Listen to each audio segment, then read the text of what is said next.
Hello. Happy Monday. Early stream time. For some reason, I decided to install X-Plane 12. Yeah, I just wanted to check it out. I'm kind of excited to check it out. I watched a few videos on it, and I'd be lying if I said that my main interest was to see how the ATC does in this. I know I'm like on the verge of using VATSIM with Microsoft Flight Simulator, but I'm actually really curious what got improved in X-Plane 12. I know the ATC was one of the things that got improved, so I'm curious to see how it holds up because I started with X-Plane 11. And in Microsoft Flight Simulator, I actually thought the ATC was a lot better in Microsoft Flight Simulator. The one in X-Plane 11 was very basic, and it didn't even assign me an approach or anything, so I'm curious to see how good it is in X-Plane 12 now. Even though ultimately, you know, I'll probably use VATSIM, but yeah, I thought this would be cool to check out. So I spent about a half an hour already going through all my settings. Let's see. I think I have the Bravo throttle quadrant set up pretty good. I found a Sporty's article about setting it up, so I did everything there. It was for X-Plane 11, but everything seems to be the same here. And then my side stick that I use, the only thing I set on this is the autopilot button, and the hat works as well, so we'll see how it goes. And then something I noticed in the settings here was damage.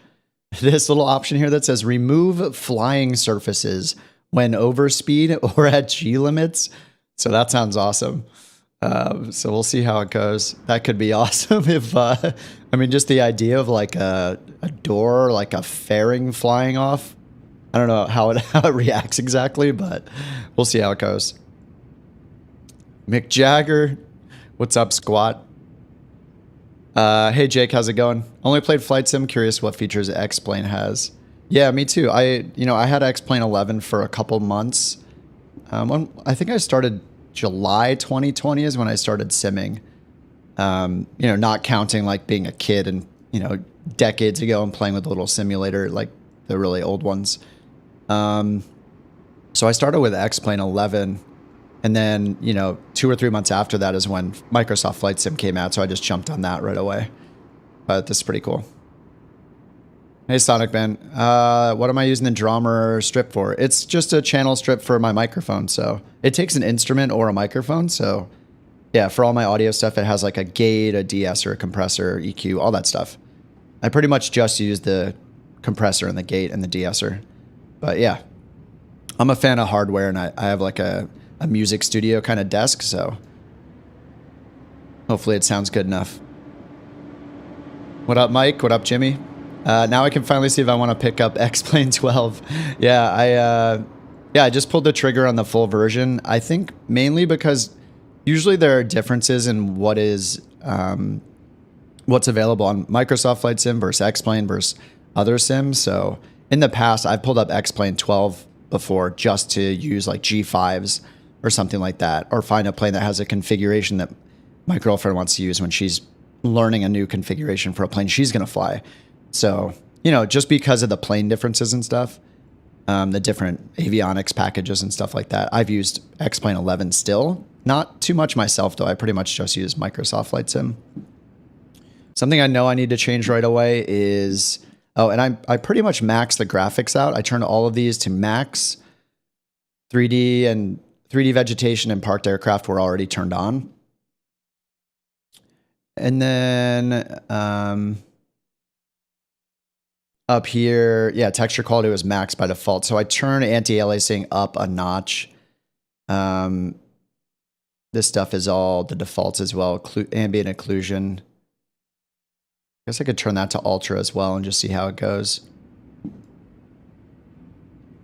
And I'm at Long Beach right here on the ground. Haha. Oh, cool. Thanks, William. Yeah, thanks for hanging out. Yeah, the on-air streams are just keeping me going. You guys know I'm so slow at putting new videos out, so it's really easy to just spin up a stream and have a theme like flying on-air company, so it's been good. Why is Kip on the ground? Because I'm in my chair. If he's really above us all. Yeah. Oh, what is this? I just hit a random button on my stick, and it brought this window up. I have no idea what this is. Okay, it's some like shortcuts for... Oh, this is all flight plan stuff. Okay. I vaguely remember this. I think this is where the ATC transcript and stuff comes in. We're powered off. Okay, and it looks like they still have auto-tuning and auto-reading back ATC messages. So I'll have to look into what... You guys know I'm such a dork about... Like, a dork about ATC. I just want it to... I want it to be realistic in the sim. Microsoft is pretty good. I want to see if X-Plane is better. Oh, these type of controls. I forgot. So X-Plane basically has the old Microsoft flight sim controls. So you have to point up or down like this to switch it up or down. Oh, okay, I can use my mouse wheel. Cool. All right.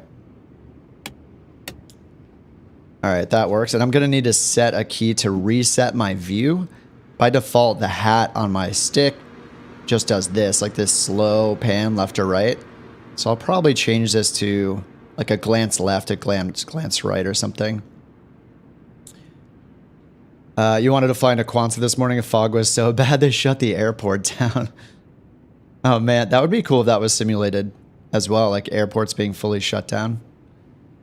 You are our dork. Go ahead and explain a cover to defense and a what? I have no idea.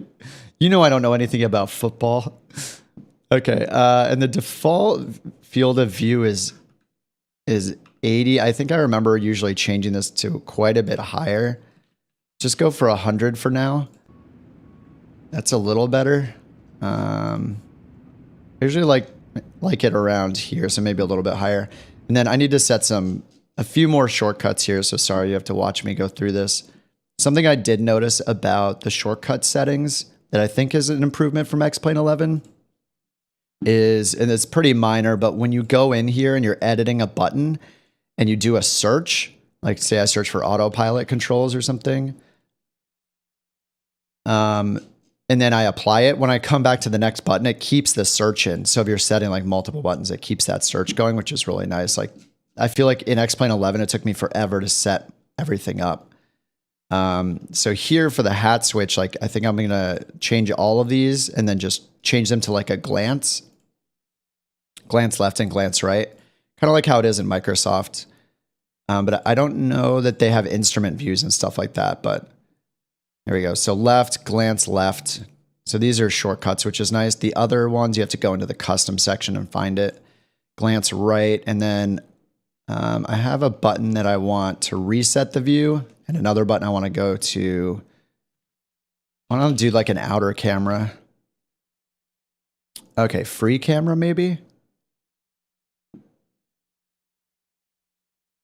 Let's see here. Navigation, operation. Where is camera? Not flight controls. Oh, views. Quick look.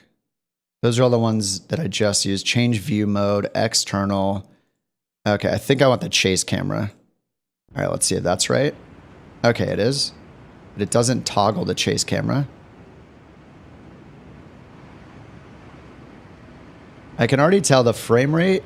It's not horrible, but it's like there's something kind of choppy about it, if that makes sense. I don't think it's the actual frame rate. I think it's just...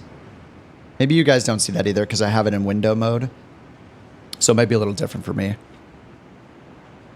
But so far, the lighting looks good to me. The clouds look pretty good.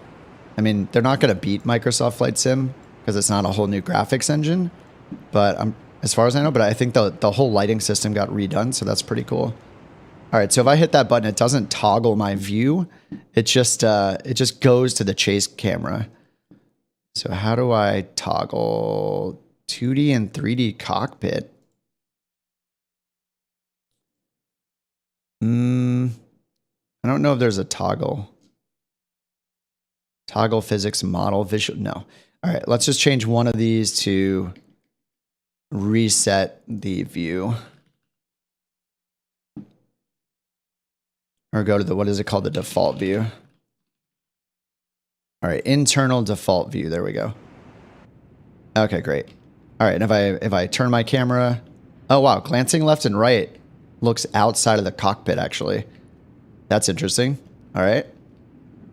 So normally I would expect glance left to do this, but it does this. And there's little icons at the top. All right, I don't know what's going on with those. All right, now I don't think X-Plane has checklists. There is an ATC window up here. So we'll want to use that shortly, but I don't believe it has any checklists, so I'm just going to do full mixture. Fuel is on both. Let's make sure my trim works. Nice, it does. The trim wheel on my Bravo, it actually looks like it responds better in X-Plane than it does in Microsoft Flight Sim. So that's working really well. All right, and then we have our beacon on. Let's turn our master on and avionics. Oh, it links these together, so I can't turn just one bus on.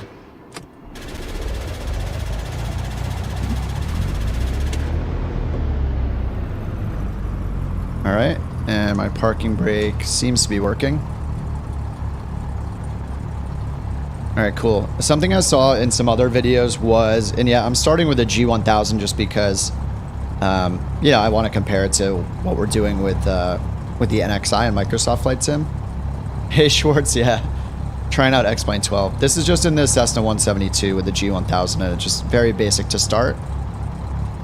All right, let's check out ATIS and see how that goes. I'll just use this window for now to save us time clicking. Yeah, the engine noises.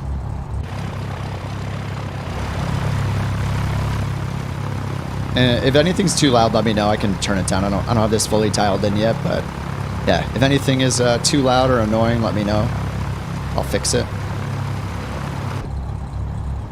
Yeah, and it's pretty loud inside. I think they probably have a headphone simulation under sound. Enable sounds, my sound device. Oh, there's a pilot's voice you can choose between, I guess. ATC message history. Aircraft exterior. I assume that means the engine. Let's see that. Okay, yeah. Hey, Loris, what's up? My older brother... That for me? What plane am I? Why do you crank it? Why do you crank it for so long? I was just testing it. So when you click it here, I was using my mouse wheel at first, but when you mouse wheel to start, it flips it back to both right away. So I had to remember, I have to click and hold. Microsoft Flight Sim, I think when you switch it to start, it stays there, and then you mouse wheel back to pull it back. So it just wasn't sticky. And then I also was like reaching over to give it a little throttle with my right hand while I was doing it. So yeah. UI is much better than Microsoft Flight Sim. You like it better? It's simpler, that's for sure. Especially like the settings menu and stuff. I mean, this looks just like X-Plane 12 to me, so it doesn't look like too many changes here. Okay, and I have mine windowed just because I'm streaming on an ultra wide, so I just have it windowed here. Track IR options at the bottom. There are no more like, I think there used to be an option to pick between Vulkan or not for the rendering, but I think it's just all Vulkan now. Yeah, update to X-Plane 11. That's what I've heard is mainly it's a X-Plane 11 update. Yeah, more than an entire new sim. All right, that's working. Let's get some more of our lights on. And I don't have any of the like presets for views set up or anything like that. I mean, one thing for sure is that, let me see if my pump and stuff works. Pump, pedo, nice. Just checking my Bravo switches here. Strobe, okay, that all works. One thing I noticed right away is like how blurry the G1000 looks, like the text display. Like that's as blurry as Microsoft Flight Sim with DLSS turned on, which is a bug. I mean, it's still kind of blurry. Now it's a little sharper. You have to get really close in on this thing for it to be sharp. I wonder if it has synthetic vision. I mean, I don't really care as much about the graphics. Like if the procedures are great, if the ATC is great, like, I mean, people still use X-Plane because they think certain systems are better than Microsoft Flight Sims, or certain things are more realistic. I did watch a few videos where people were saying that, at least I watched one where the guy, I forget who it was exactly, but they said that they actually like the flight model better in Microsoft Flight Sim. Probably because they redid a lot of it recently with all the new prop dynamics. He said that X-Plane seems to react way too quickly to movements that felt unrealistic. And I think he was an actual pilot, unlike myself, so he has like a real world comparison. All right, I'm gonna put the wind on. Let me just, okay, there's default, standard, baro. Inset map is on, traffic, and okay, we can do relative terrain and next rad. Hey, did I just hear a truck or something go by? Oh yeah, okay, the little tug car went by. So there's some ground activity. I wish there was just a simple toggle outside or toggle inside, because maybe there is and I have to find it, but in Microsoft I can just toggle to the outside view and then toggle right back to where I left off the inside view. So far in X-Plane, I think I need to say like, go to the default chase camera, go to the default internal camera, instead of just toggling back and forth. But all right, transponder, altitude mode, and this is all stock. I have 0 add-ons, so we'll see how this goes with absolutely nothing. All right, and we got Long Beach. Cool. I'm guessing there's no keyboard entry mode here. Oh, that actually... Oh, that popped it out into its own window. Okay. So you can... I forgot, in X-Plane, you can, like, pop out these windows and you can resize them. So if you want... I guess this is... And then you can fully window it. That looks kind of weird, but... yeah, you can have it just pinned like this. Multiplayer? Is there multiplayer? Actually, I didn't look. Oh, multiplayer. Add multiplayer machine. I don't think X-Plane has... Yeah, I don't think it has its own multiplayer built in, right? You have to use something like VATSIM, I'm pretty sure. When did X-Plane 11 come out? Good question. I want to say like 2015-ish. I could be wrong. Yeah, so I guess here, yeah, there's no built-in... I don't think there's any built-in multiplayer in X-Plane like there is in Microsoft. All right, let's listen to ATC, see how it sounds. Long Beach clearance. Okay. So I clicked it. Nothing's happening when I'm clicking ATIS, so let's just go in manually and tune into ATIS here.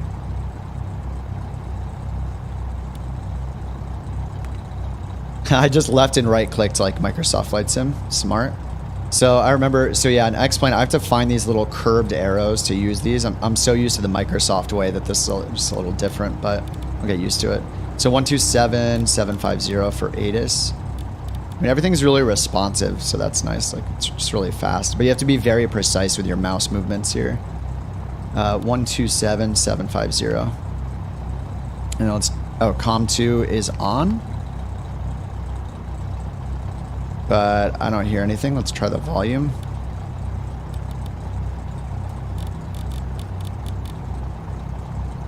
Hello, ATIS? 127.750. Active. COM2 is active. Long Beach Tower. Oh, there we go. Information. Delta 13. I had to toggle it. 55 Zulu. Arriving runways 3026 right. Departing runways 3026 right. 26 left. Weather. Wind 210 degrees at 7 knots. Visibility more than 10 miles. Rain. Sky conditions broken at 3,600. Temperature 28. Dew point 19. Altimeter 29095. Advise on initial contact. You have information. Delta. Okay, so we have Delta 29095. Yeah, you can pop out and pin in Microsoft. Yeah, you can. Yeah, you can pop it out. I don't, I haven't used it. I popped it out into a separate window for Microsoft Flight Sim, but I've never had it where it like overlays it in the sim itself like this. But I actually don't pop mine out in general. I just zoom in every time. All right, so it looks like I just had to toggle COM2 to get it to wake up. And for some reason, oh, I swapped back, didn't I? Did I do that? Long Beach Dougherty Field information. I don't remember if I swapped that back myself. Normally I would just leave it connected, right? And just turn on 6 COM right. 2. Oh, that's cool. 26 right. 26 So this is left. something that I think Weather. is cool is when you turn on COM 2 to listen to the ATIS, you'll tune into For it being that 10 in the miles, middle of the broadcast, which is realistic. With Microsoft, when you tune into ATIS, it starts it from the beginning every time. So you never have to wait for it to loop around to get the beginning, the first half if you missed it. Full contact. You have So that's pretty information. Delta. awesome. Okay, and I must have switched it off and forgot I did it, but that looks good. So that's already a plus, I'd say. Just like that realism of ATC, like just using the ATIS. When you tune in, it doesn't start at the beginning for you, like hitting play, right? You're just listening to Weather. an ongoing Wind. broadcast. So I like that. All right, let's switch up to COM 1 now. Go to clearance delivery 118150.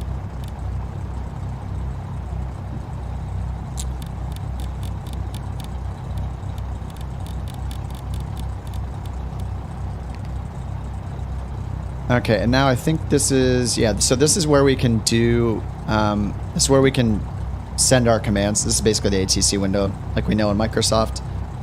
Same kind of thing. What do we have up here? Other aircraft. Okay, so you can see other aircraft, but it's not speaking the other aircrafts. Why does it say COM 2 right there? Oh, okay, that's a transcript for me tuning into COM 2.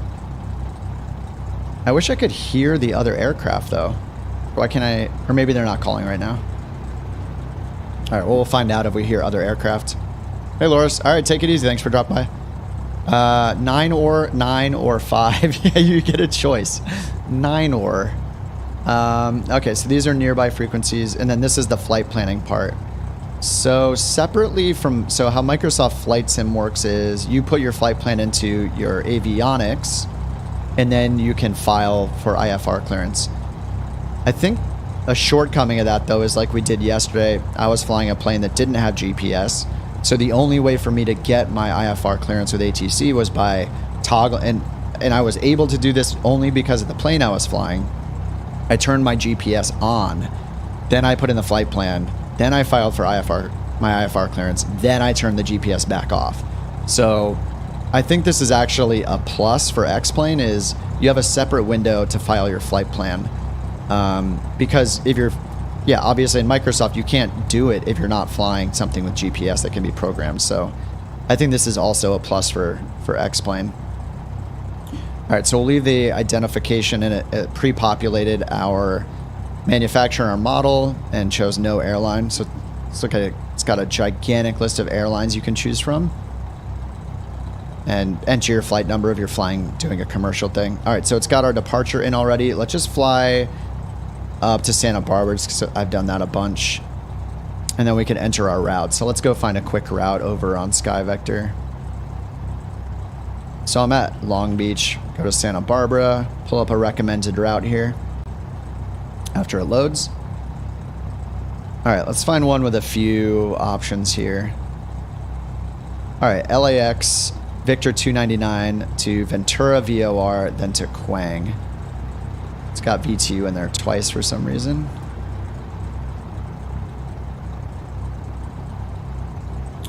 Okay, cool. So let's program this in, and let me just copy this and see if I can just paste it down here. All right, there we go. All right, so, and I'll put in the Victor airway. We'll see if that, oh yeah, it has airways right here. Wait, what? Optional route, nav. What are the, I don't know what these buttons do. Oh, it has KSBA. Oh, I put that in. On route altitude. I think usually under the nav log here, it'll show the recommended altitudes.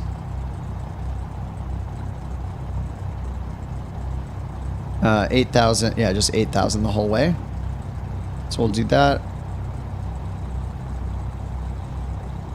So I'm not sure what these buttons do.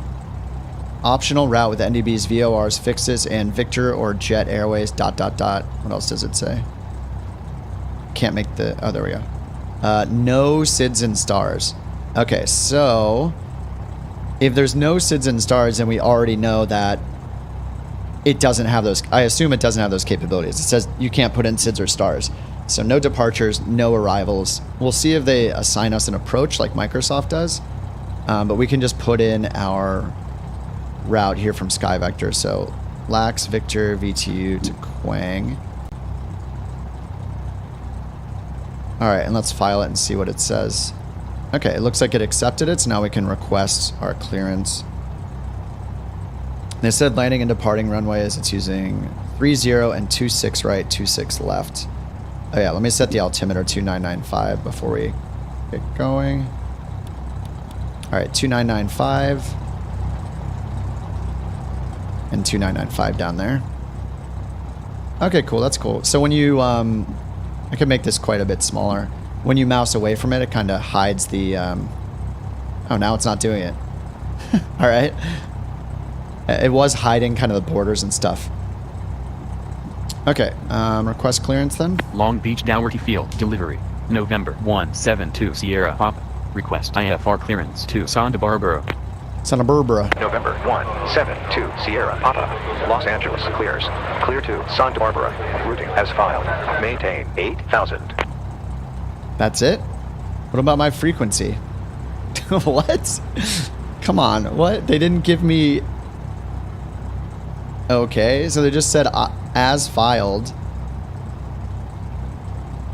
So no route changes, but they didn't give me departure frequency or a transponder code. Los Angeles clears. Clear to Santa Barbara. Routing as filed. Santa Barbara. 8,000. All right, well, let's read it back. Maybe IFR to Santa they'll give it to Barbara us in route 2 parts. As filed. Maintain 8,000 to Sierra Papa. November 172 Sierra Papa. Read back correct. Okay. Worse text-to-speech than Microsoft Flights. Microsoft's actually great. Even and the new voices they made are awesome too. I actually think Microsoft's good. So they didn't give me they didn't give me a departure frequency. They didn't give me a transponder code. So okay, I guess. All right, let's switch over to ground then. Request taxi. Long Beach Dougherty Field ground. November 172 Sierra Papa. Taxiing for departure. 2 Sierra Papa. Taxiing. 26 right. Oh, Taxi God. via Foxtrot. Foxtrot 2. Juliet 2. Delta 4. Lima 4. Charlie 1. And Kilo. Hold short of runway 26 left. Yikes. That's a mouthful as well. People always complain about the bad taxi instructions from Microsoft Flight Sim, but look at this. Lima 4. I mean, this is Long Beach. It's not the biggest airport, but it's a decent size, I guess, so maybe I'm just not used 2 to... Sierra Papa. Runway 2. I'm actually writing all these down. Taxi via Foxtrot. 26 left. 2. Okay. Juliet 2. Delta 4. Can I interrupt her? Lima No. 4.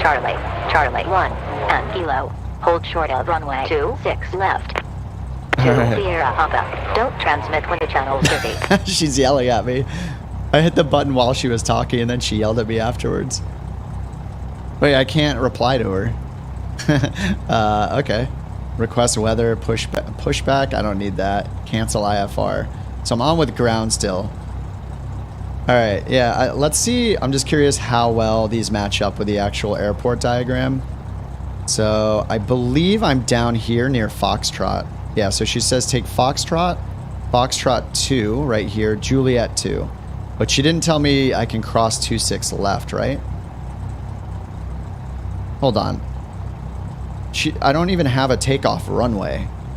She told me to hold short of runway 26 left, but what's going on here? I'm pretty sure I'm at the south parking right down here. I mean, I must be because the first thing she's giving me is Foxtrot and Foxtrot 2. But then she's telling me to go Juliet 2, Delta 4, Lima 4, so that's all correct. We're going up this way. Charlie to Charlie 1, and then Kilo, that's all the way up here. 26 left. This is 26 right. It sounds like she's trying to bring me to 26 right, not 26 left. 26 left is down here. 26 right is up here. 26 left. Interesting. Hit M? Okay, let me check that out. Thanks. Yeah, I usually just try to look at real world stuff, but yeah, I forgot. There's actually, yeah, there's VFR and the IFR high and low. I'm not used to be able to looking Oh yeah, there's no taxiway diagrams here either, huh? But yeah, we are where I thought we were. So we're at the south. So basically, so I don't know what's correct, that we're supposed to take off on 26 left or follow the taxiway instructions that take us to 26 right.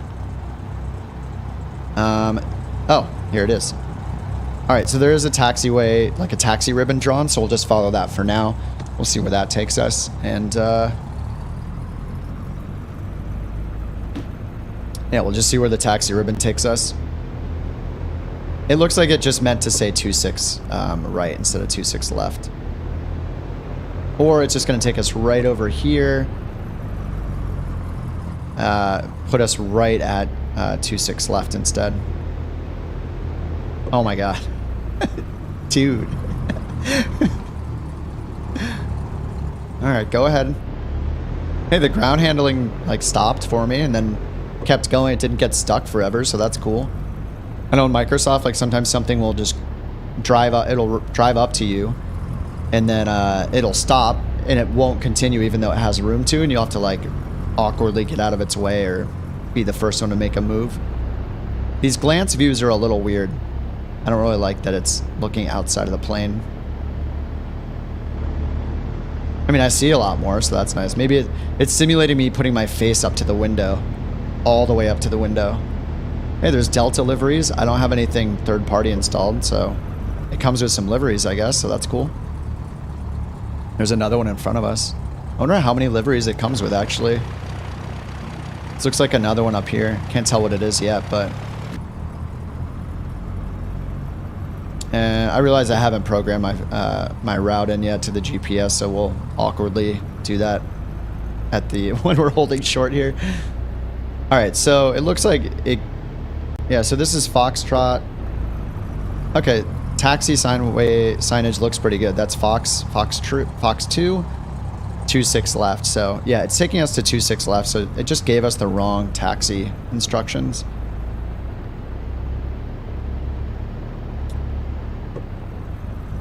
And under the options, there's just an option down here to turn off taxiway. Here it is right here. Show ATC taxi arrows, so I can just turn that off. All right, I mean, the downside to the taxi instructions was it took us to the wrong runway, but the taxiway instructions were accurate to real world, so that's nice. All right, let's just awkwardly do the whole programming in here of our route. All right, so Long Beach.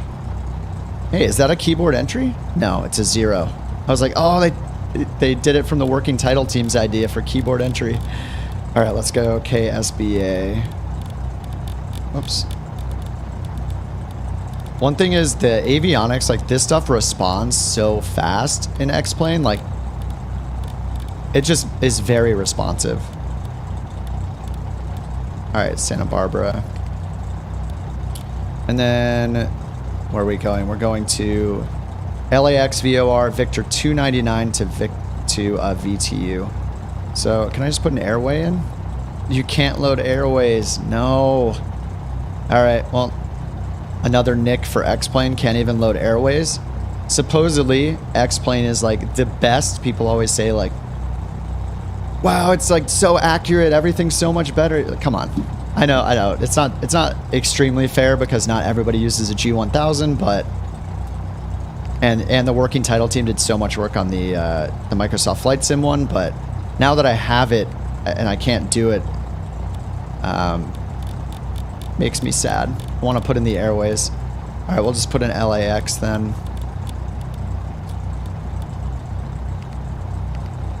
And then VTU for Ventura VOR.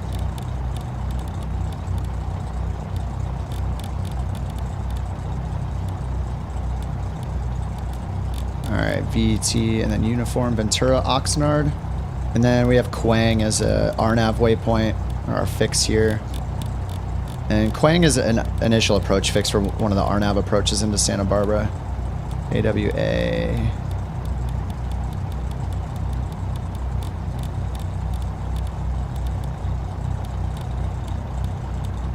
Quang, there we go.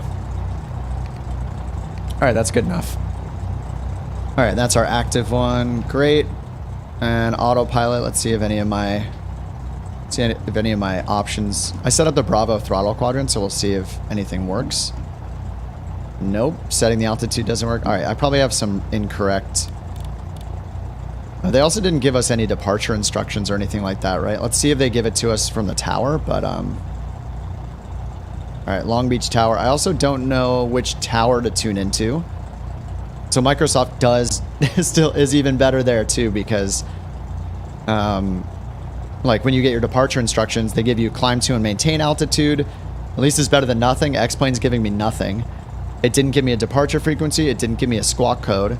And it also didn't, maybe tower will give me the climb to and maintain, but that should be part of the clearance routing, not the clearance, not part of the takeoff. So, and they also didn't tell me which tower to tune into. Like after we get our taxi instructions, it should tell us which tower frequency to tune into because there's multiple ones. So I'm just gonna have to pick one randomly, I guess.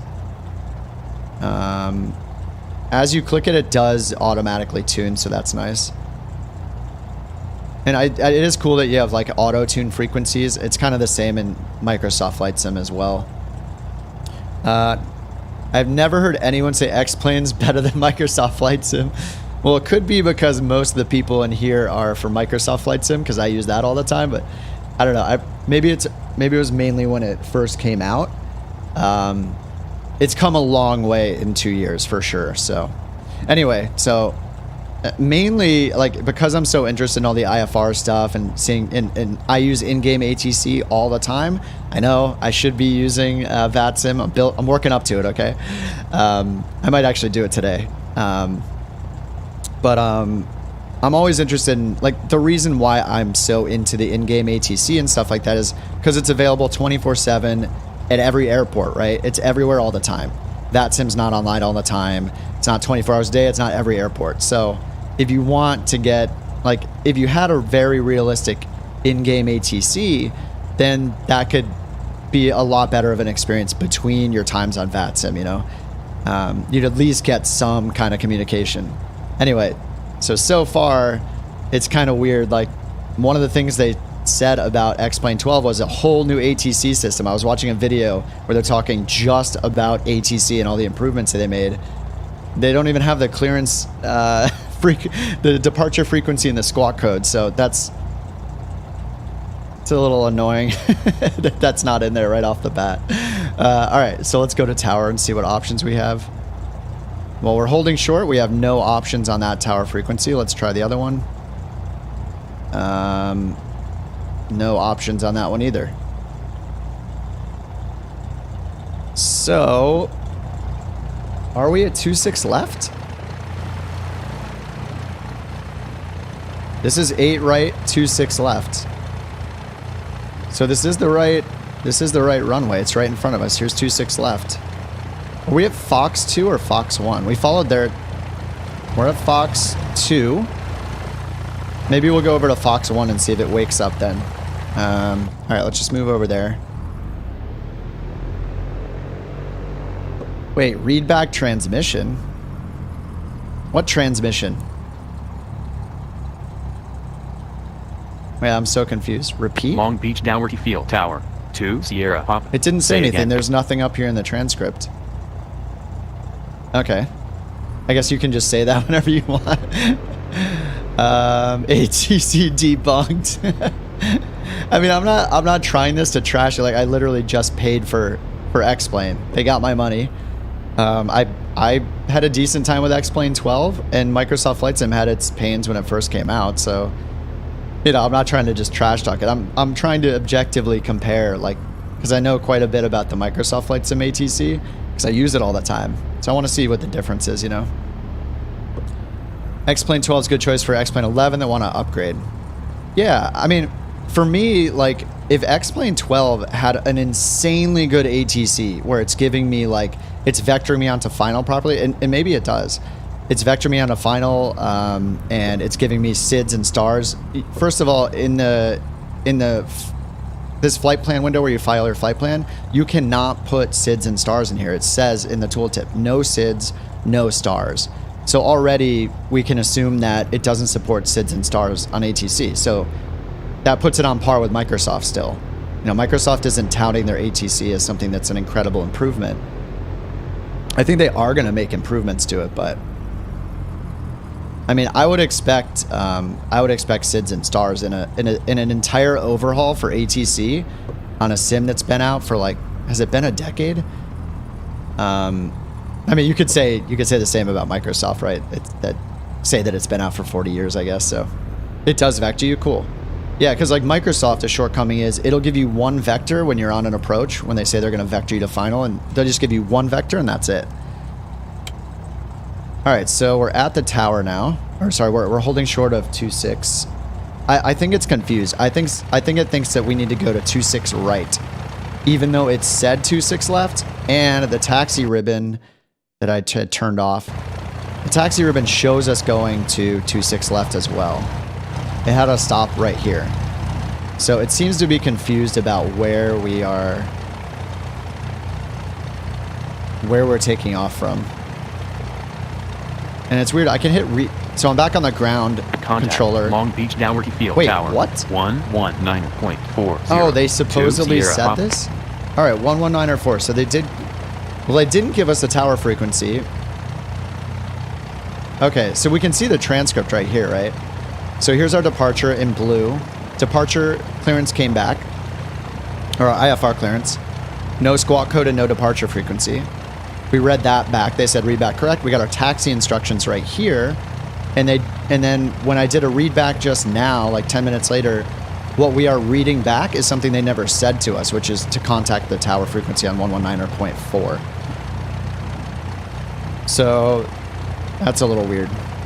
Okay, so now if I go to 119.4, oh, now we can check in with controller. Okay, so basically it was frozen. It was basically frozen because maybe there's a bug or something where, also what happened here is, remember I hit the button while it was giving us our taxi instructions? It gave us the wrong instructions, though. Wait, what the heck? Look, runway 26 right is the first thing it said. And the taxi instructions take us to runway 26 right, which is correct. Oh, it's trying to tell me to hold short of 26 left before proceeding to 26 right. I think I see what's happening. This might just be my bad. So she said runway 26 right. So we are supposed to take off from 26 right.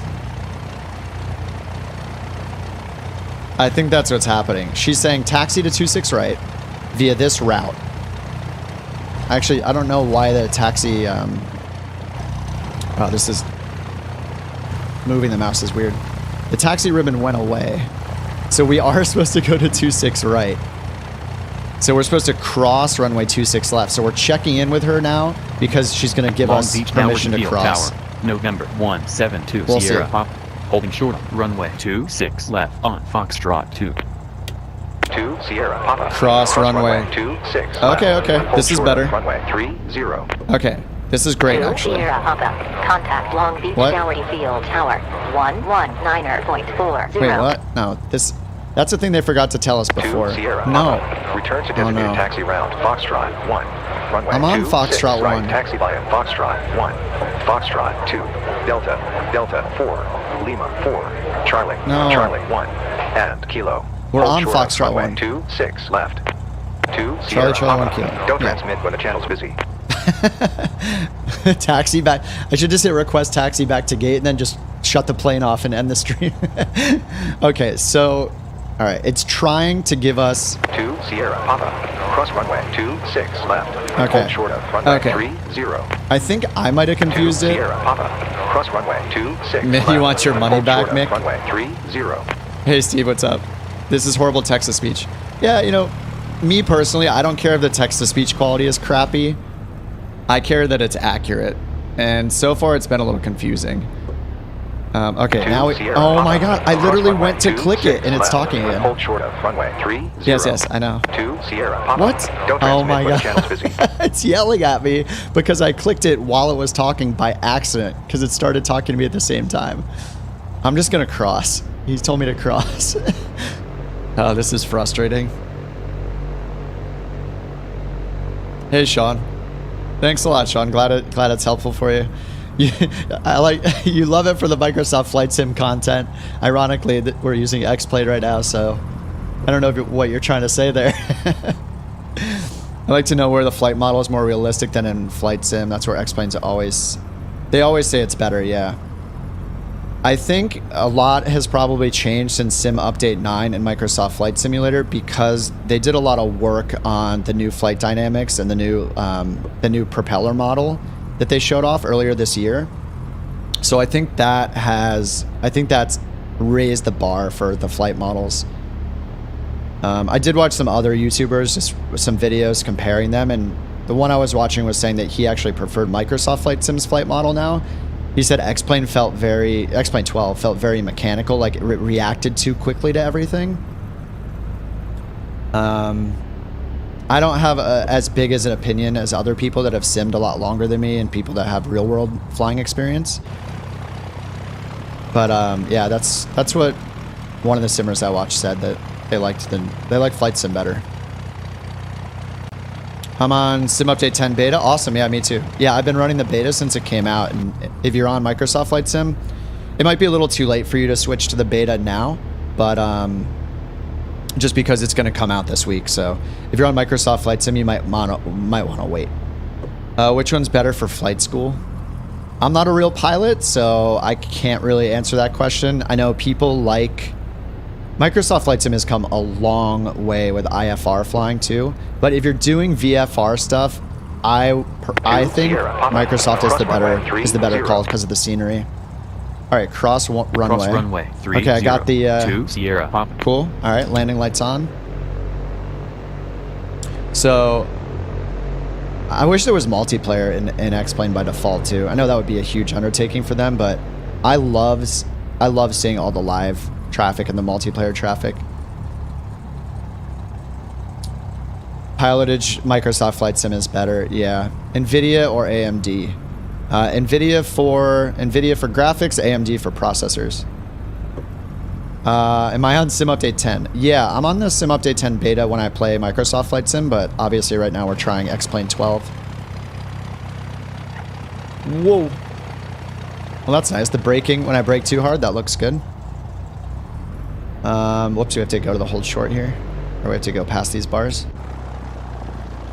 I need to set up more, I feel like X-Plane in general, you need to customize your controls a lot more than in Microsoft Flight Sim. I don't really like the defaults in X-Plane for most things. Like, to look forward, you hit like Shift 9 or something, or to look up and down, left and right, it's Q, E. This is Q, E, R, and F. It's just, there's just kind of some weird stuff. Alright, well, we crossed the runway. I assume we're just supposed to continue taxiing, so we'll just keep following the taxi ribbon here.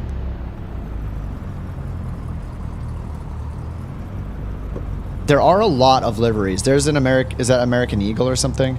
There are a lot of liveries. I see Alaska right there. There's United. I think it's an American Eagle. Is that right? Is that still an airline?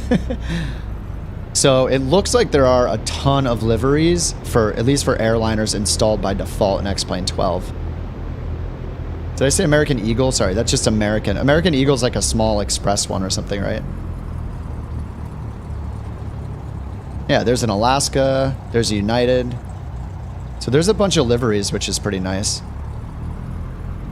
Use my mouse. Yeah, I don't... That's the thing is I like to use my hat on my stick. I really hate having to take my hand off my throttle and grab my mouse, so... I just have to customize the shortcuts for my hat early on my stick that I use. There's an American, Alaska. Yeah, we just see American, Alaska, and United so far. There's a Delta, like CRJ or something right there.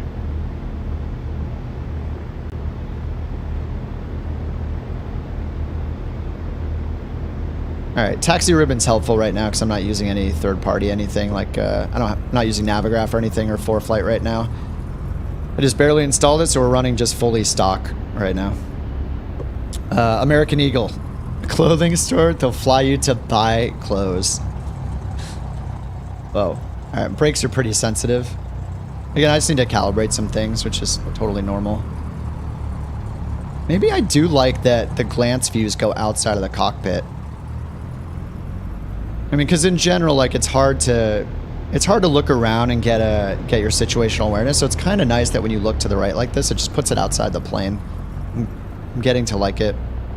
Thanks, Kyle. NXI context helpful. Awesome. Yeah, all the new NXI stuff will be out this week with Sim Update 10 with Microsoft Flight Sim.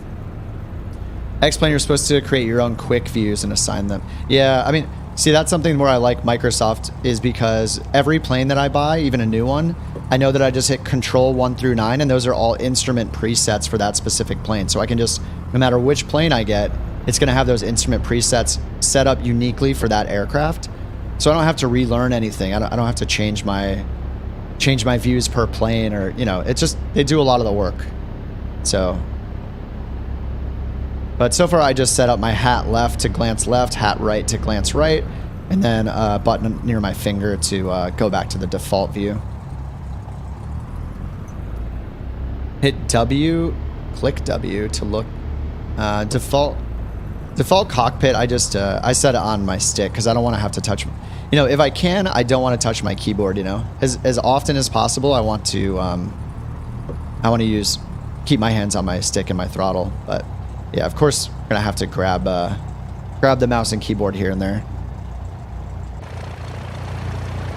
All right, so we're holding short of 2-6 right. So this is what they intended for us originally. So let's switch back over to, oh, we're on tower controller already.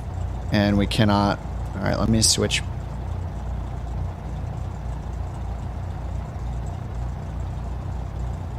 Okay, I can't, maybe I need to move forward a little bit more. The last thing they told us, okay, there we go. 2 Sierra Papa. Report ready for departure. All right, ready for departure. Wilco. 2 Sierra Papa. Wilco? You wouldn't say Wilco. Oh, oh, okay. I thought I was, okay. I will, okay, Wilco's fine. I will report when I'm ready. I thought I was telling him I was ready. Long Beach Downward Field Tower. 2 Sierra Papa. Ready for departure. 2 Sierra Papa. Wind 210 degrees at 7 knots. Runway 26 right. Takeoff at your discretion. All right, take off at our 26 discretion. right, takeoff at my discretion. 2 Sierra Papa. Okay. All right, so I think now that I know that the taxi instructions do hold shorts and tell you when to cross, they give you that like procedural taxi style. I'll be less confused next time for sure. So I don't think that I think there are some bugs with when I'm hitting the buttons, and it's reading, like I'm interrupting them unintentionally or whatever, and that seems to mess some things up with ATC.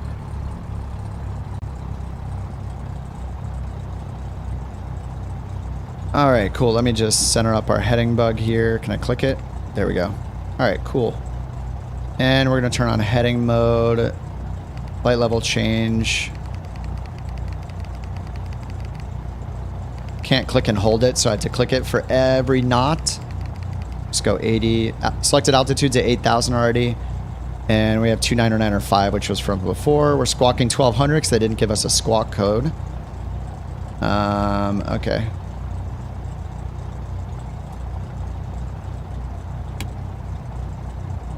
Standby battery was off. All right, and there was no checklist. I probably messed something up on my pre-flight stuff, but whatever. Let's just start flying.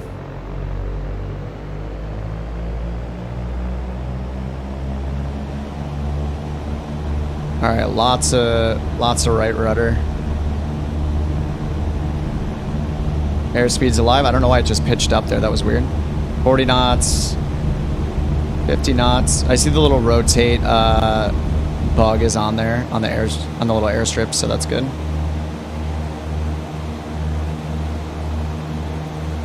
All right, we're pitching up. So the responsiveness of the Avionics is great. Like I know in Microsoft Flight Sim they have a rate you can set.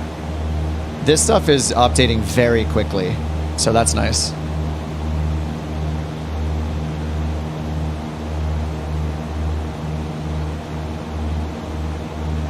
And so far, I feel like the rudder coordination, like stepping on the ball, feels better in this to me than X-Plane. Or sorry, than Microsoft. Microsoft seems to not care if you use your rudders. Like once I take off, I normally just let them go completely. But here, there is a little drift, so I see yeah, we're a little bit uncoordinated. I'm noticing that a lot more on this than I normally do in Microsoft Flight Sim. I'm interested to see what they give us for our departure, our instruction next, because we filed for, we got a clearance, presumably for IFR, but we didn't get a squawk code. We didn't get a departure frequency. All right, let's turn the autopilot on. That looks like I swayed a little bit. Flight level changes set to 80 knots. Autopilot's on in heading mode, straight ahead. This was set to runway setting. Sometimes the mouse gets like stolen, which is a little weird. Yeah, the clouds look a lot better than they did in the previous version too. Sorry, that's probably pretty loud. Sorry if the sounds are way too loud. What pedals do I recommend? I haven't used them at more than a few minutes, but I would look at the Honeycomb Charlies if they come back in stock. Those are probably the best bang for your buck. All the Honeycomb stuff is incredible. I personally have the MFG Crosswinds version 2. I think they might be on version 3 now. I like them, but it takes a lot of pressure to use the brakes on the Crosswinds. And the platform it's not super wide or anything. So I got to try the Charlies briefly at Flight Sim Expo last year, and they felt really good to me. So if I had my choice of anything, I'd probably get the Charlies. And they're less expensive than the Crosswinds too. And the Crosswinds are really sturdy, but I almost feel like they're more for like combat sims or something just like the way that they're designed. All right, we're still climbing here, 1,800 feet. So they haven't said anything to us yet. Like I would have oh, I can tell them. Oh, okay, there's a lot of options here. Whoops. So cancel IFR. So I can say changing frequency. Like oh, changing frequency to LA Center. So I don't know. We should get like a LA departure frequency.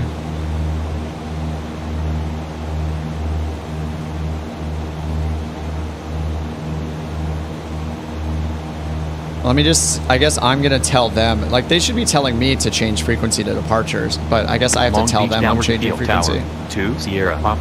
Changing frequency to Los Angeles Center on 118.025. 2 Sierra Papa. Contact Los Angeles Center 118.025. Goodbye. All right, they should have said that to me, right? Did it switch me? What do you mean check in with controller? Long Beach Dougherty Field Tower. What? November 172 Sierra. No, I just wanted to read that back to them. 4 miles southwest of Compton. Altitude 2,500. This is a position report, like I'm coming in to land at Long Beach, which I'm not. 2 Sierra Papa. Long Beach Dougherty Field Tower. Roger. Okay, let's try this again. You know, I'm just going to change frequency. 118.025. They should have told that to me. All right, 025. Uncertain of position. Okay, let's say uncertain of position, I guess. Los Angeles Center. November What? 172 Sierra Papa. All right, we're just going to turn on to course here. Let's go to nav mode. 172 Sierra Papa. Position 4 miles east of Torrance Zamperini Field. This is so weird.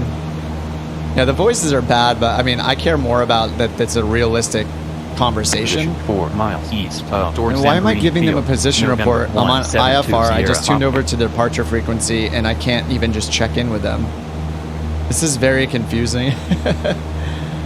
Impressions of X-Plane. I mean, so far, all I've really done is focused on ATC stuff, and it's not been great. Let me change to. So this is the correct area. I mean, I would expect like a different controller, I guess. Let's go back to the tower. I just want to see what the options are. So we were with the tower when we took off. I hit changing frequency. And then I can say that I'm changing to Los Angeles Center, which would make sense for my Long Beach departure. Dougherty Field Tower. 2 Sierra Papa. Changing frequency to Los Angeles. So let's see. Center on Critical kip. 118.025. You have auto rudder off, not realistic enough in 2 most Sierra airplanes. Papa. Contact Developer Los choice. Angeles Yeah. Center. 118.025. Yeah, Goodbye. it's actually a little off right now. There's like no yaw damper or anything, or there's no rudder trim in this either. Okay, so, all right, this is why I'm confused. Okay, so it said goodbye, so now I'm supposed to switch over. So let's switch over to 118025 again. Okay, now we get check-in with controller. So the problem is, if you don't do things in the Los exact Angeles right Center, order, it gets very November confused. 172 Sierra Papa. right, we're at IFR to Santa 3,800 Barbara. feet? Altitude 3,800, climbing to 8,000. All right, we need to lean our mixture. It's been, we're over 3. Altimeter 3010, squawk 3502. Oh, okay. 3010 and squawk Altimeter 3502. 3010, squawk 3502. 2 Sierra Papa. All right, 3502. Left heading 280. Turn left 280. Turn left, heading 280. 2 right. Sierra Papa. All right, let's go to heading mode and turn left 280. Heading mode's on. I don't know what's going on with the like flickering lights and stuff here. I don't know if you can see that on the stream. I did choose a the dirty livery that has scratches, so that's got like wear and tear on it on purpose. Buying too many Captain Sim. I don't think I own any myself, actually. I've had all assists off since I got it. Everything on is realistic. Same. Yeah. Sometimes I'll turn on like auto fuel, like unlimited fuel and like auto mixture when I'm on a super long flight and I want to go make a hamburger in the kitchen, something like that. But yeah, for the most part, I leave it unrealistic. Radar contact. Okay, radar contact. Cool. So they got my squawk code. I should add a squawk code from the beginning, so it's a little awkward. And they're vectoring, they gave us a heading of 280, so I'm wondering if they're going to have us turn on to course. Oh, cloud flicker. I think some of it here is it everywhere? It's just because of the prop, I think. Yeah, it's only flickering in front of the prop, so I guess that makes sense. 2 Sierra Papa. Contact Los Angeles International Approach. All right. 119.85. All right, 119.85. Contact Los Angeles International Approach. 119.85. All right, this is 2 going okay Sierra so Papa. far. Now that we're up. Now that we have a squawk code. All right, so I switched over. So SoCal Tracon, check in with controller. Los Angeles International Approach. November 172 Sierra Papa. Let's lean out our engine a little bit more here. 300, climbing to 8,000. On heading 280. 2 Sierra Papa. Los Angeles International approach. Los Angeles International altimeter 2996. Wow, that changed Radar drastically. contact. Okay. Read back transmission. Los Angeles International altimeter 2996. 2 Sierra Papa. All right, 29906. I think that's what it was when we first started. All right, still climbing. We are at 5,600 feet. We're still on a heading of 280.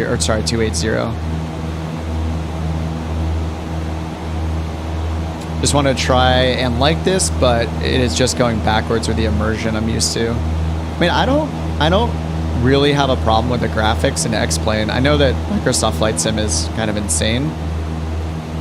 I don't know.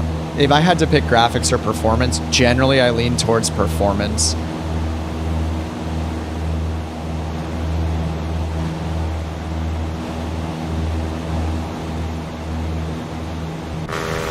I mean, with enough, we're supposed to be flying right over here over LAX VOR, so we'll see if they give us headings. I'm surprised they haven't just told us to go on route and continue on our planned route yet.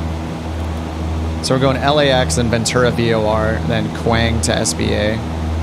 We're just going from Long Beach up to Santa Barbara, just because I'm familiar with like the LA area. And they gave us an altitude at 8,000, so we're still climbing to that. We're at 6,200.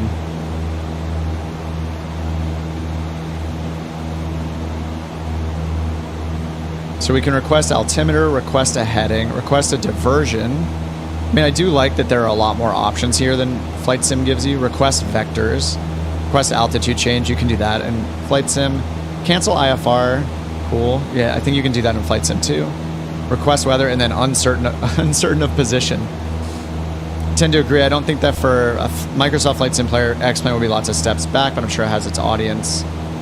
Hard time figuring out why. Yeah, I think it's just at this point, Microsoft has been making so much progress in the last this year, especially. I feel like, and, you know, we're on the heels of like the November 40th anniversary update where they're introducing helicopters, helicopter physics, gliders. They keep adding tons of free planes. It's hard to compete when you're giving away 5 planes twice a year. What have they given away? Over 10 planes already, I think. When they did Game of the Year last year, and now, yeah, if they're going to make this an annual thing where around the holidays, you know, around December, that they give away 5 planes and do a massive update, I mean, it's hard to not want that. 2 Sierra Papa. Resume on navigation. Okay, cool. Resume on navigation. So Resume we just on crossed past navigation. LAX 2 Sierra VOR, so they're Papa. having us just resume. Switch over back to nav mode. Can I clear the... you can't even... Wait, declutter? Oh, there we go, okay. All right, and that was our altitude alert. So we're 1,000 feet of 8,000.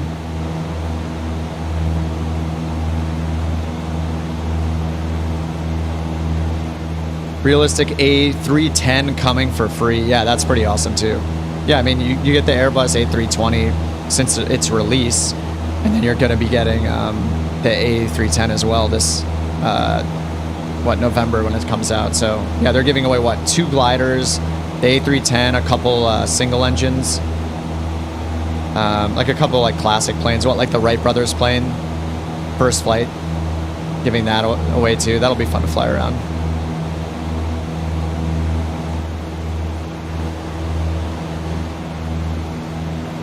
I feel like I need to turn the engine sounds down a bit. Sorry if that's been annoying. Let me just turn exterior down about halfway.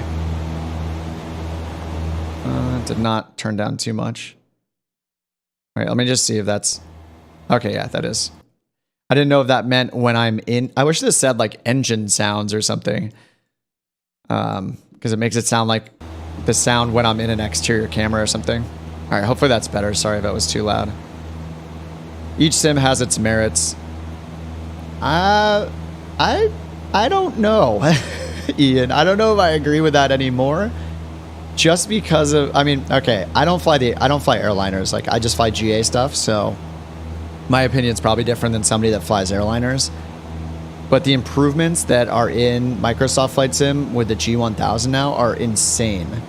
G1000 is amazing. I've mostly been focusing on the G1000 this like last year because of the development they've been doing. ATC, I'm guessing ATC, we'll see if they assign us an approach. I would say the ATC in X-Plane 12 is probably better than Microsoft Flight Sim. Like, Microsoft Flight Sim doesn't have you hold short for runway crossings. It doesn't do that like procedural taxi. So I think that's pretty cool. There were some quirks with me figuring out how to use it because I kept stepping on the controller by accident. But there have been a lot of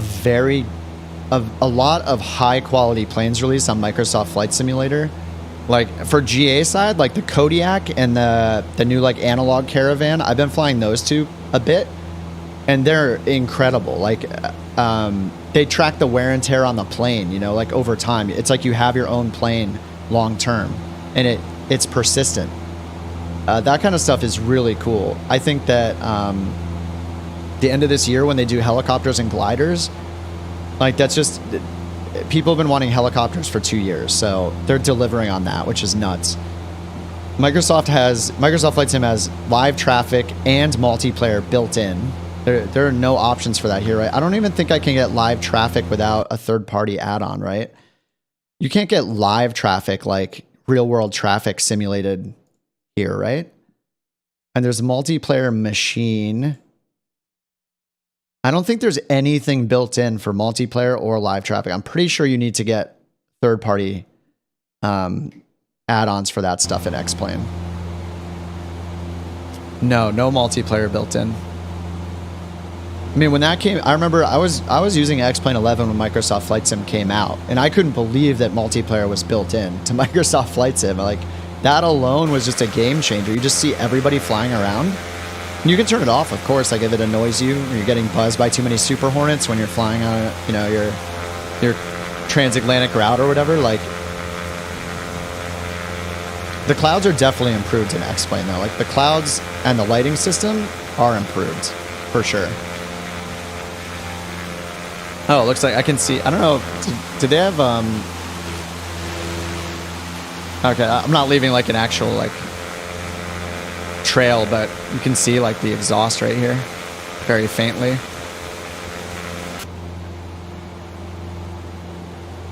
All right, 106. I should have pulled back my RPMs a while ago. It's fine. I'm not flying this too seriously.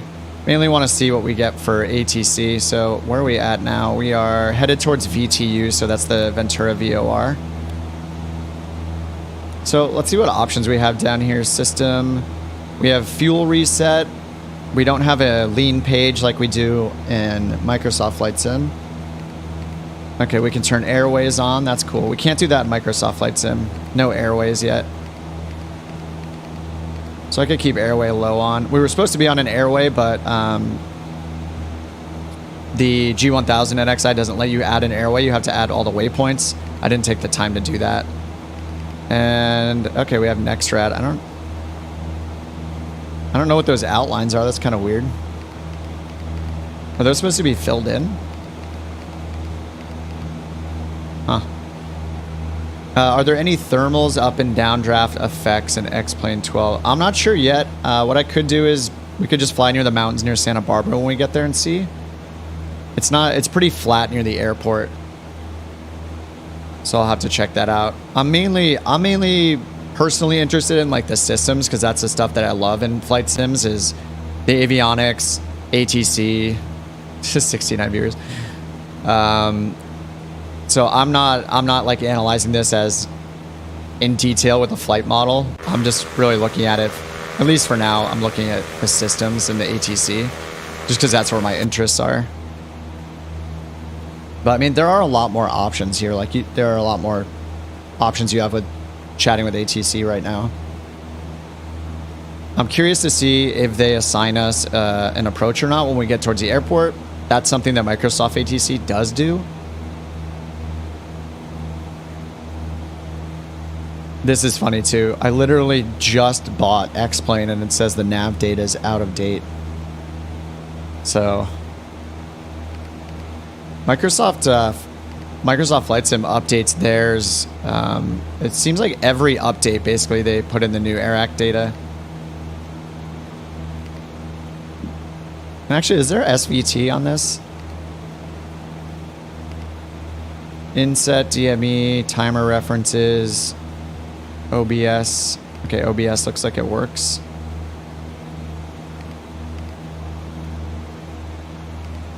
Shouldn't have pulled that just then, but that's fine. Wait, what's going on with this arrow here? Okay, let's activate the legs, see if that fixes it. Okay, there we go. Shouldn't have hit that without going to heading mode first, but I wanted to see what would happen. Just wanted to see if it was functional.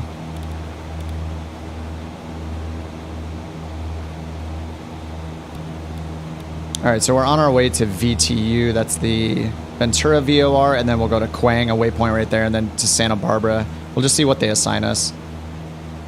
How are X-Plane making their VFR world? I'm not sure, but I don't think they have a one-to-one like Microsoft does with all their Bing map data and their and all the 3D, like all the photogrammetry stuff and the 3D modeling of all the cities and buildings. I mean, this looks pretty good to me. I mean, I know we're pretty high, so the comparisons are, you know, up this high. The comparisons are really the clouds and the lighting more than the terrain. I know that, you know, there aren't any, I don't think there are massive improvements with like the trees and the buildings or anything. I mean, it's at a cost though. Like when you do that stuff in Microsoft Flight Sim, it's gonna give you less frame rate. I mean, I don't think that X-Plane is going to beat the visuals of Microsoft Flight Sim anytime soon. They would legit need an entire new generation of simulator to do that. And this definitely does seem like... It seems like a large update to X-Plane 12 more than a new sim. Like, I feel like the difference between, like, Microsoft Flight Sim 10 or X and Microsoft Flight Simulator 2020 is huge. Like, it's obviously an entire new product.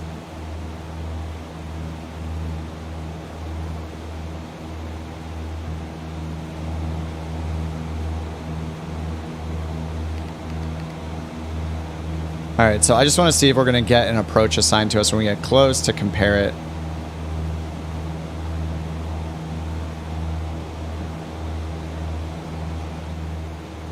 Oh, spin recovery. There are already YouTube videos out for all that stuff. I didn't see spin recovery. Actually, I saw someone just testing like power on, power off stalls, and just comparing just what happens when you do it. Like X-Plane just drops rather abruptly compared to Microsoft Flight Sim, and it looks like X-Plane always drops to the left, whereas when they were testing it with Microsoft Flight Sim, it would actually drop left or right depending on like the weather and the area they were in and the winds. So maybe it's not totally conclusive, but it seemed like it was more dynamic and maybe more realistic in Microsoft Flight Sim. Because I'm pretty sure if we just do like a power on stall here, it's going to abruptly pitch down and left and like nosedive basically. Microsoft Flight Sim will pitch the wing left or right, mattering the weather. It seemed more dynamic. I mean, Microsoft did redo all those prop dynamics like earlier this year. I think it was Sim Update 9 when they released that. So Contact Los Angeles Center. All right, Los Angeles Center. 8.025. All right, 118025. Los Angeles Center. 118.025. Now, I know they're not going to give us... Well, obviously, we don't have a star or a SID for this because we're flying such a short flight and GA and all that, but... all right, Los check out the Angeles controller. Center. November 172 Sierra. Altitude 8,000. Inbound. It seems like a bit of a bummer that the ATC doesn't support SIDs and stars, Los Angeles Center. Altimeter even though they 3010. supposedly redid the whole thing. Radar contact. There are very big changes in our altimeter setting too. We're going from 2997 and 2995, I think, to 3010. And it's gone back and forth a few times, so it could just be like the same thing Microsoft has where it updates the METAR and there's just a drastic change from one reporting area to the other. And didn't I just? I didn't read it back. Okay. 30102 Sierra Pop. All right, let's see what procedures we even have available. So approaches. All right, we have the ILS. I don't have a Navigraph or anything installed for X-Plane, so this is just all stock nav data. ILS 07, RNAV for 07, VDM. I've never seen VDM before. VDM GPS? I'm actually not sure what that is. I've never seen that before. I'm sure somebody in chat knows. Has anyone tried Orbex UK for X-Plane? I'd be surprised. Most people that watch my channel are Microsoft Flight Sim users, so I'd be surprised if anybody's gotten that far into it yet, at least in terms of the people that are on my channel usually. Just bought X-Plane 12, getting a full flight sim set up for your birthday on Wednesday. Awesome, Ben. Congrats. All right, so they gave us altimeter, so we just are waiting. Request weather en route. I just want to see what this does. It's kind of cool. Oh, that's cool. You can choose where you want the weather for. So I could say weather near Quang. Los Angeles Center. 2 Sierra. That's pretty cool. Request flight conditions at Kilo Whiskey Alpha November Golf. 2 Sierra Papa. At Kilo Whiskey Alpha November Golf. Wind 180 degrees at 7. The cloud rendering looks like a little weird here. Like, look at that. Like, Sky conditions. View this looks at kind of strange. 3,500. Scattered at 10,000. Scattered at 10,000. Are we over Quang yet? Let's see, can I press and hold clear? Okay, no, we're at VTU almost, so. It says the clouds are a little higher at Quang. That's pretty cool. You can ask for weather en route at a specific waypoint. Oh, VDM, VOR, DME. Okay, okay. I guess I'm just used to it just saying VOR. VOR, DME. Makes sense. Alright, so yeah, we have 07, we have an RNAV, and it shows LPV, so that's cool. RNAV 07, ILS 07. And then you have VOR DME 25. So yeah, I'm interested to see if and what they assign us. Anything I would recommend you install? Ben, I actually use Microsoft Flight Sim normally. I am just checking out X-Plane 12 today, just as like a quick comparison. More so around the avionics and the ATC stuff, more like IFR stuff. There are also a bunch of videos out already since it came out last week sometime, I think, for early access. So there are a bunch of videos out comparing like the flight model differences, the flight dynamics, stalls, spins, all that kind of stuff. But yeah, I used to use X-Plane 11 about 2 years ago before Microsoft Flight Sim came out. And I switched to Microsoft Flight Sim as soon as it came out. And haven't really looked back. So, I mean, so far in this plane, Microsoft wins on the avionics, but I think X-Plane has a slight edge on ATC just because they recently worked on it. But I'm pretty sure Microsoft is going to be updating their ATC at some point too. So, oh, if you haven't bought one yet, you can get the X-Plane demo. X-Plane 12 has a demo version. And if you want to try Microsoft Flight Simulator, the cheapest way is to just get the Game Pass. So I assume you're on PC. Either way, for Microsoft Flight Sim, if you're on Xbox or PC, just get Game Pass, Microsoft Game Pass. It's like $1 for the first month if you've never been a member. And that'll give you access to Microsoft Flight Simulator for an entire month for $1. So if you don't want to continue it, you just cancel the subscription. Otherwise, it's like $10 a month. You know, it's like Netflix for video games kind of thing. So that's the easiest way to try Microsoft Flight Sim before you decide which one you want. You have Game Pass? Yeah, I think... personally, I mean, I'm biased, but I think Microsoft Flight Sim is better overall than X-Plane, even X-Plane 12. I mean, X-Plane 12 is basically X-Plane 11 with a new lighting system and some other improvements. It's not an entire redo from the ground up. Like Microsoft Flight Simulator, when it came out in 2020, it was a brand new product, you know. The issue is the realism can vary depending on which plane you fly. Yeah, that's true. Yeah, like if you fly a specific plane and there's one that's better for X-Plane that doesn't exist in Microsoft Flight Sim yet or hasn't been made by like a really good third-party developer, then yeah, it makes sense. You want what you're familiar with. So, I mean, they definitely improved the clouds too. I remember X-Plane 11 clouds were not nearly as nice as this. Do the city lights illuminate the sky or still pitch black? I can check that. Actually, can I just change the weather right now? Flight configuration. Let's try... Here's nighttime. And I would say it doesn't light the sky. I mean, we're pretty far away. I mean, it is pretty pitch black up here. We're at 8,000 feet though, so maybe when we get lower we'll have to see, but I mean, the sky is like completely pitch black, so yeah, this is, it's very, very dark. Not sure if that answers your questions yet, but let me change back to real time.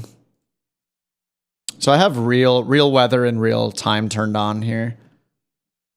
Oh, you're a student pilot in real life. You're looking for which one is the best? Which one is the best with the 172 for practice purposes? I mean, I would check some videos out, Ben. There a bunch of people have done videos like comparing the flight models directly, like the 172 in X-Plane 12 versus the 172 in Microsoft.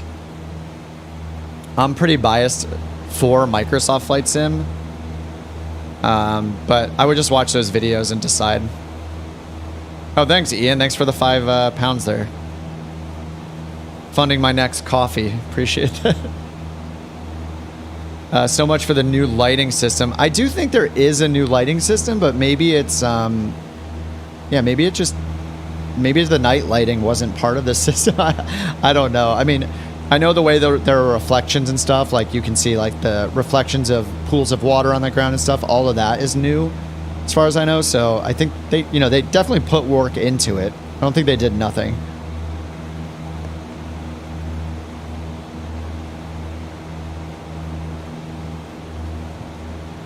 Check out some other videos with this in the background. Yeah, people have done side-by-sides. They'll do,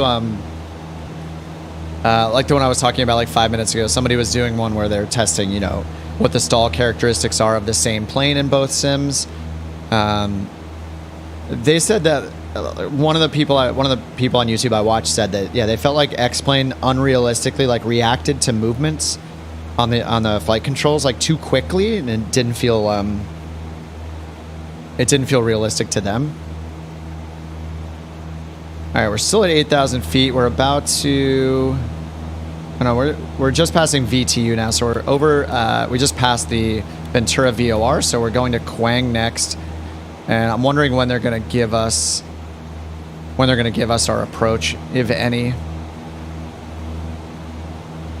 So we have 11 minutes until we get to Quang, and from there it's about the same amount of time to Santa Barbara, so... Let's see, overall mileage. We're 20 miles to Quang. After that, 17 miles to Santa Barbara Airport.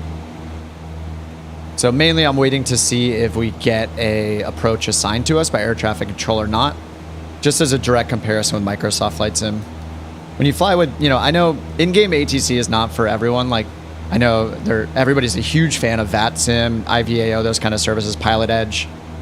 But my opinion is that if we all had a very good in-game ATC, at the very least, it would give us 24/7 global coverage of ATC services, like no matter where we're flying, right?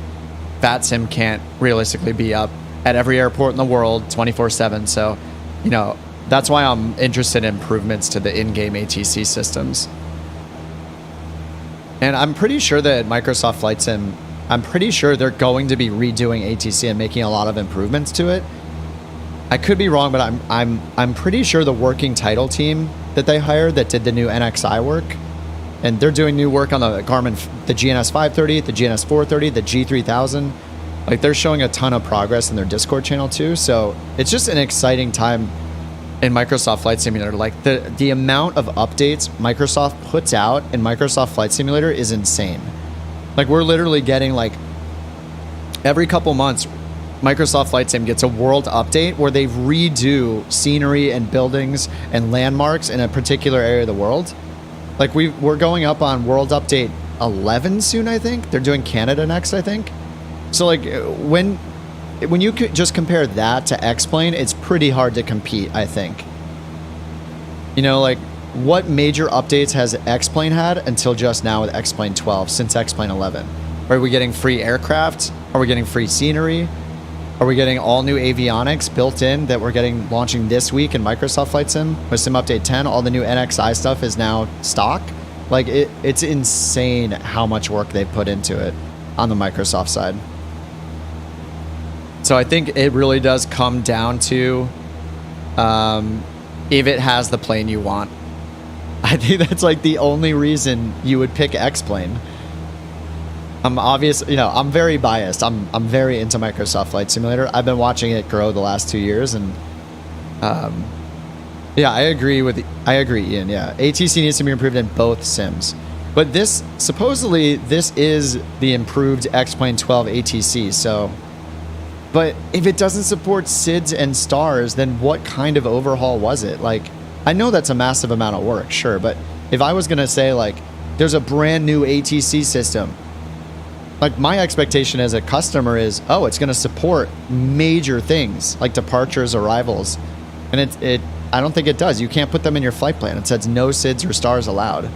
So, I mean, it's confusing when it says that, it's been redone, but it doesn't support anything new major. I mean, it's cool that it'll vector you and stuff. Like, apparently it'll vector you on a final pretty well, somebody said earlier. So that sounds like a big improvement. Microsoft doesn't do that. They give you one vector, and then they just leave you alone. So, I mean, Santa Barbara Airport is not, I think it's right over there. It's pretty close. Oh, there we go. Descend and maintain 7,000. All right. Descend and maintain 7,000 to Sierra Papa. All right, 7,000 vertical speed. Let's go down 600. Pull our throttle back a little bit. I mean, one thing, like, I don't know, I'm trying to be very objective. Hopefully you guys think I am being very objective. Like, right here, the refresh rate of the G1000 is very, very good. Like, if you just look at how often this is refreshing, by default in Microsoft Flight Sim, it uses a medium refresh setting.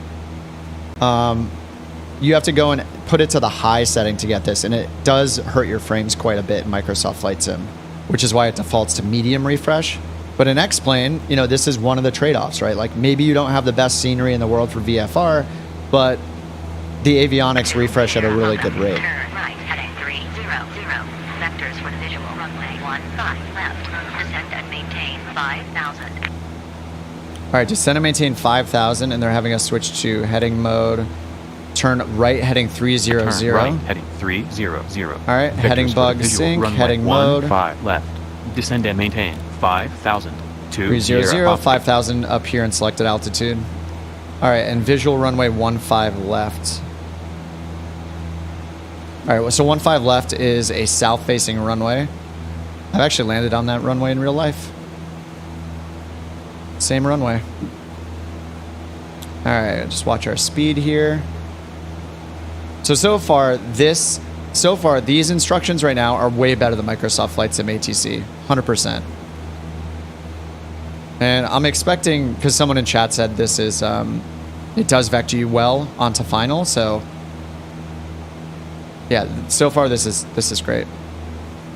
So this is a win for X-Plane, definitely so far. And ATC is holding us shorter runways, making us check in, telling us to cross the runway, checking in at each runway we're crossing when taxiing. That's also not something that Microsoft Flight Sim ATC does. So it seems like it doesn't have the SIDS and stars. That's a big ding against it, I'd say, but the improvements they have are still better than what Microsoft has as a whole anyway. Just for ATC though. But I mean, this is why I might pick something like this. Like, if they're going to give more realistic, like, vectoring onto final approach course for an ILS and stuff like that, like, you don't get that really in Microsoft Flight Sim ATC. They'll tell you they're going to vector you onto final. Actually, do they vector you? I think they do give you vectors for an ILS. Generally, they give you an initial approach fix. But just it simply being able to vector you onto final for an ILS, which, as far as I know, is something that happens like real world and like VATSIM very often, is you just get vectored onto final. That would be a really big improvement. To be competitive for flight training, ATC needs to be top of the list. Yeah, I mean, I've tried a bunch of like third-party programs as well. So I just bought one last week called like Pro ATC or something. And it has like text-to-speech features as well. And that didn't work very well. I just want it to be a first-class feature in the sim. Like, I don't care about the voice like activation stuff. That could come later. But it just needs to give the right instructions at the right time and realistic instructions. I don't care if the text-to-speech sounds like a robot. It just needs to be accurate, you know? Ian with another 5 pounds. Stop it. Dude, you do not have to do super chat. I appreciate it nonetheless, though. Ian said, Kip, with the introduction to helicopters and gliders, I think physics model will improve. Yeah. Well, they did, in Sim Update 9, they did improve it. They did improve the propeller dynamics for, like, everything. So it's not implemented in every plane yet, but it is in the 172 and the 208 Grand Caravan. Both of those have the new prop dynamics, or the propeller dynamics, like physics system. I think Sim Update 10 might be where they open it up to third-party devs, but yeah, if you fly either one of those planes in Microsoft Flight Sim, you'll be using the new propeller dynamic stuff. And if you go to YouTube and you just search for like Microsoft Flight Sim, you might be able to just search like prop dynamics, prop physics or something, or maybe Sim Update 9. You can see they did visualizations showing the wind, the dynamics of the wind, like going over the air, moving over the plane, like how the prop wash and all of that. Like it was kind of fascinating to watch. They put a ton of work into it. All right, can we see Santa Barbara Airport yet? Dude, Ian, stop it. Seriously. You make me feel bad. Stop sending money. Okay, so it's Santa Barbara Airport. No, robot voice immersion breaker for me. Yeah. I mean, you're never going to get as good as VATSIM. Yeah, I've put off using VATSIM just because of the coverage, like mostly. But man, coverage lately has been pretty insane. I think it's mostly because I look late at night. But if I got on it like right in the evening, like 5 or 6 p.m., it would probably be a lot better. But it seems like they just have a lot of controllers on lately every time I check the map. All right, so we're down to 5,000. Let me give it some juice here. Need to adjust our mixture a little bit as well. Microsoft Flight Sim ATC has twice flown me into a mountain. Yep. That definitely happens. And there are some weird bugs. Dude. Thank you, sir. Thanks for all the pounds. That's 4 coffees. I did go and get a coffee this morning, so. Yeah, flown me into mountain. Yeah, it also has bugs where it's going to be it's dropping your altitude constantly. Like it's having you climb and descend over and over and over again. That's kind of annoying as well. VATSIM scares you. You don't want to be reprimanded. Yeah, I think generally I've heard that VATSIM controllers are really patient, though. I did Pilot Edge a couple years ago as an intro to just doing ATC, and I didn't even know it at the time, but people afterwards, I saw their comments basically saying Pilot Edge is the most strict of all of them. But I had a good time on Pilot Edge. I learned a lot. I didn't do all the IFR stuff, but I did like their basics. Called the CAT ratings, CAT 1 through 10 or something, communication and air traffic basics or something. It was really good though, so I like their training materials, like their tutorials are great. All right, so they still said descend and maintain 5,000, so you can see we're on a course. What they need to do is fly us north of the airport though, so 15 left and right obviously are south facing runways, so we're going to be going up towards these mountains here and then turning southbound. So there's a freeway that runs along right here as well. So we're basically going to be near the freeway and then turning south to Landon. So it's kind of an abrupt 90-degree turn and then landing to avoid the mountains there.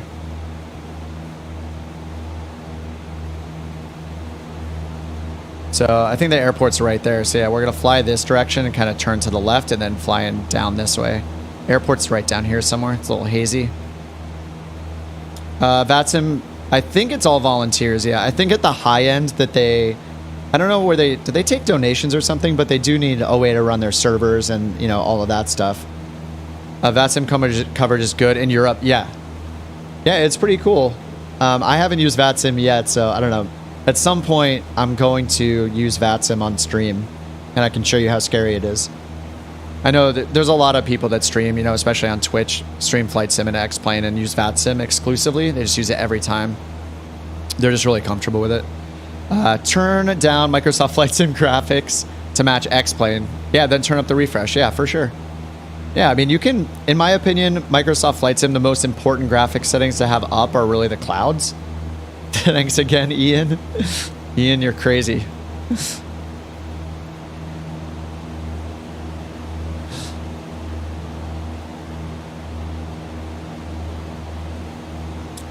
They are quite helpful. Yeah, let them know you're new. Yeah, when you do your flight plan on VATSIM, you can put like new pilot in the comments so the controllers will see that when they interact with you, so they'll know that you're a new pilot. Crazy enthusiast, yep. Those clouds are whack. I mean, I kind of like that we're kind of in the middle of like this weird thin cloud layer right now. This doesn't mind me. It doesn't bug me too much, the clouds in X-Plane. I think it's better than it was in X-Plane 11. think I've spent over 500 pounds in flight sim and 700 DCS. Oh man, I haven't gotten into DCS. I know everybody loves DCS. The learning curve in DCS is crazy.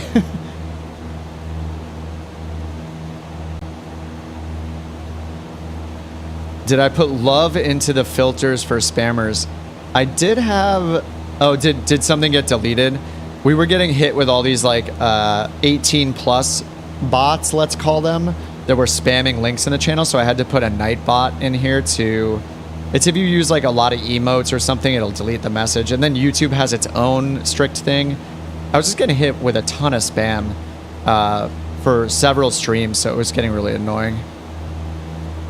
There's the airport right there. So we're still pretty high. I don't know. I'm expecting them to give us some more instructions soon. We are on a IFR flight plan here, so we're waiting to hear what they tell us to do. I mean, I do like all these extra options in ATC though. Like you have request heading, like very specific options here. Oh, you were saying love flying. Oh, it's the emote. It's just the emotes, using more than a couple emotes. Yeah, sorry about that. Yeah, I had to turn on this anti-spam box. It was getting annoying. All right, I have relative terrain mode turned on here, so it looks like we're well clear of those mountains for now. And yeah, because we're coming in on the southbound, those south-facing runways, yeah, it looks like, I mean, I don't know. I mean, we're going to have to like dive. We're going to have to dive pretty fast if they're vectoring us to the north up here if we stay on this course. So hopefully they turn us to the left soon.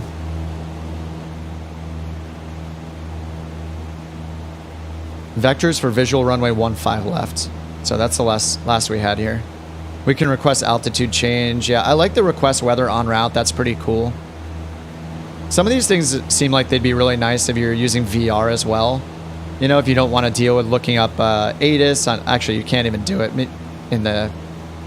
On the NXI on Microsoft Flight Sim, you can look up METARs and stuff like that. But yeah, if you don't want to deal with like fumbling to switch to ATIS, you can just request it from the controller. You know that even though... Okay, here we go. Turn right. All right, right heading 320. Turn right heading 320 to Sierra Papa. We're a little closer to the ground now so we can see. So the airport is it right there? It's right over here.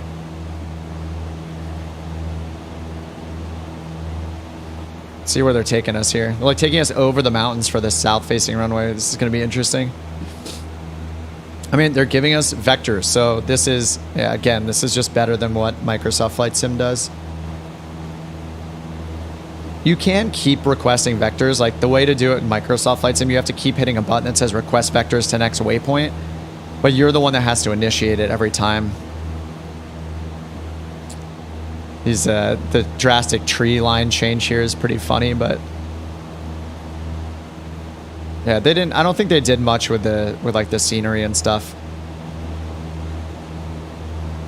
It's these like lines of trees are just funny.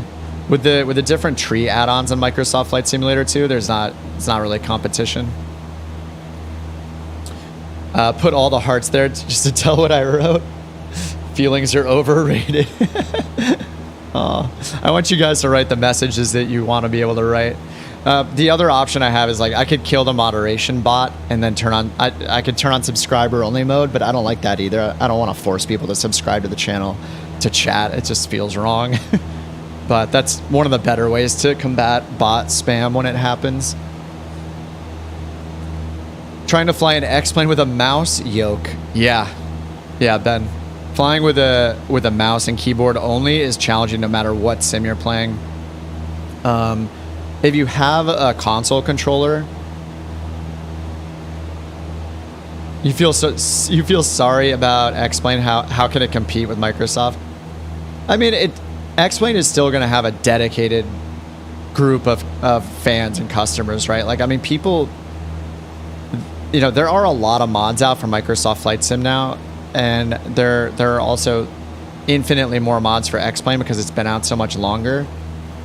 And people like what they're comfortable with, right? Like as long as you're getting done what you want to get done in your sim, then you're happy, right? Like the chance of somebody switching from X-Plane 11 today to Microsoft Flight Simulator, I don't know that it's huge. Like they might try it here and there. They might try the helicopters when they come out in November, or they might only use Microsoft Flight Sim when they're doing some VFR stuff.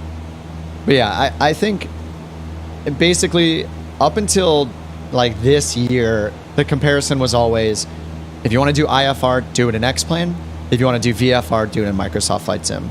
But because of all the improvements that have been happening with, like, say the G1000 NXI, for example, because of all those improvements in Microsoft Flight Sim this year, it's just inching closer and like it's removing that hard line between the two for IFR versus VFR. Obviously, if you want a more cinematic experience, you want the visuals, you're going to play Microsoft Flight Simulator. You want to fly low to the ground. You want to see your house. You know, you want that in Microsoft Flight Sim. X-Plane 12 is beta. It's not a beta, it's early access. So I think the difference is beta is like work in progress. Early access is the final thing, but you get it early. And maybe it is kind of still in a beta phase-ish. I mean, I don't know what's going on here exactly. Like this, so they are vectoring us, but look where we're going. Like we're coming up on colliding with these mountains up here in about 5 minutes. So we'll clear these, but I mean, we talk about Microsoft Flight Sim flying us into mountains. This does not look like the correct visual route for 1-5 left into Santa Barbara. We were over here. They vectored us up towards here, and instead of just skirting along, like descending and then going this way and then turning south and landing, we're all the way up here now. Like, I mean, we're way off base. We're as far from Santa Barbara Airport as we are from Quang almost. So I don't know what it's doing right now. Like, this is why, like, in the past, whenever people complained about Microsoft Flight Sim ATC, I asked if, like, how recently did they actually use X-Plane ATC? Because, like, X-Plane was just not giving me instructions when I used it in X-Plane 11, and Microsoft Flight Sim was assigning me approaches with transition waypoints. Oh no. Okay, here we go. 240? Is this going to put us right into a mountain? Descend and maintain 4,000. Yeah, no, we're not going to do that yet. Sierra Pop. This is a little sketchy.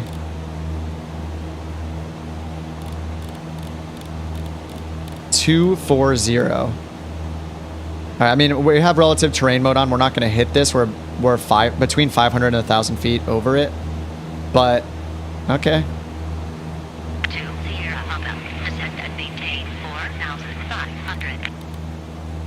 Descend and maintain. All right, vertical speed mode down. 500 to Sierra Pop. All right. I mean, this seems a little sketchy to me, but I also, to be fair, we're more than 500 feet over these. I mean, that's not great obstacle clearance, but okay, at least they're turning us now.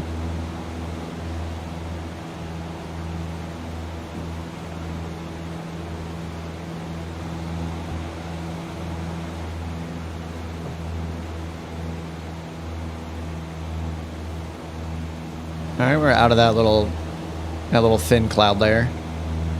All right, this isn't bad. I don't think this route, the way it's lining us up for this doesn't seem super realistic. Like these mountains right here are pretty close to the airport. So just this path of going all the way up here and lining up with it this far out seems a little weird to me. Like, I think we would have descended here and just made a left base for 1-5 left. I mean, right now the graphics to me, these don't look horrible. I think the clouds look a lot better than they used to. It's not bad. I mean, I don't fly towards, like, all the way down to the ground that often myself, so unless, you know, until you're coming in on final, a lot of the time you're not going to see all that detail anyway. So I don't think it's horrible.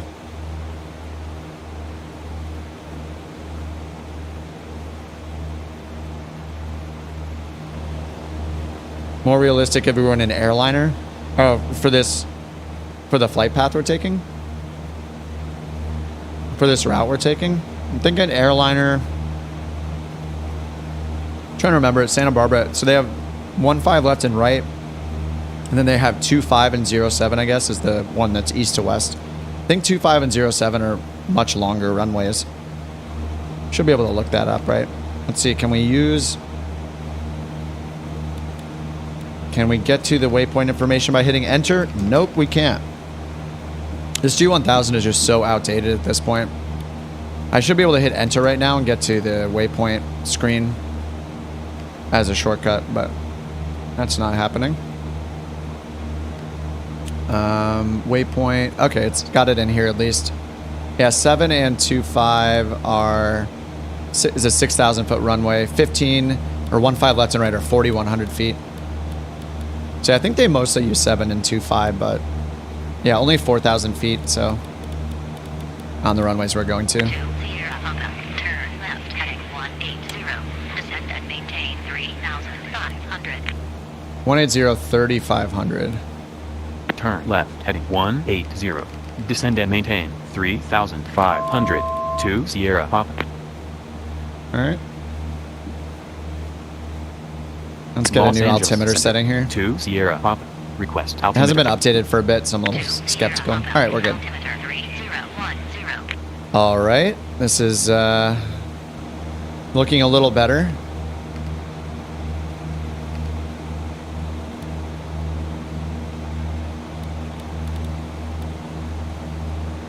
You have to be a lot more precise with your mouse in X-Plane as well.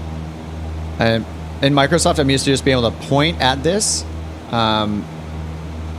So I can point anywhere on this button in Microsoft Flight Sim, and I can just rotate my mouse wheel up and down to turn it.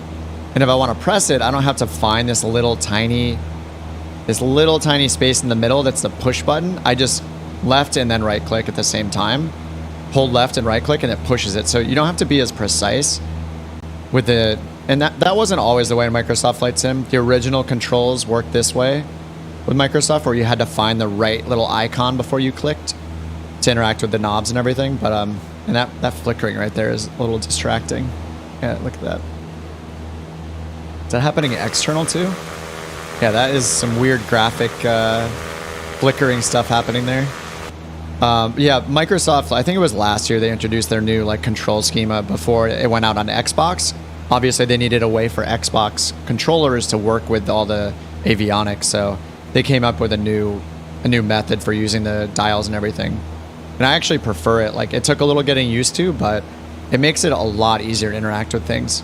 You just point at them and just like you can just click and drag or use your mouse wheel.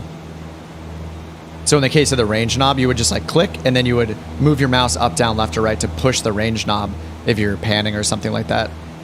Are we going to hit this? It looks like we're not going to, but this is some sketchy vectoring. Graphics card overheating. I don't know. I would hope that in high settings in this, in X-Plane, it would be okay. I have a 3080. I could turn ambient occlusion back to high, maybe shadows down a little bit. Just try that for now. Yeah, I'm not sure. I'm also running it in windowed mode, which isn't necessarily gonna always happen. So it could be because I'm using it in windowed mode. I just have a single, all right, I'm gonna start slowing down here. I just have a single ultra wide monitor. 2 Sierra Papa, turn right heading 340. Vectors for the visual runway 15 left. Climb and maintain 3,500. 2 Sierra Papa, contact. All right, 340. 120.55. Contact Santa Barbara approach. Santa. 120.55. 2 All right, Sierra Papa. 125.5.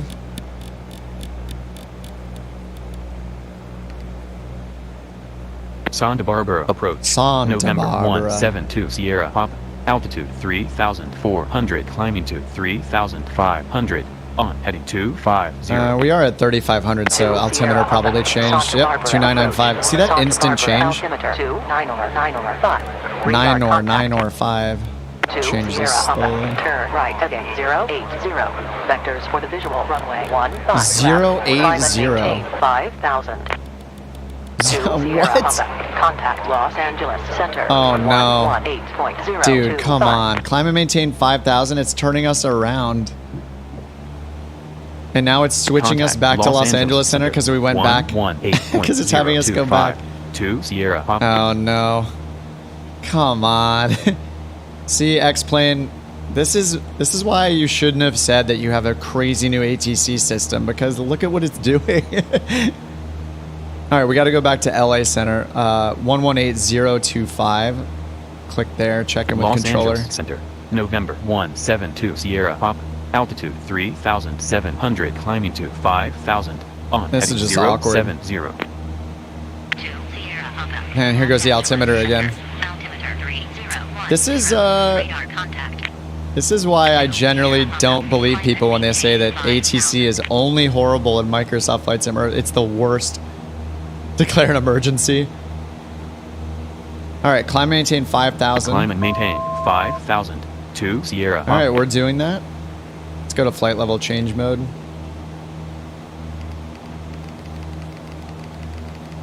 All right, we'll climb at 80 knots.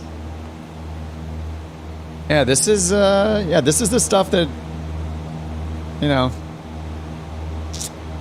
Fuel, I checked a little while ago. We're decent. We have 10 pounds on each side. Not in the yellow yet. I just had it at default fuel settings, which I think is just half tanks. I'm pretty sure I can refill it in the air if we have to, right? We'll get a military refueling. New episode on 7.4 Gear, ATC versus pilots. Dude, 7.4 Gear is a great channel. Oh, what was I watching yesterday? Let me, I was watching this channel. It reminds me of, oh, what's that one? It's like the flight disasters one where the guy is just, it just subtitles. He's got like over 1 million. I found another one that I'd never seen before that I was watching last night that was great. Great reenactments. Oh, Mentor Pilot. He's a huge YouTuber. He's got over 1 million as well. 1.2 million. Mentor with a U, M-E-N-T-O-U-R pilot. I was watching that last night. His videos are really good. Yeah. I forget the other one that just has the subtitles, but I feel like this guy where he's actually narrating it, I mean, it's like very, very professionally done. It's crazy. Just crazy how good some people are at producing videos. So yeah, I watched that last night. But yeah, 7.4 Gear is a great channel. What's his name? Kelsey? He's really cool. I like that he'd like, you know, he can make fun of himself, so I like that kind of personality. No, flaps are not down. We're full up here. Flaps are up. Mixture was rich because we were coming in on final. I could lean it a bit now. I actually shouldn't have leaned it. Shouldn't have leaned it until we were down below like 3,000.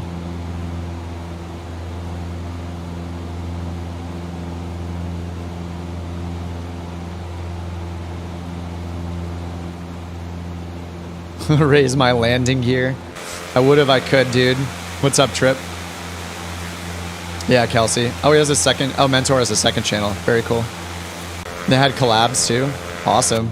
Yeah, I feel like I was up too late last night because I watched a full one of the Mentor ones because I was like, oh my god, these are great.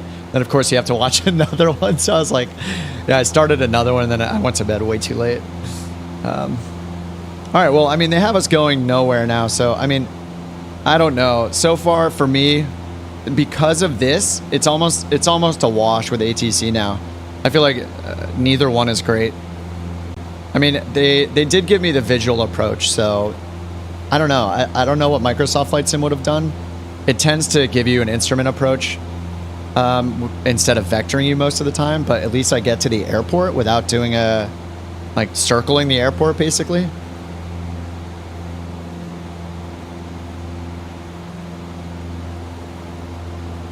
Green Dot Aviation. Okay. Let me check that one out. I'm gonna add it on my phone real quick so I don't forget. Green Dot.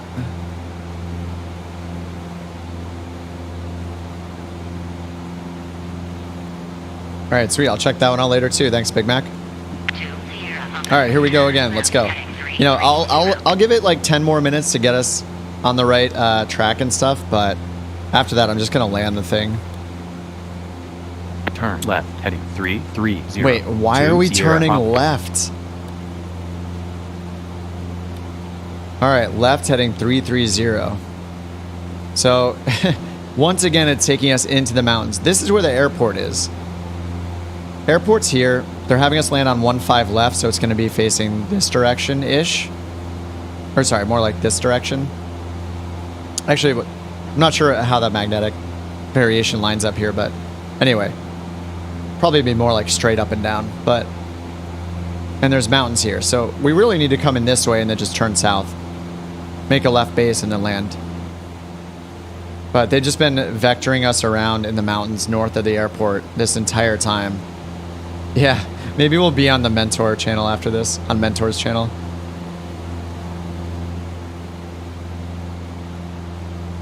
Oh, why are my taxi lights on? I must have clicked that by accident.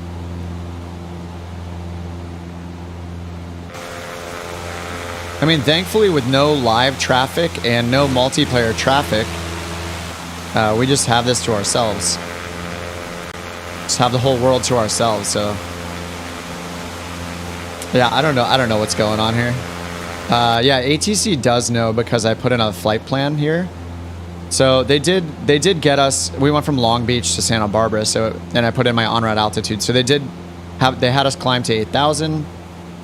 They had us go to. They were reporting. They were telling us when we were crossing LAX and BTU. You know, they say like proceed to Quang or whatever. That was working. I still don't know what these two buttons do right here. But anyway, yeah, I filed the flight plan this way before we took off.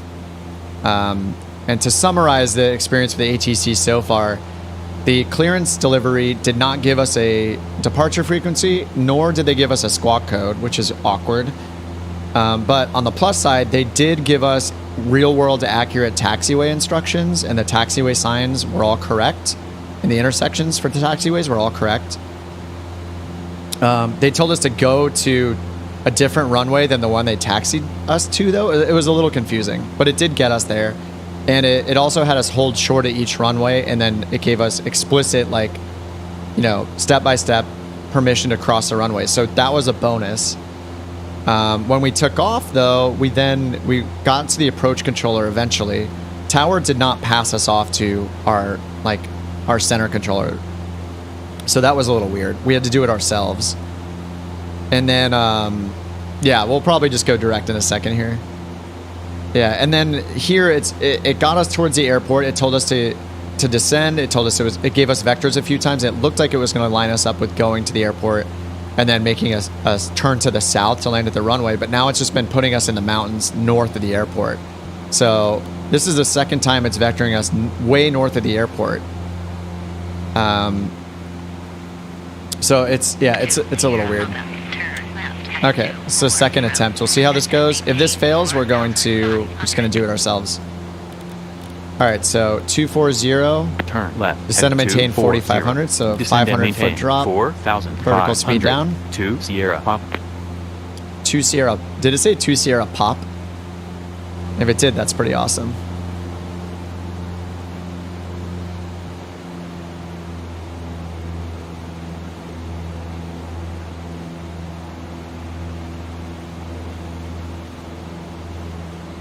The Bermuda Mountains, yep. Crash it. Well, if we listen to ATC, that might happen, actually. I am actually curious to see, like, maybe we'll test this. Yeah, we should test the damage model. It said that, like, parts of the plane will, like, come off if you're flying, like, if you're overspeeding or excessive G-force. So I do want to try that. I think that could be pretty interesting just to see what happens. You want to hear it? Yeah, I do wish that Microsoft Flight Sim had like damage, like realistic damage simulation. So like, it does have like the avionics and like instrument failures, and the systems can fail. Like you can turn on failures, but yeah, Santa Barbara's closed. Give ATC the middle finger. Yep, probably doing that soon. Do airways have names? They do, yeah. Like, well, we were supposed to be on the Victor 266, and I did put that in the flight plan. So up here you can see 299. Victor 299, that's an airway. So that one was in, so they knew we would take the airway. So it's good you can put the airways in. but you cannot put SIDS or stars here. All you can do, all you can do is just the en route parts.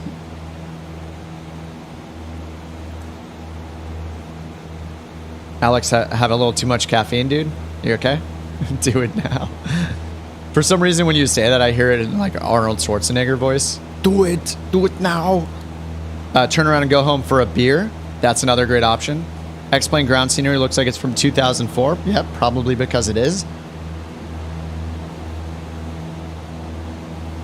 All right, so we need to make another left turn to go over that way.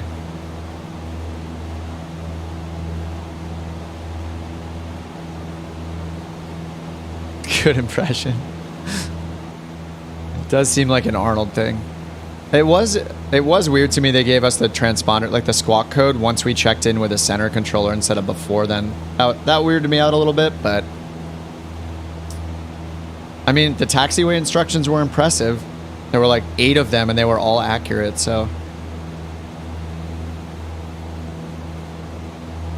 Alright, so we should be making a left-hand turn here in a moment. Should vector us to another heading any minute now. Let's speed it up a little bit here.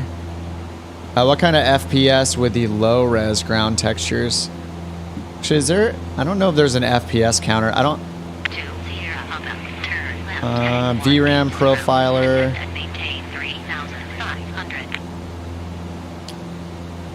I assume these are our FPSs. Average 17, max 40. All right, turn left heading 180. 180.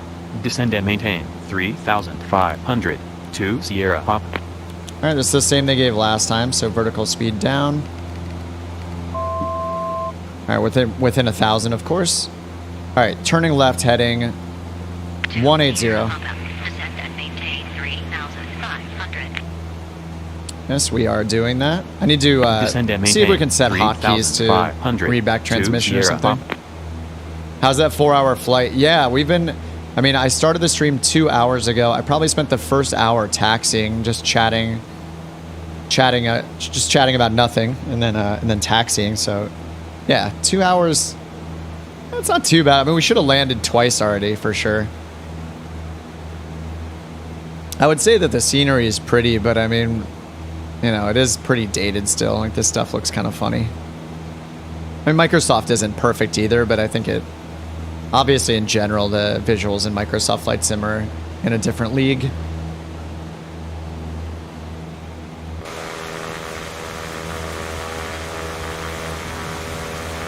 It's like a bunch of golf courses down there. Is that a golf course? That looks like a golf course to me. That's cool. The roads look pretty good, actually. I mean, they're not like the highest fidelity, but I mean, the roads, I don't see them going underwater or anything crazy. And there, I can see the cars, so that's cool. I mean, maybe with like a tree add-on or something, it would be a lot better. The roads in Microsoft Flight Sim mostly look, they're kind of whatever, I think. They're not the best.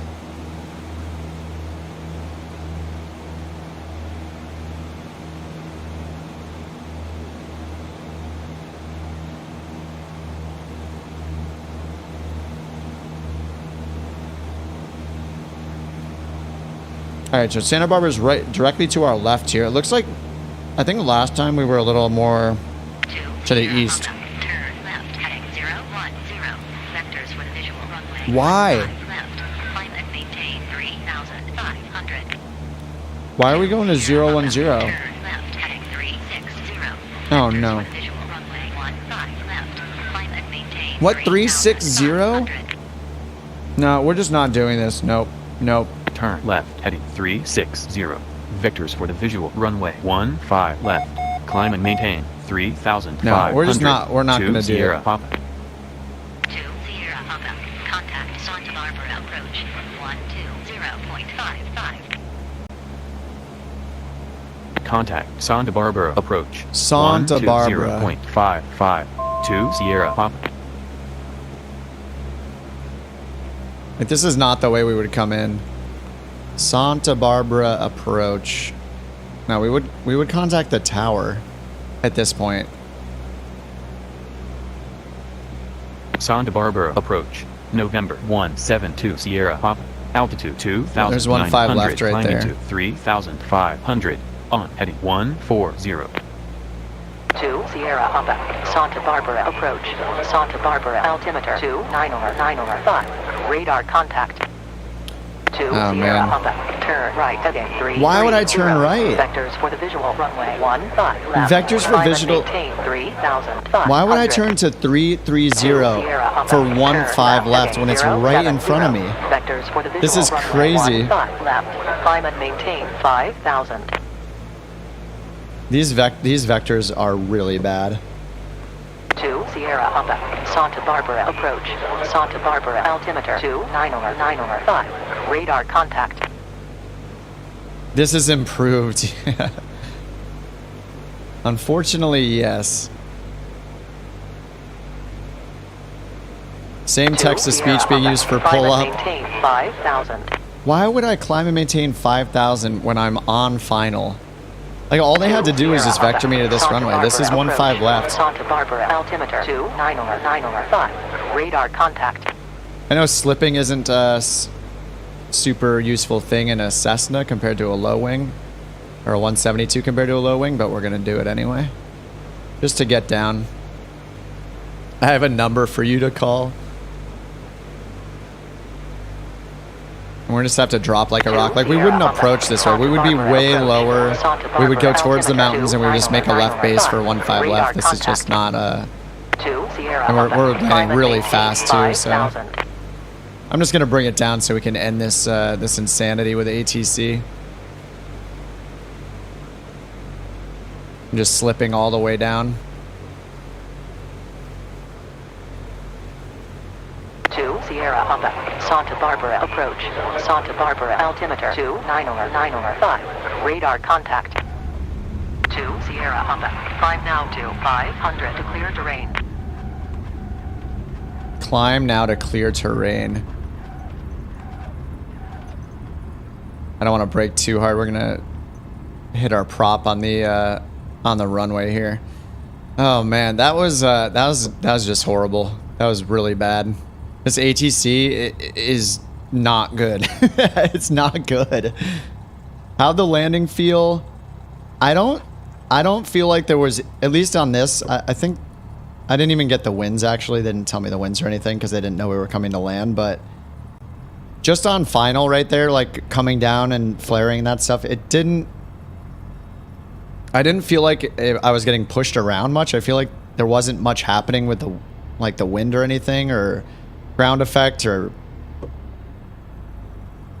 it just felt kind of basic on that one. I don't know. I have to do more to know, I think. All right, there's a Southwest livery. I mean, on the plus side, they have a lot of liveries included, which is nice. Yeah, the taxiway signs. Yeah, the taxiway signage looks good for sure.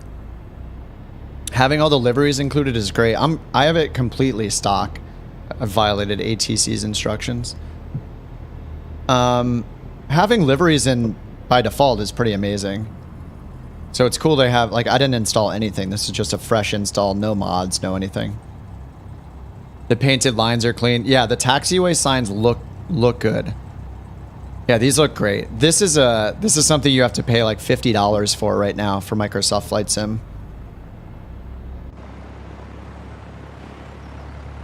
So yeah, I'll definitely give them, like, and the road, I think the roads might be better too. I mean, I've only seen just a little area of the world so far. Yeah, the taxiway stuff looks very accurate. The taxiway instructions were accurate, except for the wrong runway being told to us the first time.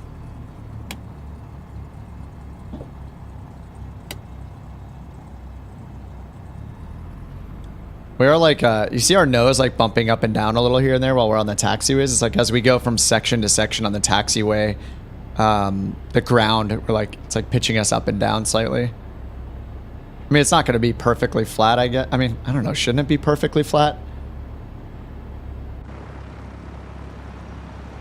Climb now to 500 to clear terrain.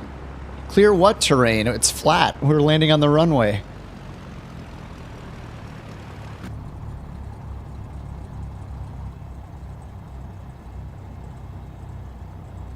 All right, let's play around with the damage. Let's just do an unauthorized takeoff and just fly around like crazy for a minute. I'm just going to ignore all the rules right now. Play around with some stuff. Maybe we should turn on some weather, like check out the rain and stuff like that. Looks like you're floating above the ground. Yeah, it does a little bit, right? I could see the wheels. Yeah, wheels are making like a little contact with the ground. They have like a little, like, they're like disturbing the ground a little bit.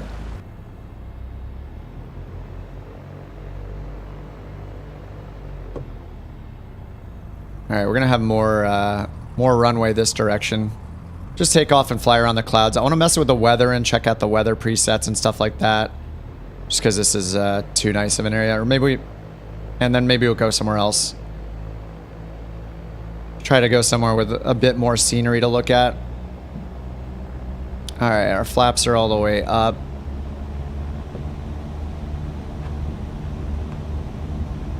All right, there's 40 knots. Whoa. 55 knots.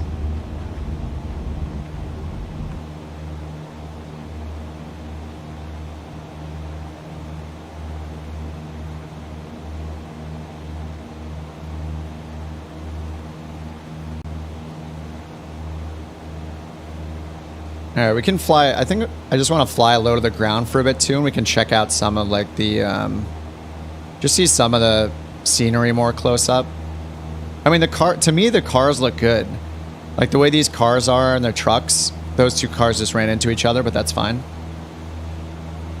Like that stuff doesn't look bad to me.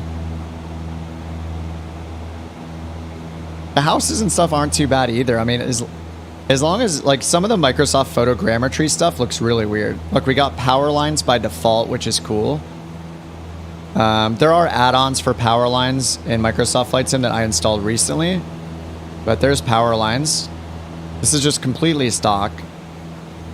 So, I mean, like, you know, if I had to pick between having better looking trees or having power lines, I don't know, I might pick power lines. Like, I want more of the things in the world to show up. This is the best. Flying X-Plane 12 so we don't have to, thanks.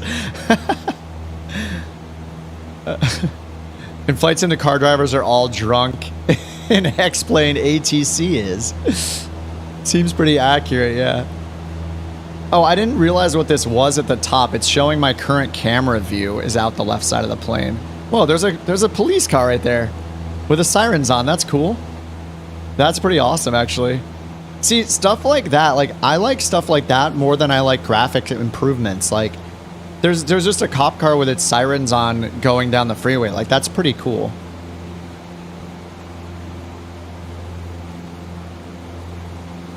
I mean, yeah, the ground terrain and the trees, but with stock graphics, look pretty crummy. Like, this whole area just looks like kind of mush. The air feels very static. X-Plane 11 version looked like roads were made from a series of straight road sections. Yeah, I guess they have some curve to them now. We'll see. We'll overspeed in a bit. We'll take this up high and then we'll overspeed on the way down and see what kind of damage stuff we get, because there was an option I enabled that says that like parts of the plane will like fall off and get damaged and like fall off or something. Let me take a look at what the option said.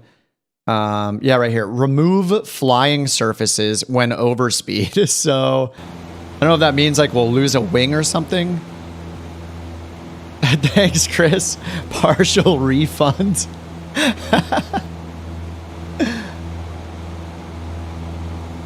I mean, to be honest though, like, I mean, every now and then I would load up X-Plane if like my partner, for example, she flies and she wanted to fly and like an SR-22 that had Avionics in it because she was going to like try one of those out for real flying. So we could find that in X-Plane. We couldn't find that in Microsoft Flight Sim. So like that kind of thing, yeah, you know, sometimes you have that extra option. We could get that, and she could try it out before she goes to a real flight. So, I wonder if there's what other kind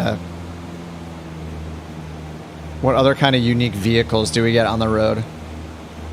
I feel like with Microsoft Flight Sim, they just like, maybe I'm wrong. I feel like they just like disappear. So we got like a bus and a car. They're actually following each other.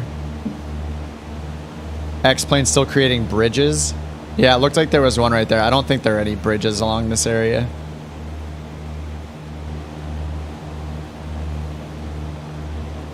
Yeah, this is on almost maximum graphics. The only thing I have turned down is, let me take a look again. I think I have shadows turned down. Cloud is max. Yeah, shadow is on high. Rendering distance, world objects, vegetation, that's all maximum. Here we have parked aircraft, 3D vegetation, that's all on. And I think I turned the anti-aliasing up one tick mark here to 2x. I think it was here by default, so I turned it up to MSAA. And then I'm running it windowed just because I just have a single monitor. So I have it in windowed mode. I mean, the cars look like they're like real objects that follow each other around though, so that is kind of cool. I think the power lines are awesome. There's a random tunnel right there. But, you know, there's a free add-on to add power lines to Microsoft Flight Sim, so I've been using that lately. So we do know that, you know, even though you have to add a mod in Microsoft to get it, it is free, so. Due to procedural generation. Haven't tried this lately. At one point, if you squawked 7700, the fire trucks would come out to greet you. Oh, really? We could try that when I land. Oh, that shadow. Oh, the vegetation's like loading in or something.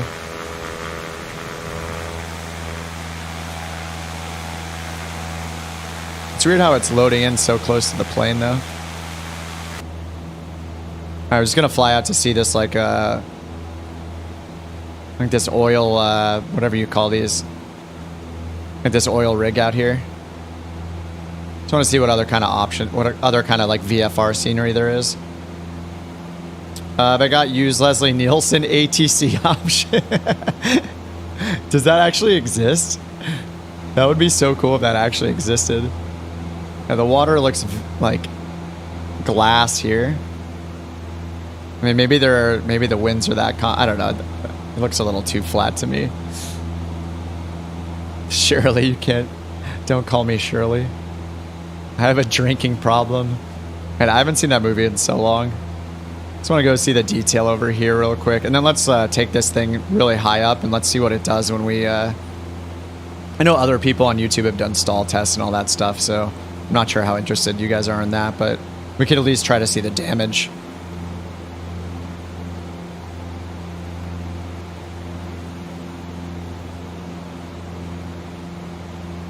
Expect some waves, yeah. Yeah, we're just north of Santa Barbara now. No boats or anything. I'm sure there's add-ons for all that stuff. Microsoft has boats by default, I'm pretty sure, yeah. I know there are add-ons to improve them, but... Oh, that's pretty detailed, actually. It's pretty awesome.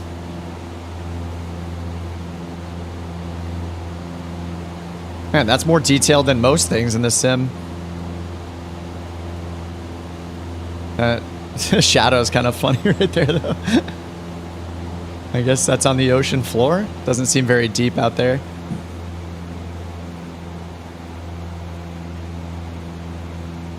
My name is Roger. I am the co-pilot. All right, go for damage. Yeah, let's take this up and we'll just overspeed it on the way down.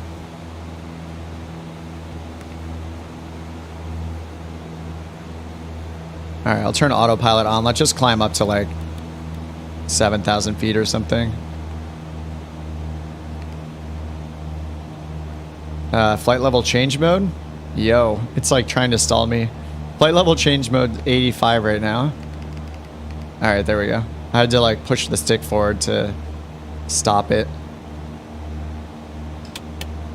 All right. We can climb a little faster than that, right? What is it, 74? It does show our VY on there. That's cool. Timer references. Glide VX VY minimums. I don't think much has changed with the G1000. It was always okay, but they definitely haven't improved. They haven't improved the features as far as I can tell in the G1000. Like there's no lean page. You can't use airways. You can't shortcut to the waypoint page by just hitting enter on something. Is there, let's see what else. I think is there a traffic map page? No, there's no traffic map page. There are no sub pages at all, actually. There's only page groups. Oh, wait, Nearest has a couple. Yeah, we have a couple pages under the Nearest page group for just intersections, NDBs, and VORs. Can we highlight a VOR and tune into it? Let's see if we hit enter. No. Oh, I have to move down to the frequency section, that's why. Yeah, okay, we can do that. That's good. So hitting enter will put the frequency in our nav standby. Yeah. Tested the weather. Oh yeah, not yet. Let's mess with the weather settings right now. If we're gonna have damage, we might as well get damaged in a storm or something. All right, so we have real world weather turned on right now. Manually enter weather. Clear. Okay, let's go. IFR precision and non-precision. Overcast cumulus 6800. Marginal VFR overcast. Let's just start with broken. And we'll just test a few different ones here. Okay. I guess that's what I was expecting. All right, let's go to something else. Flight. VFR broken. Overcast will look similar, just obviously overcast. Let's go... Oh, large cell thunderstorms, I guess. All right, let's go for it. Wow. That was cool. Did you see the drops actually individually hit? That was actually awesome. In that very first moment, did you see all the drops in front of us before they hit the windshield? The sound is great, too.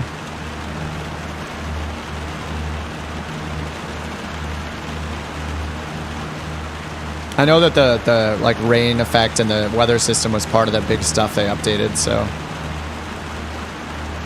And we can't get the altimeter right now. Convection should shake you around a bit. Oh, yeah, yeah. I mean, that's pretty cool. It's like every little raindrop. Oh, is that a hot... What is that? That looks like a hot air balloon. There's a hot air balloon on the water? That's, interesting, I guess.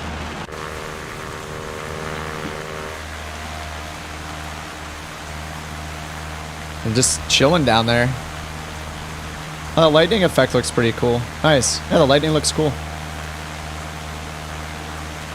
Yeah, it's funny. I had the add-on for Microsoft Flight Sim that adds hot air balloons, and I hadn't seen one for... You know, it's been a couple of weeks, and I haven't seen one yet. And now we see one right away.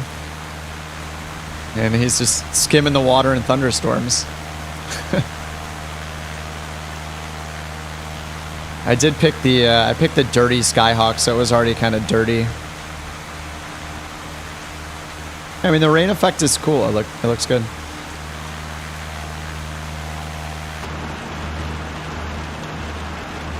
All right, we're at 3,500 feet. We're gonna go up a little bit more, and then I'm just gonna nosedive this thing in like camera view, and we'll see if any of the pieces of the plane break off for overspeeding. That's what it says that it'll do, so. And we are, it is bouncing us around a little bit. We can just see it here in the third-person camera.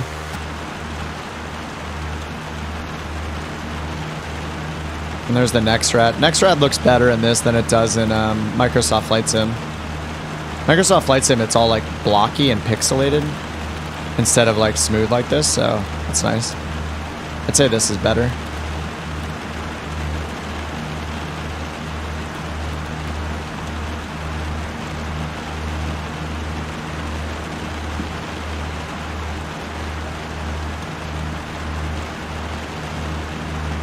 And we have traffic turned on, but there is no traffic because there's just no, there's just nothing. Oh yeah, you want to see how it reacts when we bank?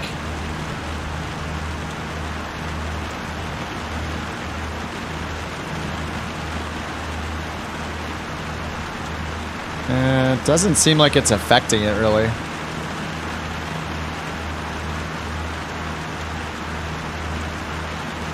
Yeah, the rain doesn't seem to react much to our movements, you know?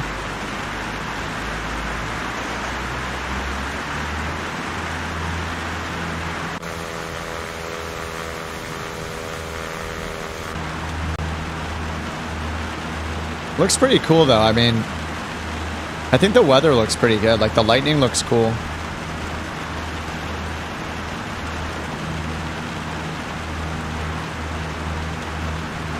Looks like there's some more activity like on the surface of the water too now that the winds are higher. Texture overlay. Yeah, it feels like it's very static, huh? No, it's... I can't really tell. Yeah, it's almost like not changing when I pitch forward or back. Yeah, I'm not sure.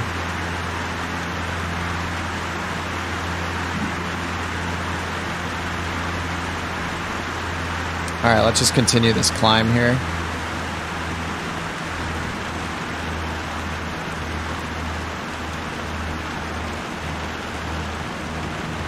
Just paint it on. When we first turned it on, though, it looked like how you see all the individual like rain droplets, basically. It's kind of interesting how they all just hit the windshield at once. Like you saw it before they hit the windshield, so I thought that was pretty cool. Are we like in a little break in the storm here? Not quite.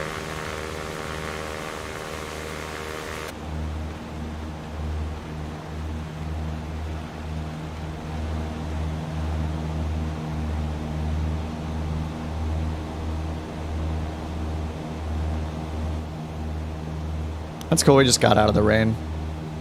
It cleared off pretty quickly. So we should fly into the rain again soon, so it'll be cool to see when it hits the windshield.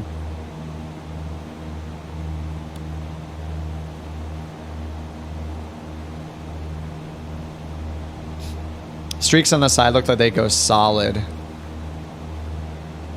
Turn weather back on, head for the red.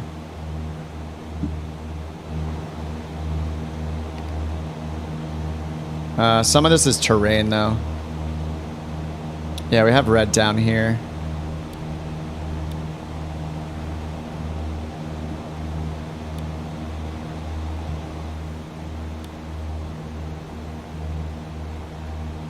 All right, we're still climbing, so we'll test like a crazy dive and see if it what kind of things happen to the plane, like if a wing falls off or something. It's like Microsoft Flight Sim where it wants to have you climb because the MVA is too low. Yeah, you mean with the ATC around Santa Barbara?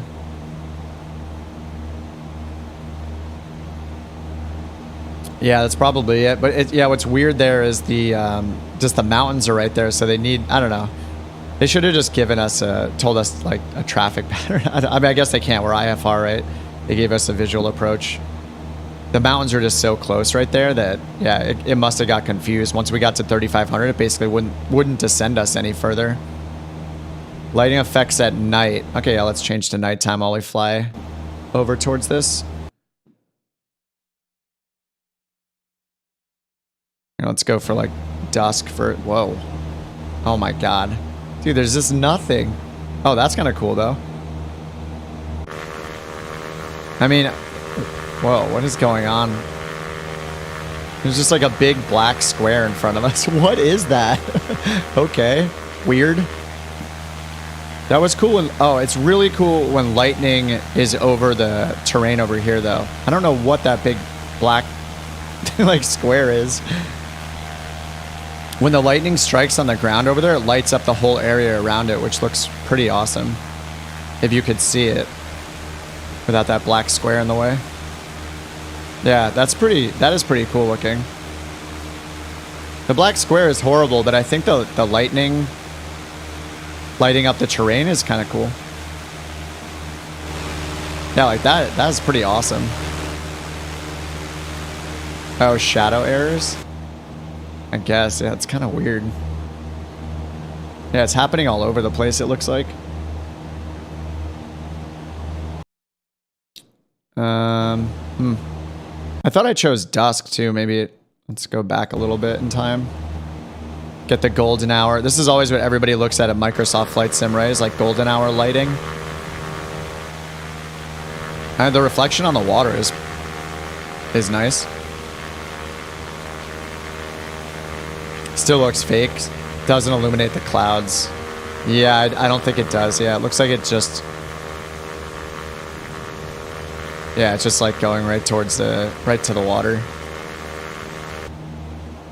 All right, how high are we now? 6,700 feet. We're gonna get a little higher. We're gonna test the damage. All these glares are pretty nice too. Yeah, I mean it's improved from X-Plane 11 as far as I can tell. Like they obviously did some work around the lighting system. The clouds are improved. I almost feel bad for people that use X-Plane though. Like, to me, obviously it's a business decision, right? Like, X-Plane is not in a position to put out an update that puts all of these into X-Plane 11. So, you know, they released it as X-Plane 12, and now anybody that's on 11 has to upgrade or pay for 12. If this was Microsoft doing it, they have deeper pockets, obviously. So for them, like, this would have just been an update to the sim. You know, improved clouds, improved lighting, it would just be an update. But for X-Plane, this is a whole new product. It's hard to compete, you know? I mean, yeah, how do you compete with Microsoft when you're a relatively smaller development team? So I get it. It's just, yeah, it's a bummer for people that play X-Plane that they're basically paying full price for... That was pretty cool how the rain starts, though. They're paying, like, full price for, like, a major patch, basically. Some major updates. But not significantly... I don't know, not anything, like, groundbreaking. I don't know.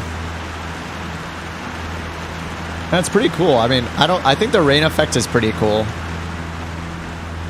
The sound is good. Microsoft, yeah, lots of partners. Yeah, it's hard for them to compete. The rain kind of disappeared off everything fast. Maybe that's how it works. I don't know. I've never flown through rain myself, so I'm not sure. People pay $60 on airplanes all the time. Yep, that's true. Yeah, definitely true. And by upgrading, you get more planes, right? So they did add a bunch of planes to X-Plane 12, I'm pretty sure. Thunder sounds. No, I don't think so. Oh yeah, I just heard one just then.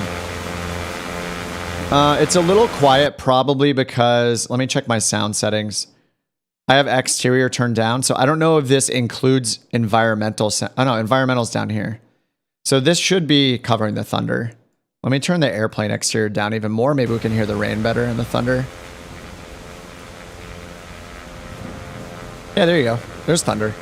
Yeah, it sounds... I think the sounds overall, they sound pretty good to me.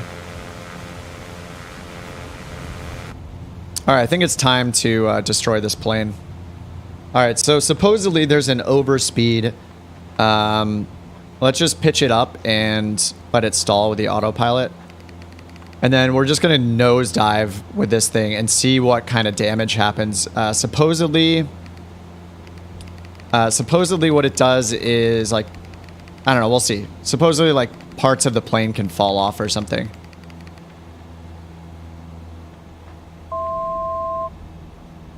So let's see what happens.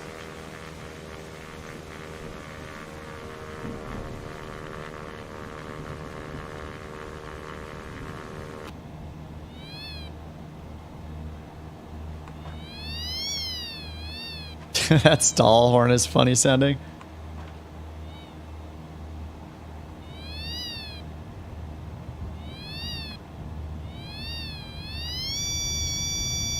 I'm going to intentionally not recover, so...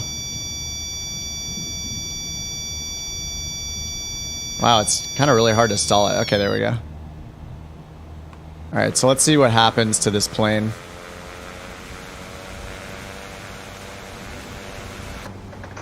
Alright, we are massively overspeeding.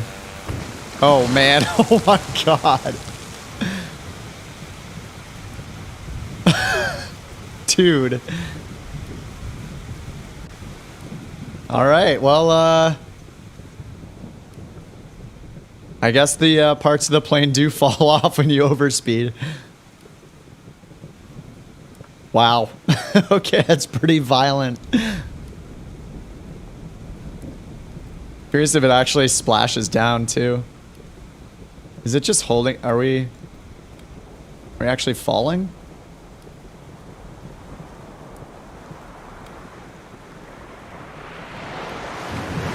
Oh, there we go. Oh, it's actually taking us underwater. Oh, there we go. Oh, there's actually smoke and everything too. Crazy. I don't know how it's still attached. We got a lot of... This looks like a Microsoft Flight Sim livery bug with the magenta colors too. I can't zoom out anymore either. I can't really do much with the camera right now.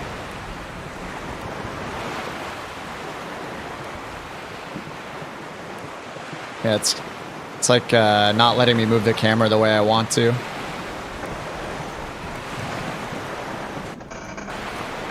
This is inside. I think I need to move to a different camera view probably. I'm in the chase camera, I think, so there's like a there's a free camera somewhere, right? External circle.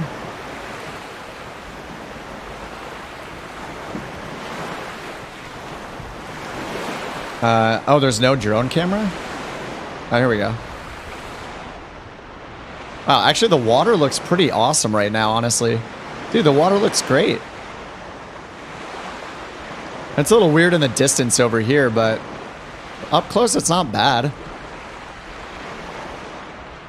Oxygen level critical. Well, I mean X-Plane definitely wins in the damage category, as far as I can tell. I mean, you can't, in Microsoft Flight Sim, if you overstress the aircraft, it just black screens and the game's over. Your flight is over, so. All right, let's take a look at, let's see. I don't remember which planes came with X-Plane 11, but I know there are some new ones in X-Plane 12. I would have to look up the list. Is the A330 one of them? I think the A330 might be a new one for X-Plane 11. There's the Baron, the King Air. I think Citation X might be new as well. They had the Skyhawks before, Super Cub. I'm not sure about the Sentinel or the Evolution. Cirrus Vision Jet, is that new? SR-22 is new. And then I'm not sure how many helicopters it had before either. I think there was only like one or two, so there's probably a new helicopter. Oh, and then we have a Skyhawk with floats as well. And an Aerolite, Ultralight. That's cool. I don't know. I kind of want to check out maybe like the Vision Jet or the Citation. Or do we want to try... I'd probably be really bad at flying helicopters. We could take a helicopter around like New York City or something. We got a bigger... I should just take like a little plane. Let's go to like... Oops. Teterboro or something. Let's just start right on the ground. Let's do convective maybe. Oh, did I change to convective? Let's go to convective and just fly a helicopter around. I'll probably mess this up big time. Just get a little variety in what we're seeing here. So overall, I don't know. I want to use ATC again to see. You know, maybe it was a little bit of user error. I kept stepping on the ATC by accident. And maybe Santa Barbara's just a tricky airport for them to vector us into. You know, the mountains are right there. So yeah, if it got confused with like the minimum vectoring altitudes and stuff like that, you know, maybe give it the benefit of the doubt for now and try a different airport. Or at least do one where we get an instrument approach. Oh, I didn't start with the engines. I do not fly helicopters at all, so don't judge me. I'm just gonna start with the engines running. Just want to try it out really quickly. And convective is it's gonna be a really bad idea. Let's just do a few clouds for now. Map for runway 19, Chris. Yeah. Why did I pick Teterboro? Whoops. Wait, are we in a hangar right now? Oh, what? Dude, that is pretty cool, actually. And this is gonna be horrible. Oh, what? What? I just moved my throttle to idle, by the way. I'm giving it left rudder, but that's not gonna do anything, is it? Oh, it is, it is. Okay, okay, there we go, there we go. I didn't remap anything, so... Okay. That was weird. So I moved my throttle from full. I had it on full from the last flight. Interesting. I had moved it to idle, and I think it triggered like a full throttle moment. So that's why it... Good thing there's no building damage, I guess. And I have a lot of... I don't think it's called rudder, but anyway, I'm putting in a lot of left pressure on the... I don't know the terminology. Don't judge me, I'm not a helicopter pilot. I just wanted to fly one really quickly. This looks pretty awesome though so far.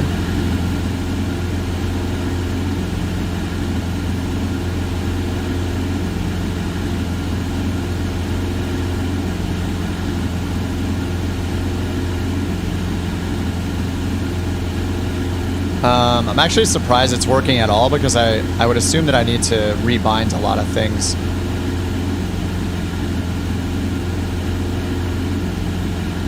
Oh, it's reversed, isn't it? I think it's reversed.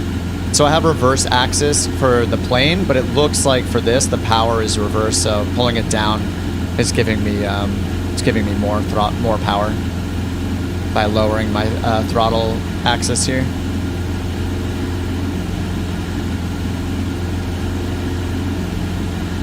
So this is just using real-time lighting, right? Or real-time time right now. I guess I could switch to real-time weather. Download real weather.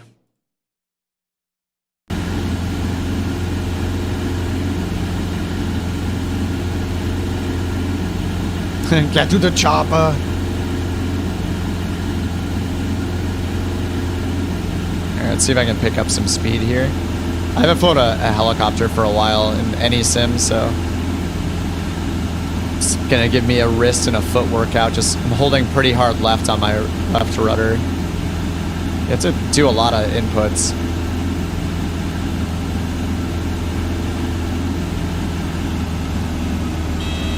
Okay, no, the throttle is not reversed because I just pulled it to idle and we got the warning.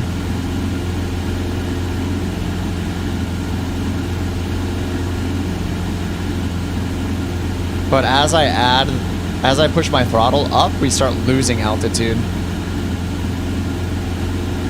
I'm sure there's some just simple fundamental helicopter flying things that I have no idea about, so that's why my performance will be bad. All the little street lights look pretty good, actually.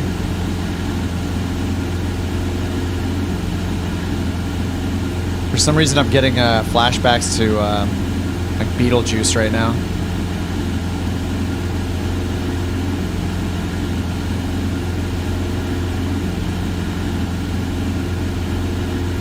Oh, torque, okay. Raise the collective pitch control, increases the pitch angle.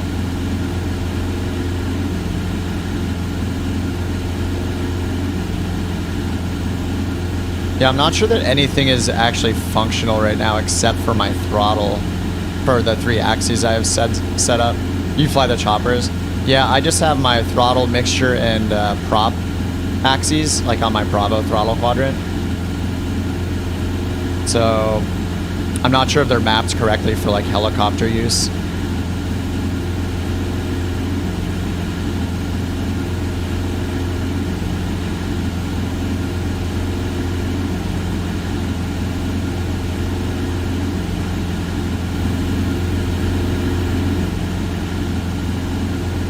Checking to see if there's any cars down here. I don't really see any in the city itself.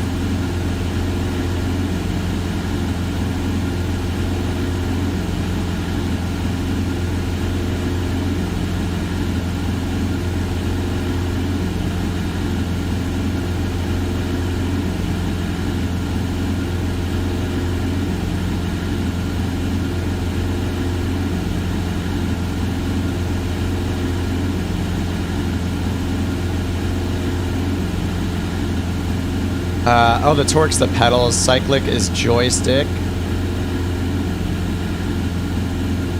I mean, this doesn't look bad, and the frame rate is good, so that's cool. Like landing lights there at the helicopter pad on that building. Collective changes the blade pitch.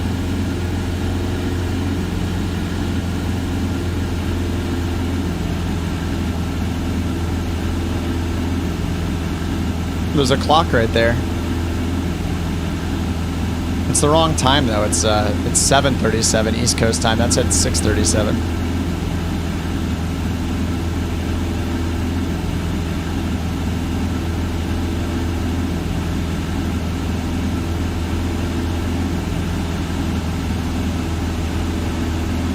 The scenery in the city is not bad at all. I don't know. I think it looks pretty good.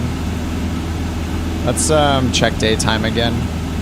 This is real time, so let's go back a couple hours.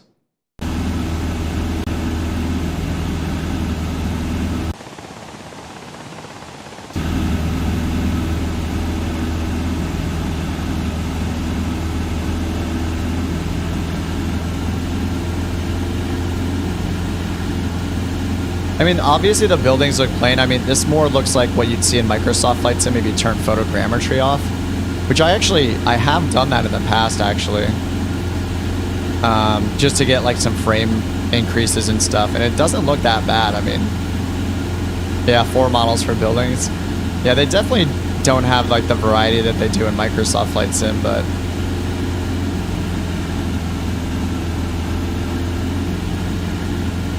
it's not horrible.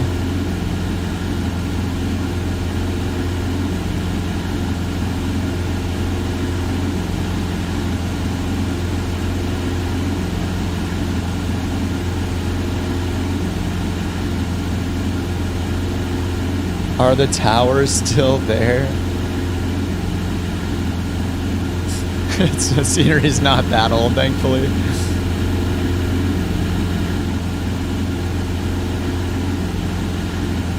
I think I'm using too much torque then.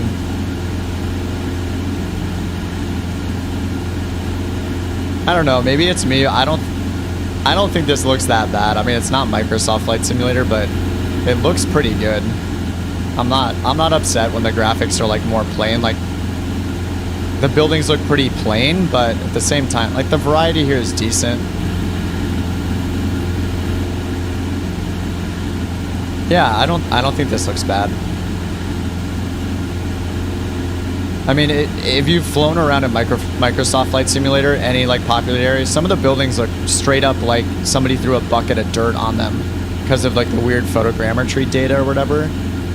Sometimes they look really weird, so I wouldn't judge X-Plane too harshly for the buildings personally.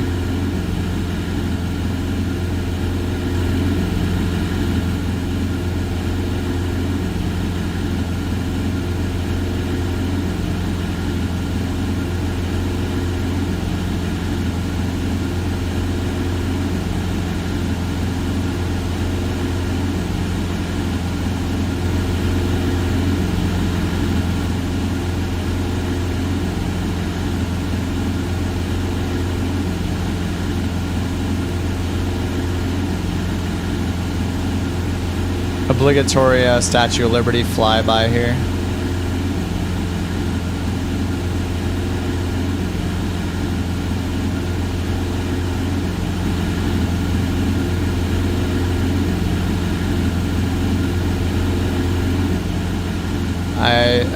I'm flying this as if it's a plane, like I'm not even hovering, so it's kind of funny just because I'm not good at flying helicopters. Let's see if I can try to hover a little bit.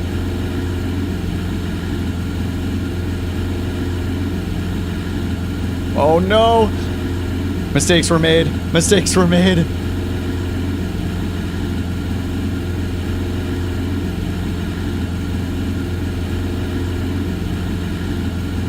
Why is it so hard? Okay, stabilizing. Sorry guys, I don't fly helicopters. I mean, I'm sure people are pretty stoked about the helicopter update coming in Microsoft Flight Sim though.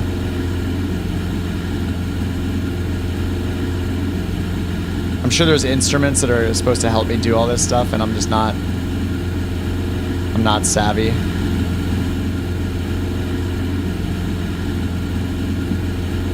Wow, it's like I'm doing something very wrong.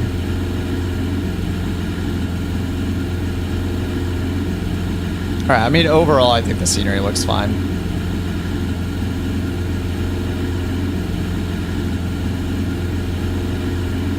I think X-Plane has a real look to it.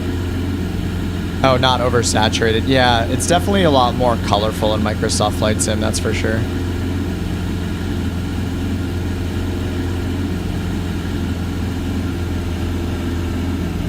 Yeah, I am legend. Yeah, exactly, Ian. Good chopper flying. Yeah. As we're like, just like flailing all over the place.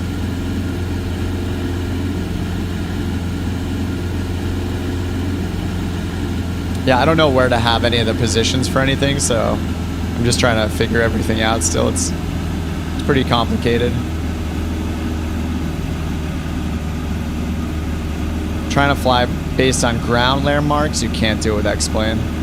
Uh-oh, carb icing.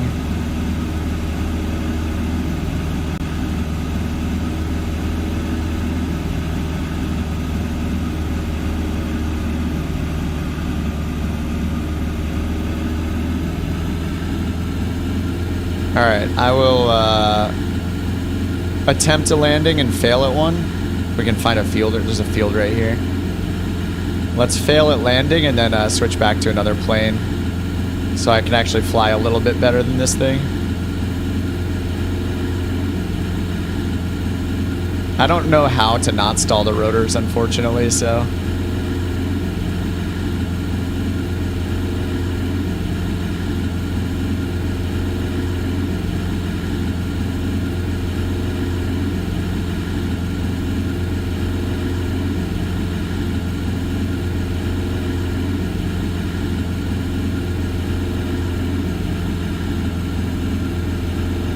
It just doesn't, in my head, I'm like, oh, pull the throttle out to go down, but that's just not how it works. I'm so bad.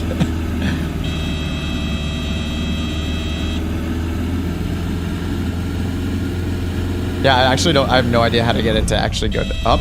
That was the mixture. All right, so that's actually just more like a cutoff than the mixture.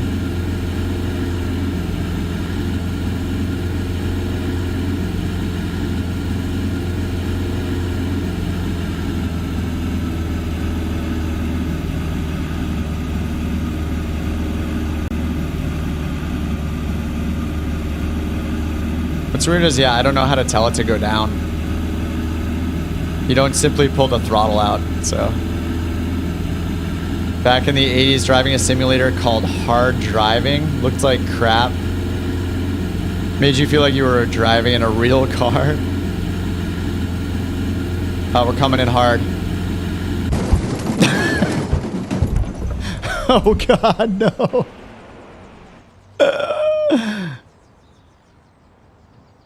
All right, we're good. We can walk away from this, right?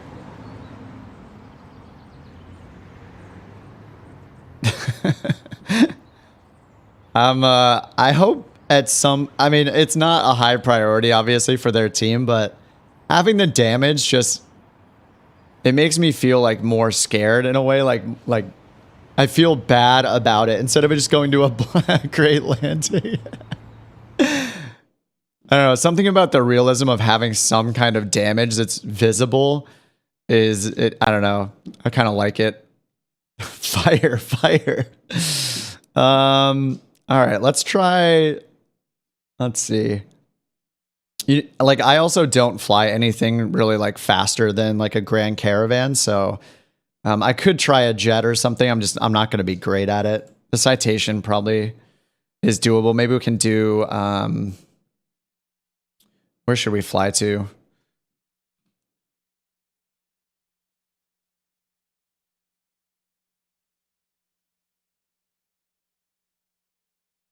We could do like Vegas to somewhere, maybe.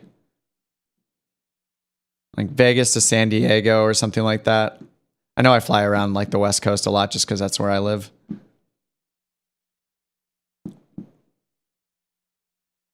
Condolences over to the Queen. You can't let it rotate to the ground. Yeah, I don't know the controls at all, so that I just wanted to see what the helicopter looked like mainly. And New York doesn't look bad.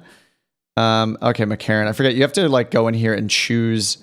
You have to choose your start here if you don't want to start on the runway. So let's go. Like, are these gates or ramps? These are all gates. They look like. Okay. Southwest ramp. Okay, there we go. And real time. All right, we'll see what the citation looks like. And we'll give ATC another try here. I'm not going to be amazing at flying the citation, but I just wanted to try a different plane so we're not sitting in the Cessna. Get your pilot's license, but stay away from the choppers. True. I should stay away from the planes too, probably. Rotor Sim Pilot. Oh, I've watched his. Yeah, I've watched Rotor Sim Pilot's channel before, back when I was flying like the H135 in Microsoft Flight Sim. Yeah, he's got great videos. Looks like it's running pretty good. Yeah, I think performance-wise, it's fine. I had some weird graphics, like some flickering happening with the graphics. Wait, this is a citation? For some reason, I was expecting didn't it say longitude X? I was expecting this to have like glass panels instead of these like Colin stuff.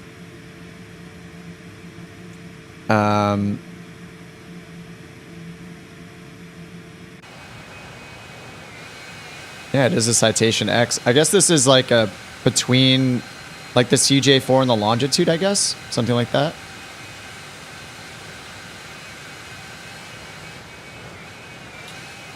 Thankfully it's all started up. It is kind of cool that you can something you can do in X-Plane that you can't do.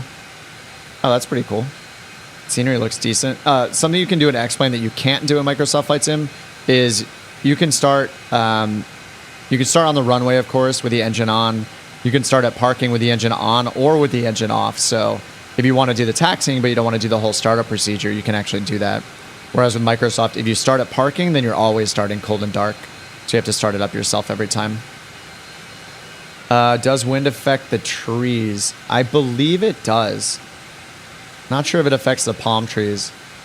In some of the videos I watched, I did see wind blowing the trees, though. Standard citation. Yeah, I thought this was going to be more like the longitude, like glass panel, but this will be fine. All right, so let's just go over to Sky Vector again. Actually, let's just do sim brief. New flight. We'll just get a route here from Las Vegas to, I guess we could do like San Diego, get to the water. Oh, what? I'm not sure. Oh, they have the citation X in here. Okay, cool. And then no freight, no passengers. And I'm actually not sure what it set up here for the fuel. I should have customized that too.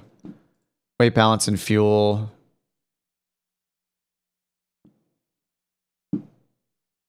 Total payload, center of gravity, crew oxygen. So this is just all the weights. Where's the fuel? Wait, weight, balance, and fuel. Total payload weight, internal fuel weight. There we go. So let's see what SimBrief says for our fuel. Here's our, okay, we have Victor Airways. So I'm not sure how good these avionics are for the citation in X-Plane. We'll see if we can put Airways or not. Worst case scenario, we'll just fly to these 3 VORs. All right, LAX is our alternate.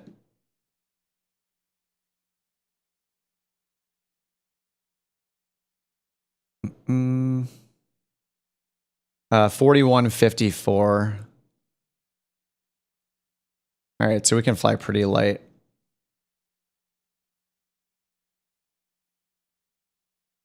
So I guess the strategy is the center fuel tank is only for rest. I'll just trust that it knows what it's doing because I'm not a citation person. Crew oxygen, hold over time for de-icing. Well, block fuel is including taxing and all that, so we're just giving ourselves a little bit extra, and it also includes like taxiing time and all that. Taxiing time and it'll be fine. Okay, and then the route is Las Vegas VOR, GFS, MZB, and then direct, and then we'll see if we can put in the Victor Airways. RNAV data out of date. Cool. Performance init, C750. Oh, there's not much here, is there? All right, this is already way... Oh, wait, no, it does have more pages. Okay. Climb 0.78, so 270 until we're at 10,000. Cruise at 0.85, so we have our Mach numbers. I don't know if this is already calculated based on what I put in for fuel.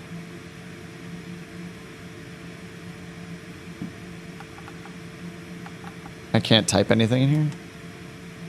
Okay, it's just used, I guess it's automatic.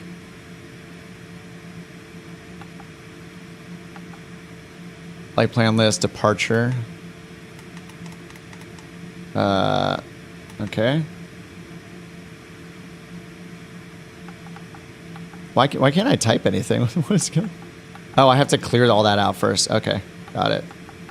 All right, we're going Las Vegas. Origin. Destination San Diego, K-San here. Okay. And then can we put this in now? 4180 fuel. Okay. I guess it just goes off what's on the gauge.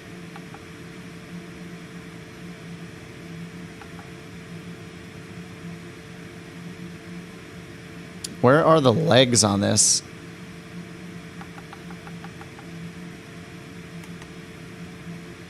All right, so it didn't give us a departure or an arrival procedure. It just gave us Victor Airways and 3 waypoints.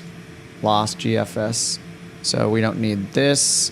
And it's not going to... ATC is not going to let us put that in anyway. We can't use SIDS or stars.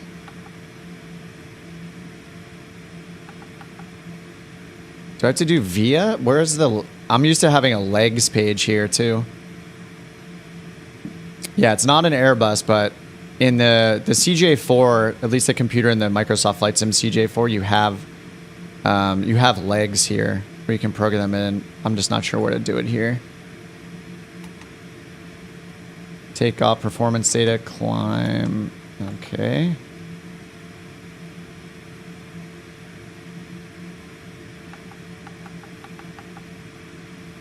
Flaps 15. I don't know how, like what I can actually use, so that's why it's a little confusing. Flight plan list.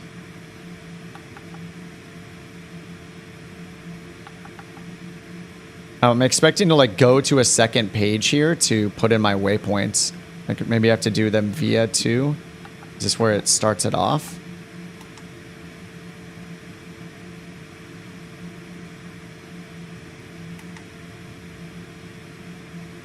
Oh, okay, it's building it here. Okay, I see. All right, it's just like all combined. Okay, the one I'm used to, it has separate screen for the legs. This one, it's all on one flight plan like this. So you just keep putting a new VIA. So let's see. Can we do Victor 538?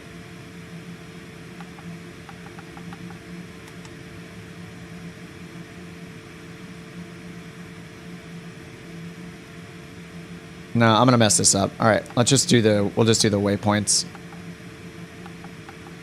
because I'm not familiar with this computer. GFS, we'll just do the 3 VORs then, and we'll be fine. GFS and then MZB.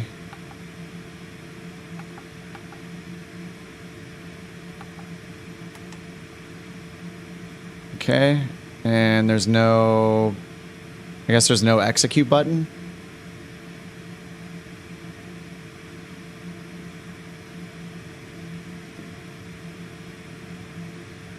That's what I get for picking the citation. SimBrief downloader loaded on the FMC. Does this have SimBrief? I don't know that stock X-Plane has SimBrief integration though.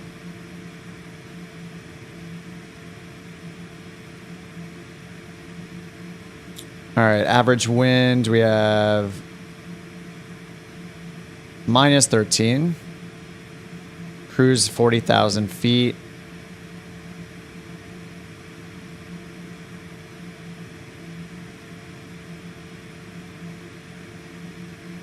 Save the file to X-plane path. I'm trying not to learn like too much right now. Just try to get off the ground and just try a few things out. I know I can just put the flight plan in here too. Some fields need your attention. Okay. All right, it has all that. Can you do that? You can do that in X-plane by default though? Like how do I mean, I could try it really quickly. If it's straightforward, sure. I assume I need, what do I need? Is there X-plane 11? Okay, 11 and 12. And just put it straight in my X-plane folder. I'll try it really quickly if it'll save us a little time. Look at SimBrief downloader. Oh yeah, it's fine. I just normally download them manually. It's not a big deal. SimBrief downloader. X-plane, and then... Oh, the output folder? Okay. FMS plans, I found it. Okay, I just pasted it in there. All right.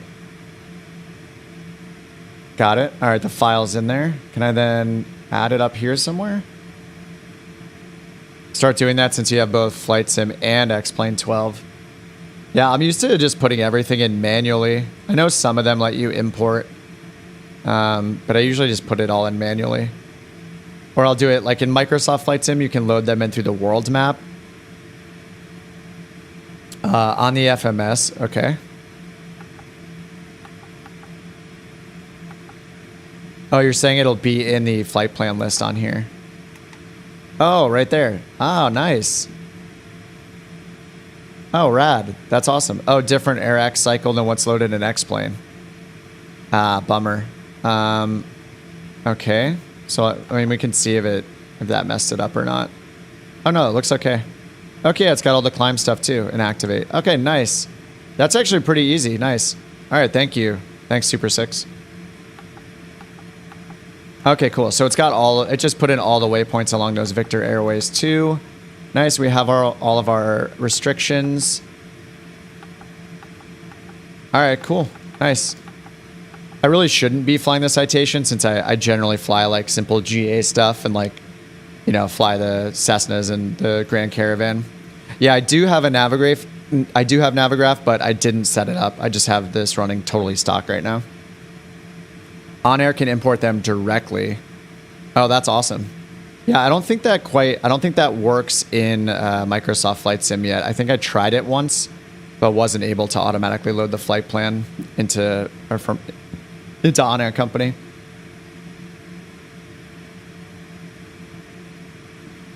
All right, cool. So, all right, that looks good. All right, that's fine. I'm obviously not going to be a great Citation pilot, but again, we can at least try the. Oh, it'd be nice if it was. It'd be nice if it was in here. Well, let's go back and just paste the whole route. See how it does with ATC. All right, Las Vegas to San Diego. On route altitudes, 40,000, and then let's just paste this in. Okay, it doesn't like the directs, so I'll get rid of those. All right, that should do it. Okay, cool. And then just to save time, I turned on this little auto-tune recommended frequencies thing, so you can just click on things, or it'll auto-tune them, but I do want to get the weather. Oh, right down here. More than 10 miles. Rain. Sky conditions scattered at 2,800. Temperature 26. Dew point 18. Altimeter 2981. Advise on initial contact you have. Information Sierra. Okay, Sierra. Let's get 2981 put in. Long Beach Dougherty Field. Information Yankee 2345 Zulu. Arriving runway 26 right. Departing runways 30. 26 right. 26 left. Weather. Wind 250 degrees at 9 knots. Visibility more than 10 miles. Rain. Sky conditions few at 16,000. Temperature 30. Dew point 18. Altimeter 29 or 9 or 1. Advise on initial contact you have information Yankee. Oh, wait, what?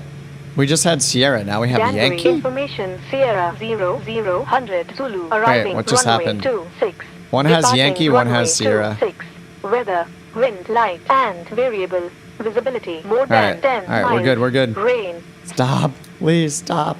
Alright, muted comm 2. Okay. SimBrief downloader is the way. Oh, on a long haul, it can take 20. Yeah, for sure. Yeah. My flight plans are usually pretty straightforward. So, yeah, for you guys that are flying like jets and airliners all the time, yeah, I totally get it. I'm just more of a GA dude. And I'm just checking out X-Plane today just to compare a little bit to just the stuff I fly in Microsoft Flight Sim. But we flew around with the 172 for a bit.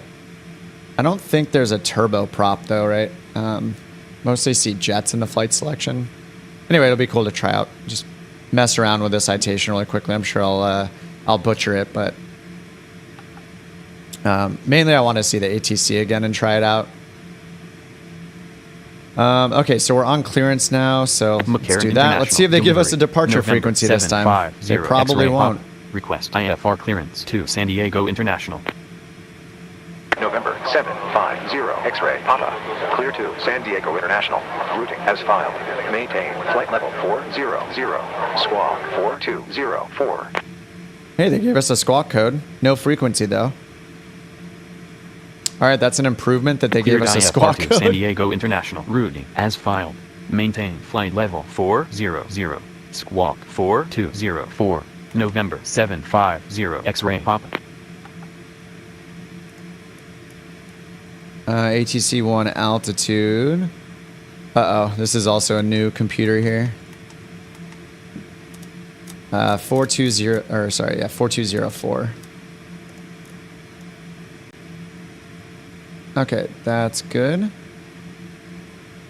And routing as filed, maintain flight level 400, so I guess they're not going to give us, they don't give us a SID. Yeah, I was just thinking the same thing, straight to flight level 400. Okay.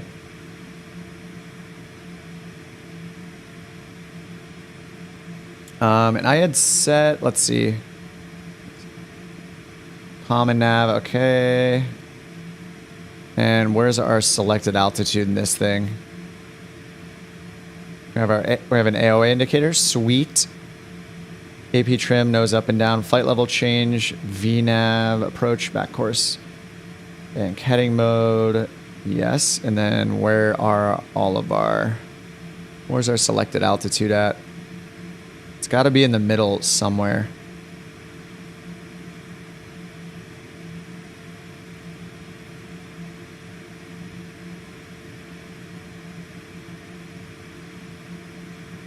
Wow. Oh, it's right. It's going to be on the FMS. But where's the altitude knob? RA barrows. All right, there's standard pressure. Where's our altitude selection knob, though?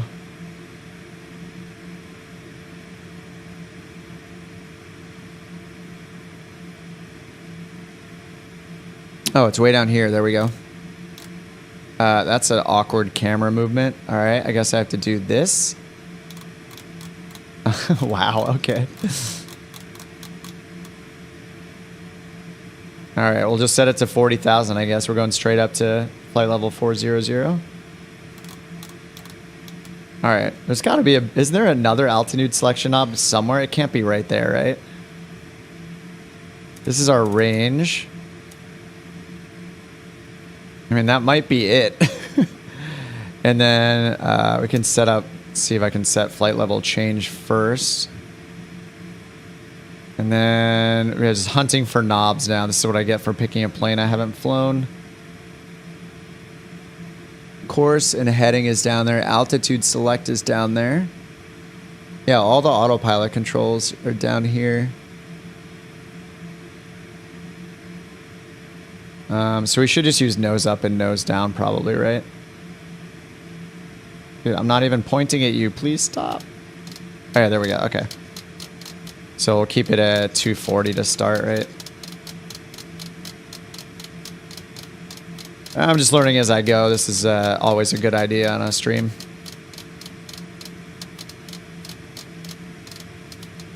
All right, 240. All right, cool. Let's get taxiing McCarran out. International Ground.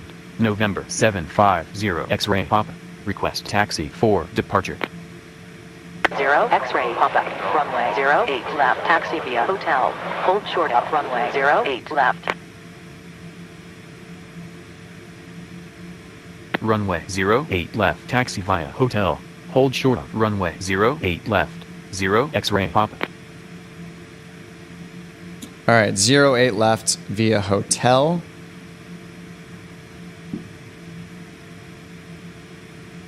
And let's see where we're at. Forgot the map in here actually gives you like VFR and IFR maps, which is cool. That's something that we don't have in Microsoft Flight Sim.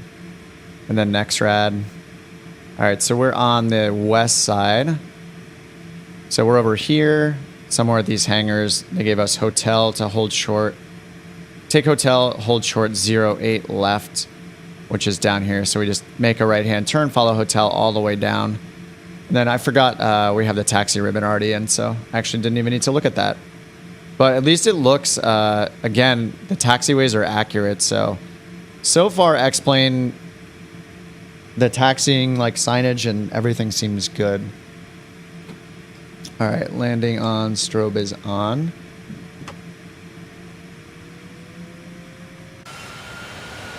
I wish this wasn't like pitched flat like that.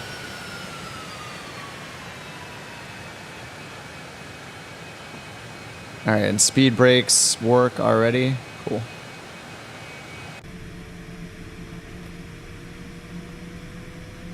Sorry, just checked. I was confused in the option import flight plan from sim. Where was that? Where's import flight plan from sim? Oh, on On-Air Company, right? Yeah, I think I tried that once and it didn't work for me. Maybe it was buggy or something.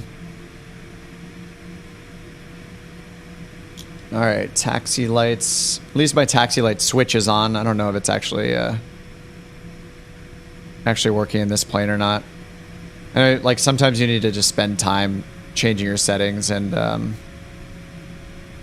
getting all your switches configured for each plane potentially. So.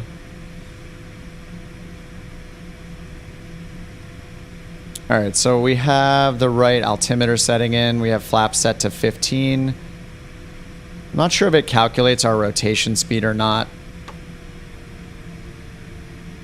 Based on our weight. I should go look through that page really quickly, the performance pages, and see if it transfers over our V speeds onto the PFD. Taxi signage looks good.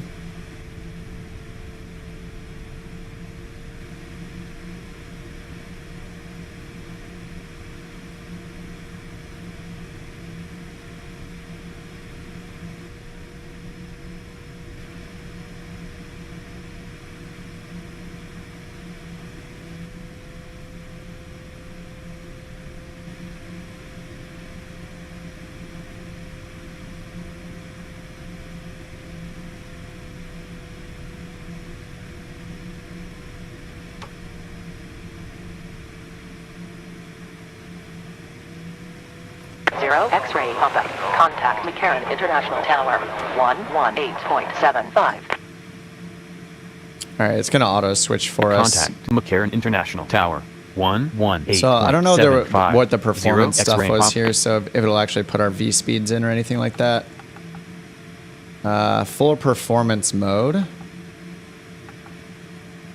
Climb at 270. Well, we'll have to wait until we're above 10,000, but that'll take like no time at all. 270, cruise at 300. I'll see if it switches over to Mach or not. Fuel reserve, transition altitude, initial cruise altitude. We don't have one. El Monte information. X-ray 2345 Zulu arriving runway 19. Does let us put in the cruise wind, so we could put in the average wind. Wind right?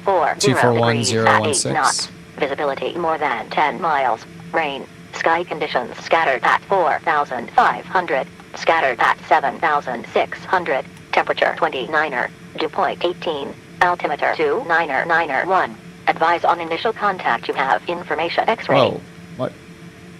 Why is it switching to ATIS now? El Monte information X-ray 2345 Zulu arriving runway 19er. I don't Departing understand. runway I have 19er. auto-tune recommended Weather, frequencies. wind What is it tuned 240 into right degrees now? At 8 knots.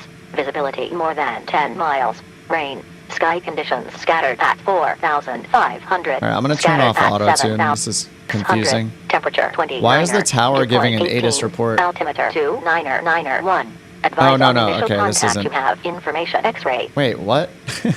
Yeah, it's giving ATIS for El Monte, which is in El Monte California. information What? That's so confusing.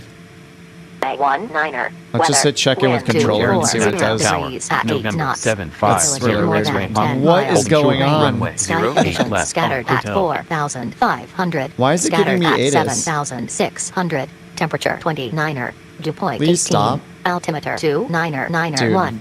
Advise on initial contact you have information X-ray. 6. Weather, wind, light, and variable. I don't Visibility under- more than Okay, 10 it's showing it on Information COM 2. X-ray, Oh my god, this is driving me nuts. Runway 19er. Departing Temperature runway 26. 19er. Weather, Point wind 240 degrees Oh, at stop. 8 knots. Visibility more Please than stop. 10 miles. Rain. All right, request Sky taxi- conditions taxi back to scattered gate. at 4,500. Why- how do I turn this Scattered at off? 7,600. I don't get it. Temperature 29er. McCarran Dew point International 18. Information, Altimeter Yankee 29995. Zulu. Advise on initial contact you have. No, I'm not X-ray tuning anything. 45. Stop it. Oh, holy crap, that is so El frustrating. Monte information X-ray No, no, I did it 2345 again. Zulu arriving runway 19er. Departing runway 19er. Weather. Please, wind please 240 stop. degrees at 8 knots.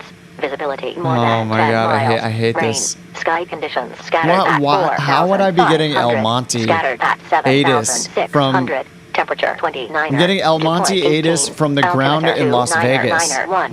Advise on initial contact you have information X-ray. Please stop talking. Okay. El Monte Air information International X-ray. No, why is it 2345 starting again? Zulu 750, arriving runway Holding short 19er. runway Departing 08 runway left, on 19er. hotel. Weather, wind Oh, 240 calm volume. Yeah, I degrees hit at that 8 before. knots. Visibility more than 10 miles. Rain. Sky conditions scattered at 4,500. At 7. Wait, why is it on- 600. it's on Temperature COM 1. 29er. That's Dew wrong. point 18. Altimeter 29991. I'm on the tower. What is going Advise on, dude? initial contact you have Look, I'm on information X-ray. 118.75 and it's reading ATIS off. It's reading ATIS on a El tower Monte frequency. Information X-ray 2345 Zulu arriving runway This is all- 19er. this is just Departing off. runway 19er. Weather. Oh, man, wind this is so 240 bad. degrees at 8 knots. Visibility Frequency more than overlap. 10 miles. Rain. Sky conditions scattered at 4,500. I can't even talk to the ATC because of Scattered this, at like- 7,600. November Temperature 750, 29er. X-ray Dew pop. point Holding 18. short of runway Altimeter 08 left, 29991. on hotel. Advise on initial contact you have information X-ray. Can I just take off, please? Please. I don't care. El Monte Information No, X-ray no, 2345 Zulu arriving runway 19er. Weather. Wind. Let's try the other tower controller. McCarran International Oh, Tower. this November is- 750 X-ray pop. Holding short of runway 08 left on hotel. Please reply to me. If you give me ATIS, I'm gonna freak out. Come on. 0 X-ray pop-up. Don't transmit when the channel's busy. 0 X-ray pop-up. What? Don't transmit when the channel's busy. 0 Dude. X-ray pop-up. Oh my Don't God, I'm transmit not when the touching channel's busy. anything. I won't warn you again. If I had a camera out my hand. Oh, okay. 080. Wind, light, and variable. Runway 08 left. Cleared for takeoff. Fly heading 080. Oh my runway God, this is 08 insane. left. Cleared for takeoff. 0 X-ray pop.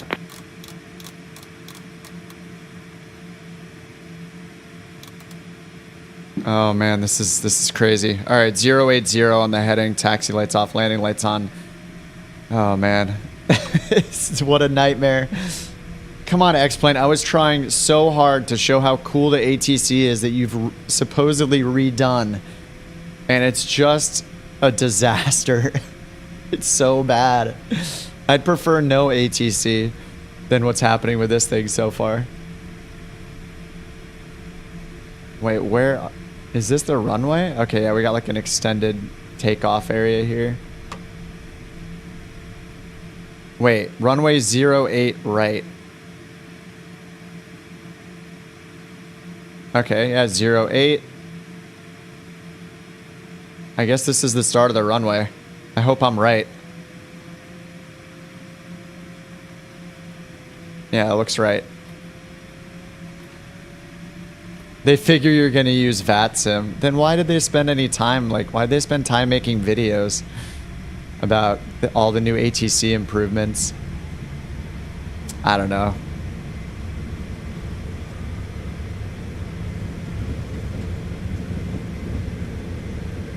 Eight left.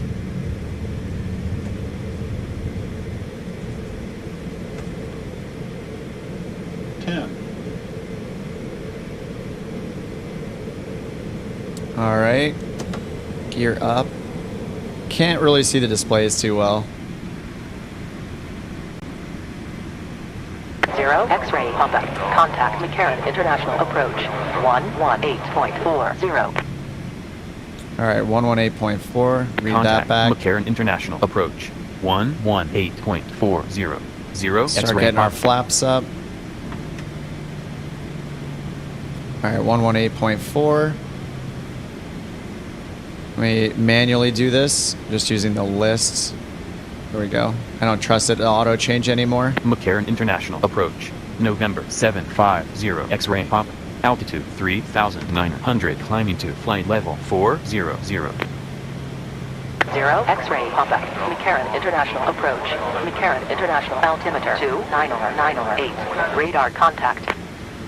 0 X-ray pop-up. Turn right again 170. Turn heading right, heading 170. Go 0 way down X-ray here pop. for the heading, which is crazy.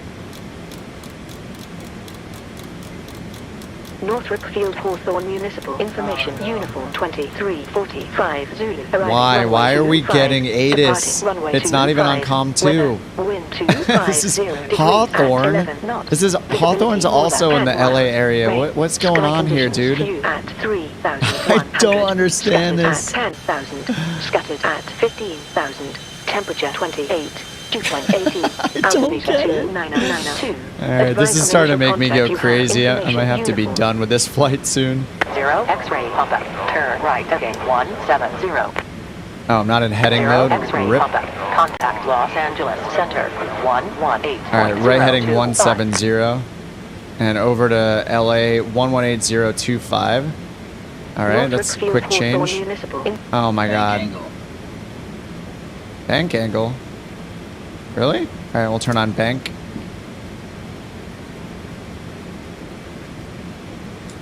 I'm still in takeoff. Whoops, instead of climb. My bad.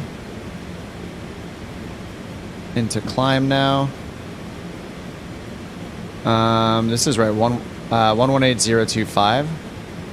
But I can't. Oh, I didn't tell the other one. Oh no, what was my previous frequency? Is it still in here? Nope, it overwrote both of them? Okay. Contact Los Angeles Center 118.025. I'm saying it to the wrong controller. I'm saying that to the current controller. Oh, well, I guess Los that worked. Angeles Center November 750 X-ray pop. Altitude flight level 144 climbing to flight level 400. On heading 150. All right, we can go to 260 now 0 X-ray pop-up. Los Angeles Center. Radar contact. for our climb. 260, Mach 0.49, almost 0.5. Climbing, yes. Radar contact, okay. Heading 150, but we're turning for 170. 0 X-ray pop-up. Turn right heading 210.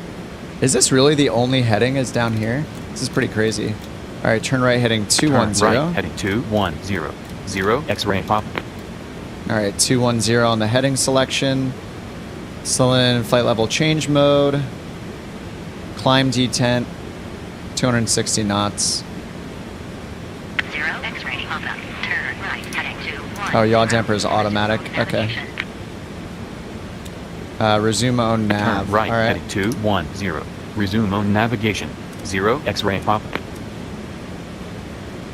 All right, that looks right. So we're going to intercept our course. Makes for an amusing stream, though. I don't understand. Yeah, it's so weird how... I mean, I have COM 2. I'm not even using COM 2. There's just something with... I don't understand the difference between clicking something on the controller side or the ADIS side. And then auto-tune seemed to be messing things up.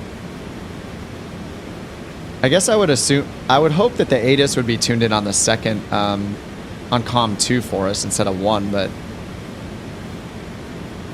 Yeah, I don't know. A little weird. And the citation is awesome, though. Little rocket ships.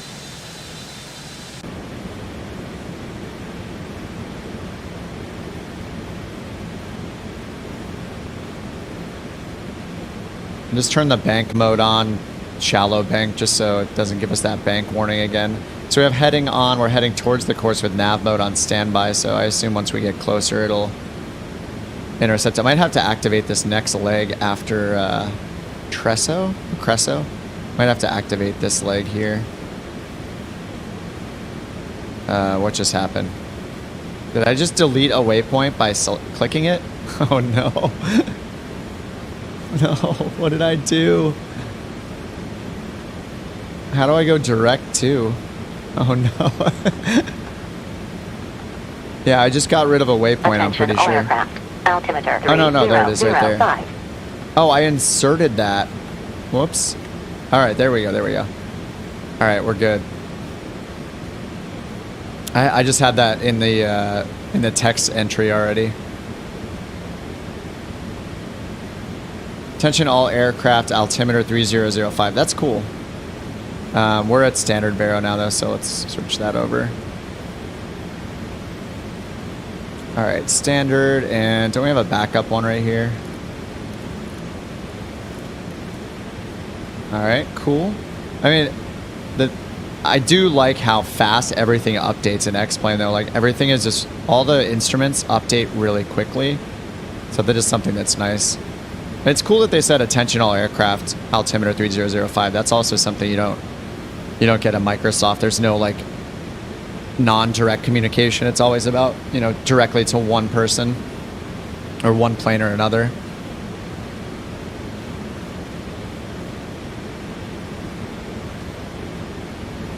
I did put gear up. I'm sure I'm messing up a bunch of procedural stuff here, like oxygen and maybe that stuff's automatic. Oh, pitot heat should definitely be on. Oh, my buttons don't work, so just flip pitot heat on. And outside air temperature, where do we have that? Usually over here. Static air temperature, -40. Hydraulics, pressurization. Set to normal.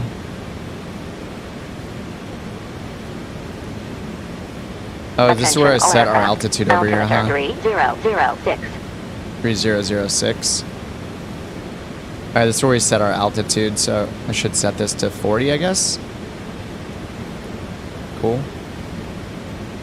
Auto cockpit temperature, okay.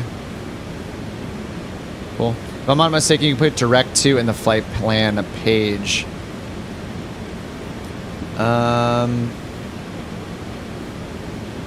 Oh, there's direct to right here. Yeah, you just hit direct and then hit the button, I guess. Oh, hey, it didn't. I'm gonna need to do that.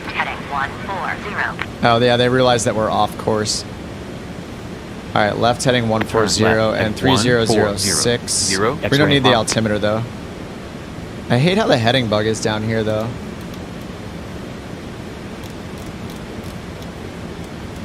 All right, 140. It actually blew right through. I thought that nav mode was on standby, but it just like went right through our course.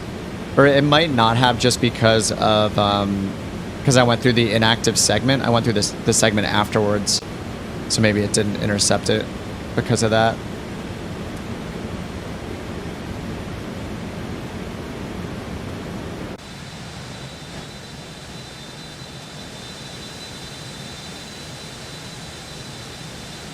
Different plane. Yeah, I mean, they're all just slightly different, right? Like I've flown the CJ4 in Microsoft Flight Sim, and it has like newer. The avionics seem more advanced. Like there's a lot more going on than this one, but yeah, this is working just fine. All right, we are at 3-4. We're a little ahead of schedule on the climb, I guess. I think we're supposed to be climbing at like 300 at this point. I'd have it set to 260. That's fine, we're almost up there. Turn left, heading 140. 140. We are doing Turn that. left, heading 140. Zero X-ray pop. All right, let me turn the heading off and just leave nav mode on.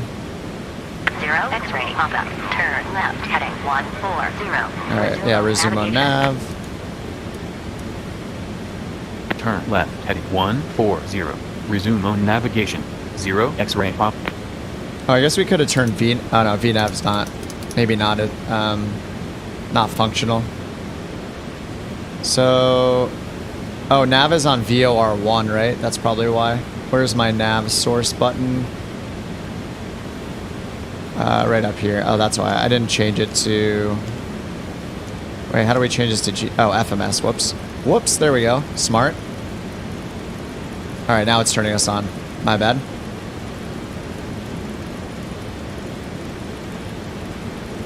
Yeah, it was set to VOR1.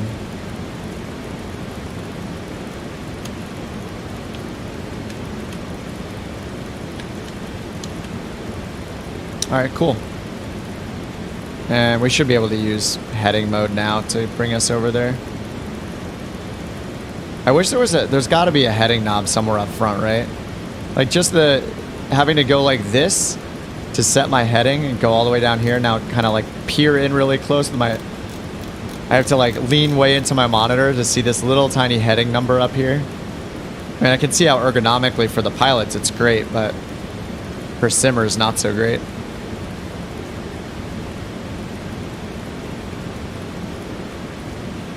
All right, I think we need some cheesy in-game tunes here. In-sim tunes. And everything seems pretty loud still. Let me turn down some of the volumes. Just turn the interior down a little bit.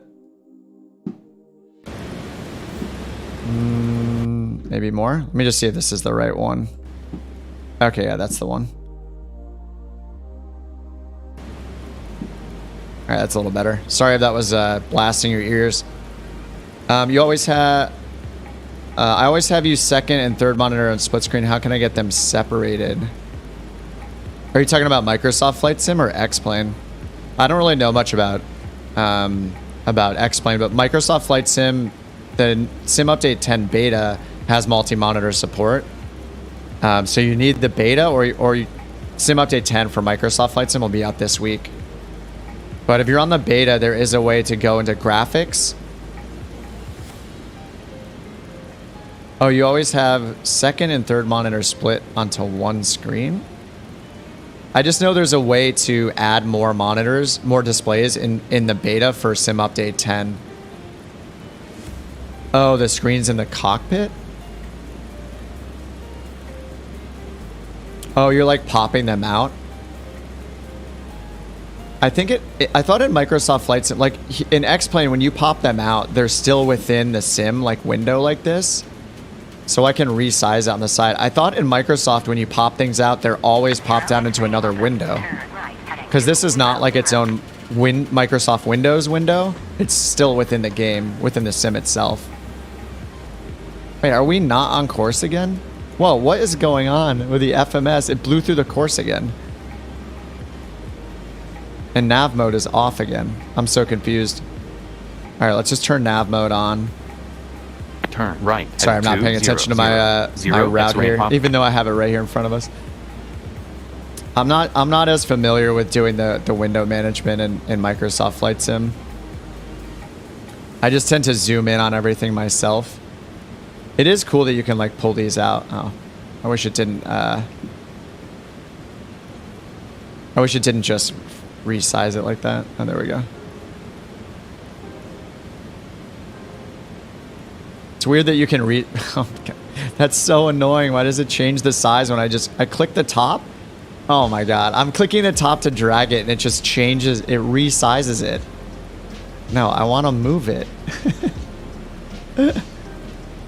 Why is there a hand? A hand means move. Turn right, heading 220. Oh, we're still wrong here. Okay, let's try this again. Heading mode. 220. I think that it just doesn't intercept.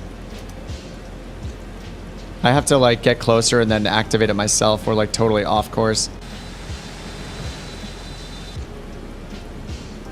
Oh, and we're already at flight level 400, so I need cruise.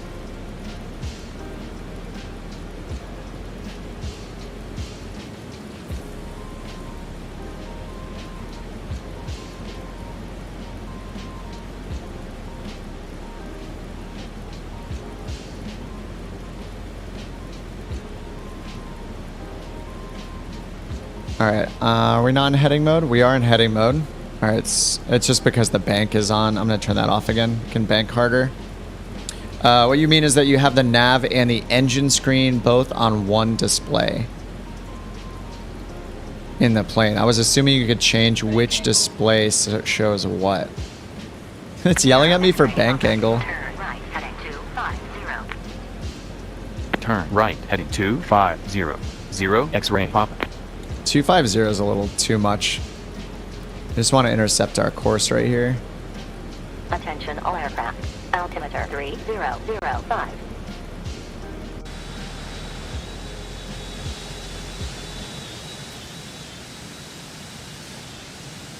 That's cool. That looked like a cloud for a second. 0 X-ray pop-up. We're Turn spraying right, our heading chemicals, 250. everyone, Resume over the navigation. population. Resumo navigation. All right, so if I hit nav mode now, are we going to intercept because we're close enough to the course? I need to skip another leg here. We need to go, let's go direct John 2. They didn't tell us to, but... Okay, is it gonna capture this now?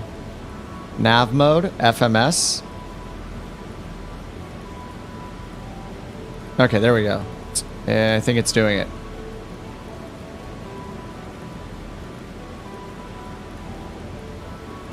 All right. All right, 40 nautical miles to John 2. And there's probably some logic where Turn right, heading 280. we're just going to go to John 2. 280. Maybe I can ask X-ray them. pop. Request diversion to airport. Turn by on heading. Oh, you can request a diversion. That's pretty cool. You can ask to turn left or right, like to avoid weather. On heading, I wanna request a direct to a waypoint though. Doesn't look like I can do that. Request heading to airport. No, we don't want that. Request vector is already vectoring us. I mean, it is cool that you can pop these windows out. Yeah, sorry, I'm not following RS. I think I don't pop things out too much. You're not talking about pop out, right? The screen is in the cockpit. You have the nav and the engine screen both on one display in the plane. I see what you're saying.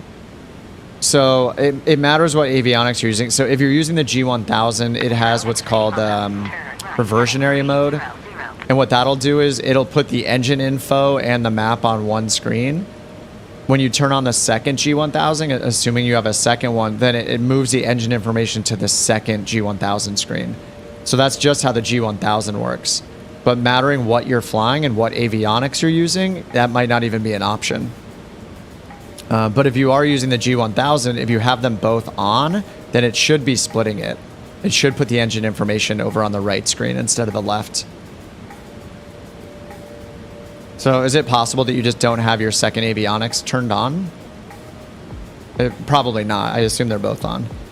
Yeah, mattering what you're using, sometimes you can't decide where it goes. Turn right, heading 300. 0 Right, X-ray yeah, pop. they're trying to get us over this way onto our original leg for that, but we're just going direct John 2 because I messed up. 0 X-ray pop-up. Turn right, heading All right, PFD setup.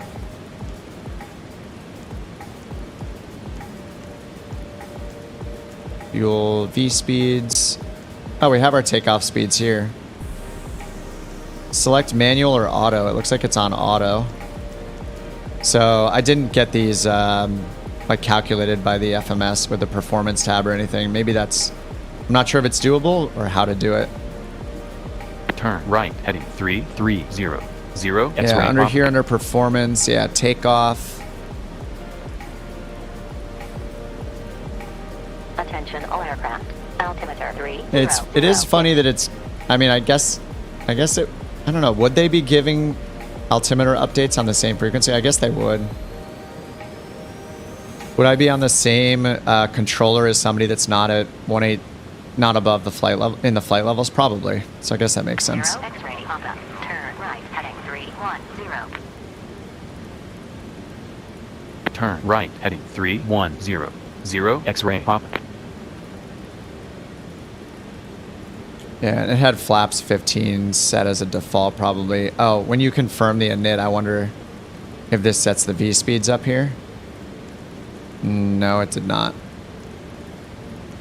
Landing speeds also not set, so takeoff, oh, takeoff data, that's why. Turn right, heading Oops. 360. Turn right, heading 360. So if I put this information in, X-ray like pop. wind, let me just put in a fake wind.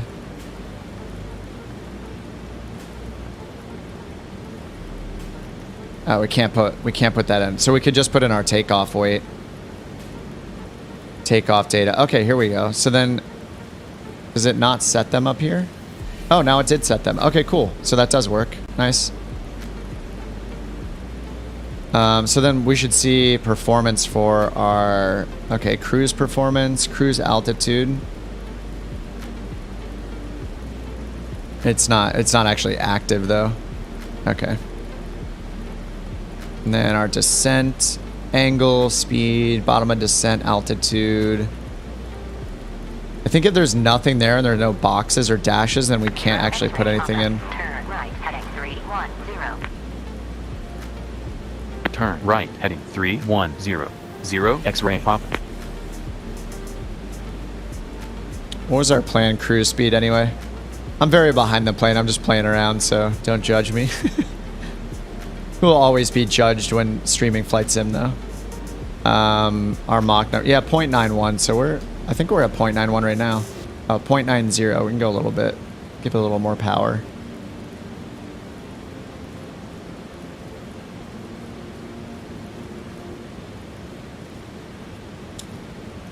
So yeah, it looks like, so for landing, yeah, okay, we can put in outside air temperature and stuff. So it's giving all of this, but can we put in landing, wind? Oh, it just has it here. But I'm not sure what it's basing off it's basing it just off our current wind, I think. It looks like it's just automatic instead of putting in like the landing runway or the destination weather information. 0 X-ray pop up. Turn right, heading 300. Yeah, this all is changing automatically. Turn right, heading 300. X-ray pop. Right heading 300. Why?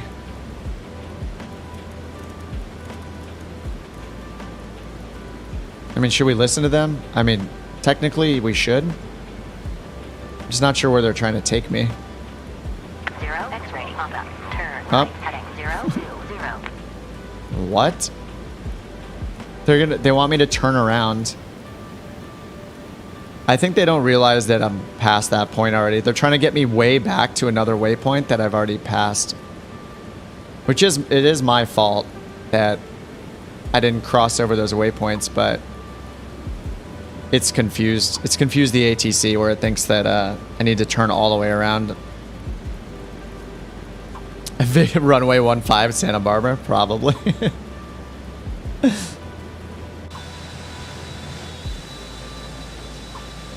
It's just, I mean, I realize ATC is difficult. I'm sure it's very hard to program a good ATC. I'm actually just like, Microsoft has been doing so much right lately. 0 X-ray pop up. Turn right, Okay, heading now that's finally just saying 020. resume nav. Navigation. All right, maybe it's fine now. Turn right, heading 0. Microsoft's just been doing Resume on so much navigation. good stuff lately. 0 I'm just X-ray like, pop. for them to tackle air traffic control and improve it, I'm already excited about like how good it might be.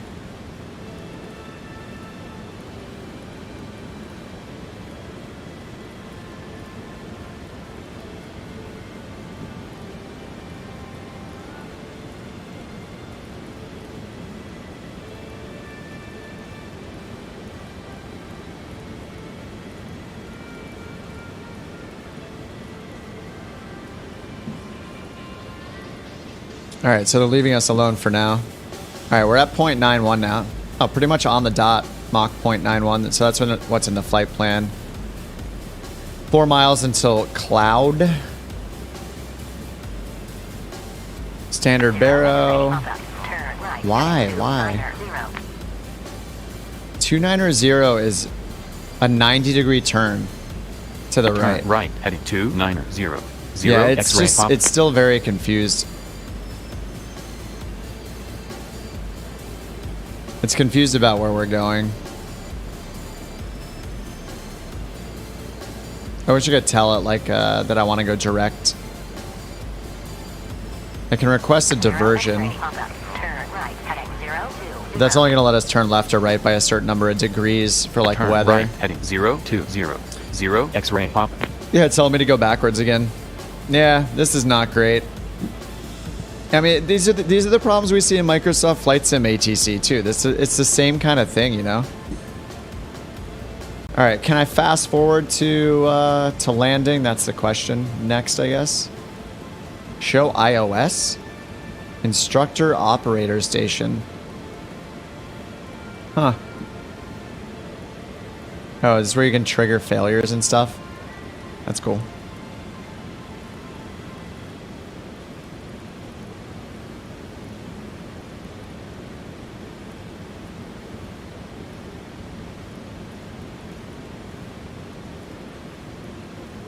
We're actually not too far from San Diego. 0 X-ray pop-up. Turn right, heading 020. Oh, come on. Please stop. Turn right, heading 020. Resume on navigation. 0 X-ray pop.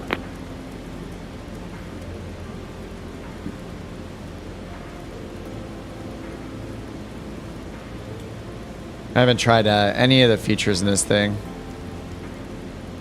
Yeah, we can turn weather radar on. Yeah, it's like NextRad equivalent. So I see some weather over there. I hate when all you have to do is click and it pops it out, so I keep accidentally doing it. TCAS, I mean, there's no other traffic in the sim, which is weird. Is there a setting that I need to turn on to see other aircraft? Like there's literally nothing else. There's nobody else flying, right? It's just not built in, is it? 0 X-ray pop-up. Turn right, heading 290. Show map. Set engines to running. Attention, Ground handling aircraft. window. Altimeter 3007. Yeah, it's just very lonely in X-Plane. ATC broken. Yeah, it just won't. It's because I didn't cross over one of the waypoints and I went direct to it. It's trying to vector me all the way backwards to go to like one of my original waypoints. Is what's happening. Turn right, heading 020. See, we're on it wants us to do a 180. Oxygen mask option.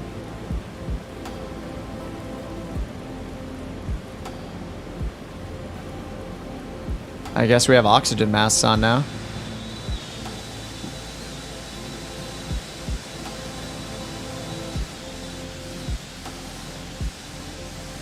Oh my god. So, whoa. Oh, that's our trail, okay. We don't have oxygen masks on. It's a lie.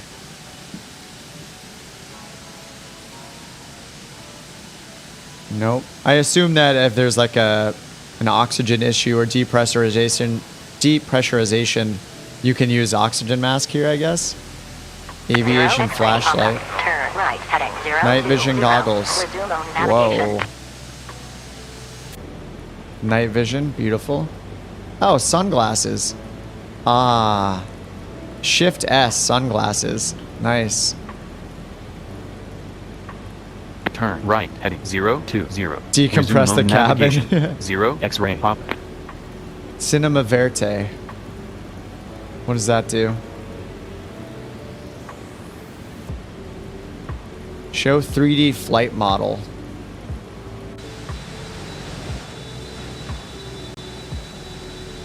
Element wind delta? What?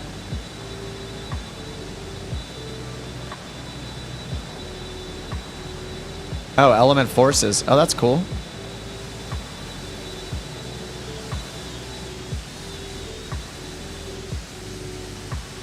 Look, it's going along with the music. Oots, oots, Zero oots. X-ray pop-up. Turn right heading 300. Angle of attack forces. That's cool. Stream wind delta. You can see like little dots all over it. Streamlines.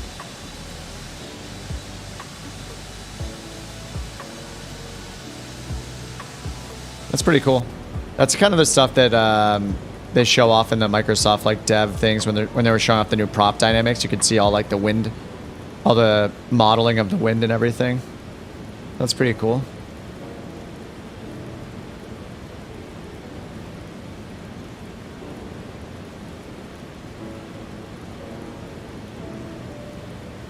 Video recording, screenshots. I'm just not replying. I wonder if they're getting the hint yet. We're like almost to San Diego and they're trying to tell us to turn all the way around.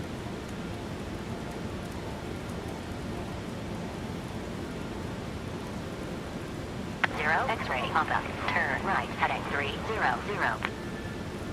No, we will not do that. Let's look at, let me check the San Diego ATIS frequency and tune into that. San Diego.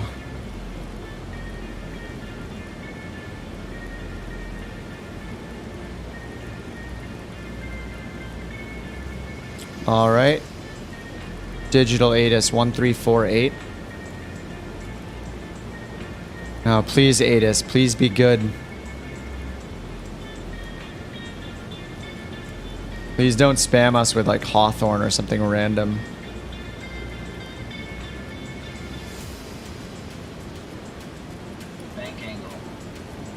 Bank angle. Oh, we're good. It's a standard rate turn. What do you mean bank angle? The autopilot knows what it's doing. We're fine.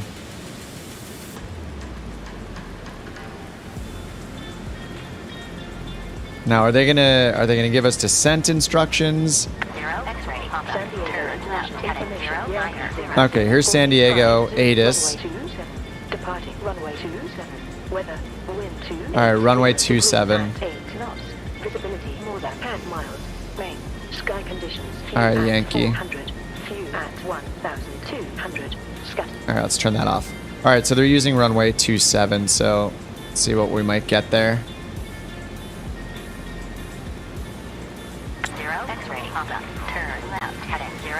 All right, 27 we have an ILS, and we have a couple of RNAV, RMP approaches. Sweetwater visual. All right, so here's runway 27.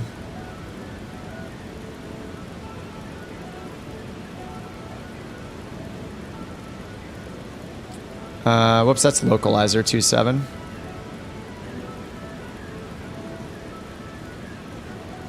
Okay, so we just have RNAV for 27 or a localizer for 27. So if we did GPS, it's an LP. 27's a cool approach at San Diego because you fly like right past downtown. It's kind of a crazy approach. And I don't... still talking about the turns. I don't know the capabilities in X-Plane though, like in each plane, like what you can actually do. Like I don't know if we can do the RMP approach or not. Or just we do the LP approach and we have localizers. So there's no vertical guidance approaches except for when you're going to 09 instead of 27. So hopefully we'll do like RNAV Yankee runway 27. Heading 250. Vectors for the visual runway 27. Descend and maintain Oh, okay. 5,500. Altimeter 3007. Wow. 0 X-ray pop-up. Descend and maintain 4,900. Altimeter 3007. All right, 4,900. Oh my God. Descend and maintain 6,000. Altimeter 3007. Make up your mind. All right, Descend 6,000. and maintain 6,000. Altimeter 3007. 0 X-ray pop.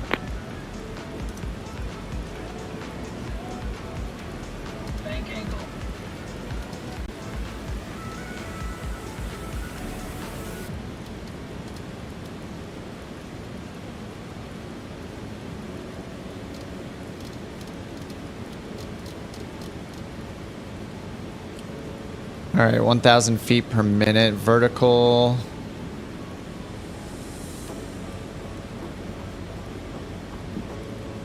We're in nav mode, and it said visual 27, right? Let me bring that back up. Vectors for visual, yeah, visual approach 27, descend and maintain 6,000, altimeter 3007. Altimeter 3006. 3006.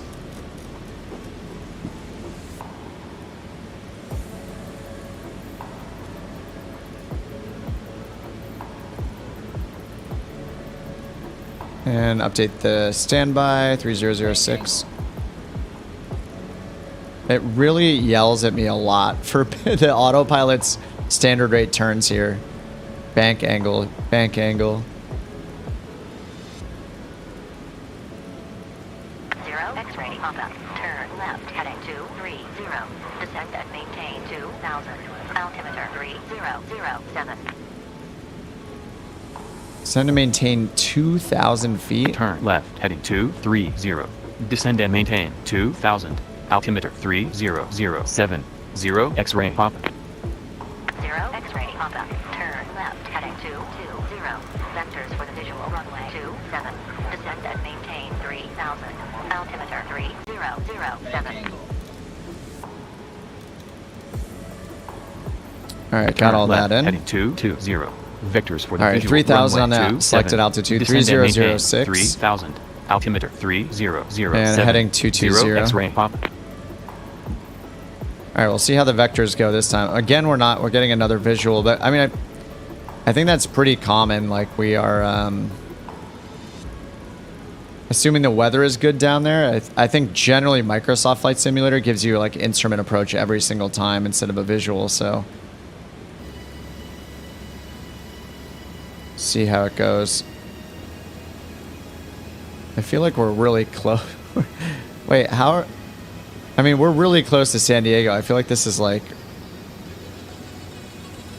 Attention all aircraft. This is like very late, it seems. I'm going to have to go down at a faster rate here.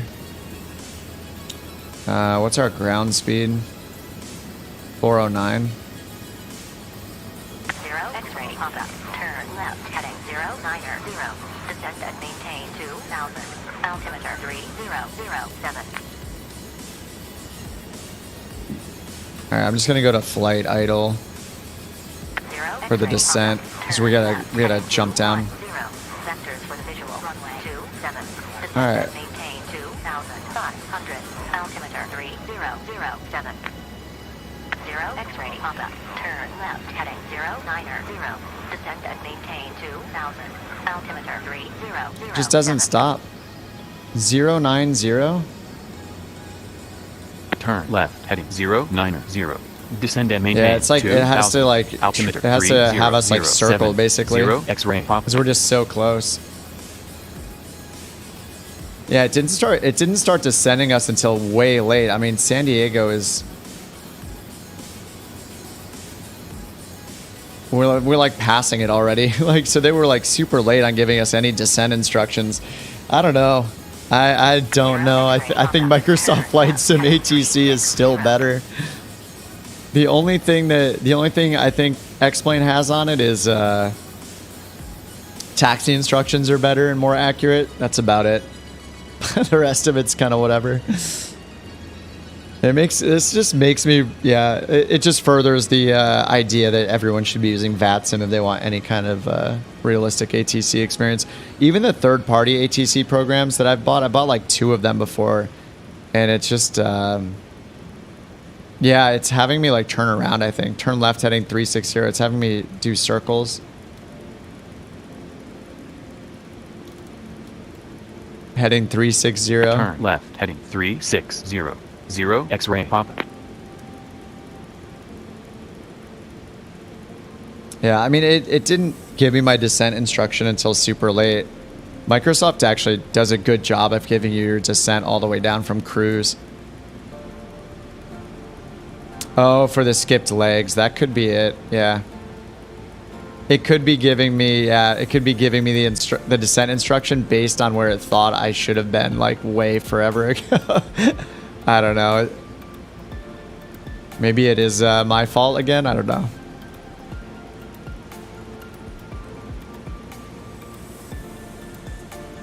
Oh, there's a plane in front of us. What is that? What the? Is that a UFO? What am I looking at?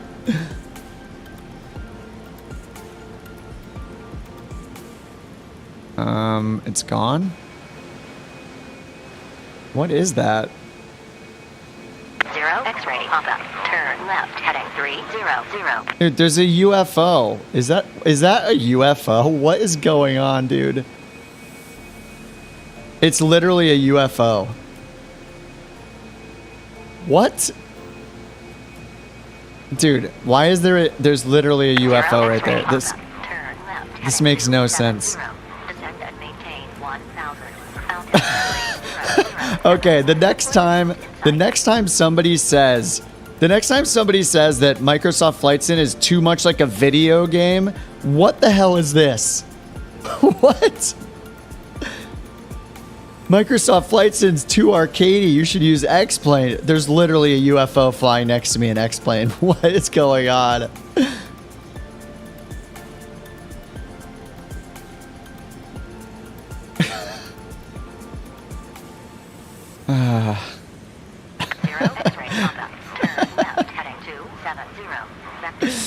X-Plane's the most serious sim ever. It's so serious. You put the Halo Pelican in Microsoft Flight Simulator? How dare you? How dare you? You know, the irony, the contradiction is not lost on me. Turn left heading 270. Vectors for the visual runway 27. Descend and maintain 2000. Altimeter 3007. 0 X-ray pop. 0 X-ray pop-up. Turn left heading 240. Vectors for the visual runway 27. Descend and maintain 2000. Altimeter 3006. We're still at 27,000 feet. Yeah, it's cool. I don't think it's not cool. It's cool. I was surprised to actually see something else in the game besides my plane, or in the sim, other than my plane. So it was kind of surprising. I mean, it's funny. I personally don't mind that stuff. I just think it's hilarious that the audience always seemed like the X-Plane type audience or the prepared type audiences. Those people always seem to be so critical about the hyper realism that's needed in the sim, you know, and they're angry about like jets flying around buzzing towers in multiplayer, or the Halo Pelican being introduced by Xbox, who owns Halo, as like a cross promotional fun thing. And then the first day I'm trying X-Plane 12, bam, there's a UFO flying around. Like, it's just hilarious. All right, 3006. Altimeter 3006. They're just vectoring us in circles here to get down to 2,000 feet, so we're down to 25,000. I guess we can go down faster. Aren't you not supposed to descend more than like 1,000 feet per minute in general? Just for the sake of time, so can be done with this flight and go down a bit. It might be a placeholder for AI traffic. I don't know. Yeah. You know, X-Plane 12 is all right. I think I'm just looking forward to opening up Microsoft Flight Simulator again and getting into VATSIM. Honestly, I mean, a lot of it has to do with just being used to Microsoft Flight Simulator. Like, of course, like I'm used to being in my Grand Caravan. You know, I'm used to where everything is. Like, this is a plane I don't fly. I'm not as familiar with it. You know. I probably messed up the ATC by skipping a waypoint, and now it's super confused. So I get it. It could be user error. I admit that. You know, it's, when you get used to something, it's just following us.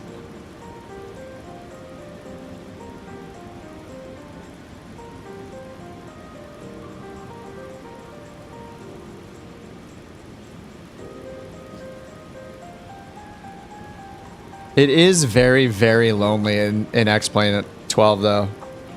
No multiplayer, no live injected traffic, and if you're not a hardcore person that's using VATSIM and there happens to be a lot of traffic on VATSIM, it's just you. It's just... Yeah, it's just very, very lonely. UFO getting vectored to Mars. Ended up in San Diego, yeah. Alright, 3007. Let's update our altimeters here. Alright, we're good. Alright, we're at 19,000 feet. Going at 230 knots here, just descending. People are too serious about nothing. No one's even complaining about the Pelican. Yeah. I'm not saying I was right because everyone else said the same thing, but when it came out, I was like, guys, people are going to play this for like a week. Xbox people that think it's awesome and have Game Pass, they'll load it up and fly around a bit, and then you'll probably not see one again. I haven't seen one since the first week they were out. In the meantime, people are still going to be flying Super Hornets, buzzing towers, and flying along, you know, escorting commercial flights and stuff. Like, just turn multiplayer off. See, they're not used to the option of turning multiplayer off because Microsoft Flight Sim is the only one with built-in multiplayer. So instead of just being like, wow, this is a marvel that it's even part of this sim, they're just frustrated by it. It's like, well, just turn it off. I don't even have the option to turn it on. I wish I could turn on multiplayer right now in X-Plane. That would be awesome. All right, we are over the ocean here. There's the coast over there. Nothing in multiplayer is realistic. But when you do, I mean, just seeing planes, multiplayer, giving me the ability to see planes flying around, I think that's incredible. Like, even though they might be doing unrealistic things, what's more immersive? Completely empty skies and taxiways? Or, say, half the people not doing proper things? I don't know. I'll take the latter every time. I want the multiplayer traffic. I want to see life exist in the sim. And that's why, that's why I think, like, the ground traffic is cool. Like, that we saw a cop car on the freeway near Santa Barbara with its lights on. I think that stuff is super cool and, like, immersive, right? It's awesome. I thought that's great. But having no planes at all is really weird. Not seeing anything is strange. I know there are add-ons for X-Plane where you can inject live traffic. But that's another advantage of Microsoft. If live traffic is built in, AI traffic is built in, and multiplayer is built in. So, yeah, you got to give them credit for having all that stuff in there.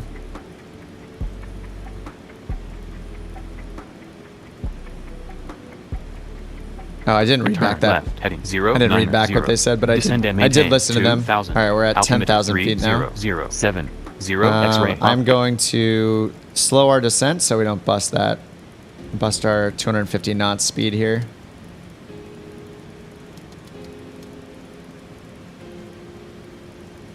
All right, altimeter is set correctly, 10,000 feet. Landing lights are on, strobes on. What's our air temperature is 1, so I'll leave pitot heat on for now. Descend and maintain 2,000. Okay, they said the same thing as last time, right? Or no, that was us replying, sorry. So this is another botched approach. Probably my fault because I you know, just because I missed those waypoints and I guess it got confused. I didn't have FMS turned on. It was in VOR for our nav mode, so I didn't hit those first few waypoints, and I think that just really confused it. But at least now, I mean, to its credit, it is vectoring us around in circles to lose altitude. So we'll see how it goes. It's trying to line us up for 2.7.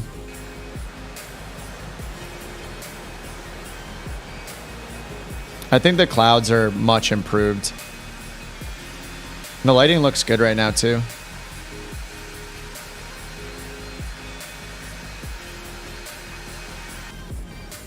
All right, where's San Diego here?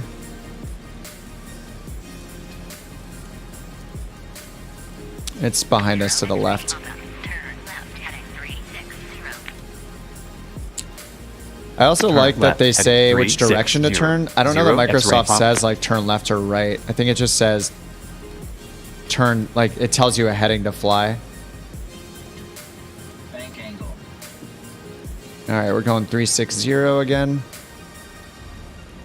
And we are at 7,500 feet.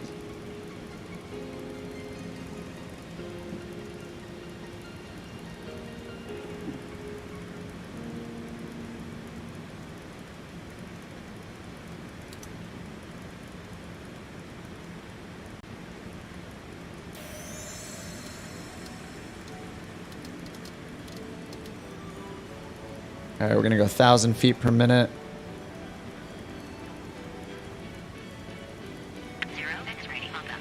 Contact San Diego International Approach 119.60. All right, 119.60. Contact San Diego International Approach 119.60.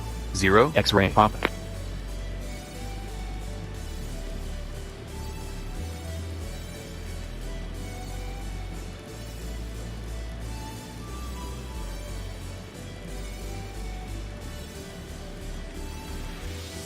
San Diego International Approach November 750 X-ray pop. Altitude 6,100 descending to 2,000 on heading 360. 0 X-ray Papa. San Diego International approach. San Diego International altimeter 2991. Radar contact. 2991. Wow. X-ray Papa. Turn left heading 300. Turn left heading 300. 0 X-ray pop.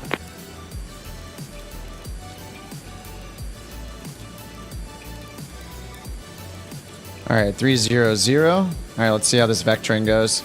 Still flying, yeah. And it's the yeah, it's an extended weekend, I guess.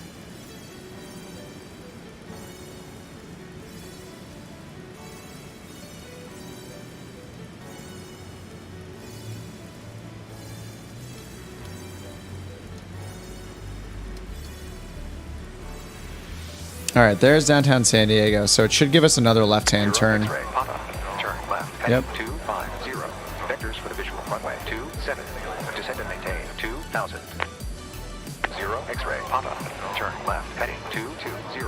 Vectors for the visual runway 27. Descend and maintain 2500. Turn left All heading right, 2,500. Vectors for the visual runway 27. Descend and maintain 2,500. 0 X-ray pop.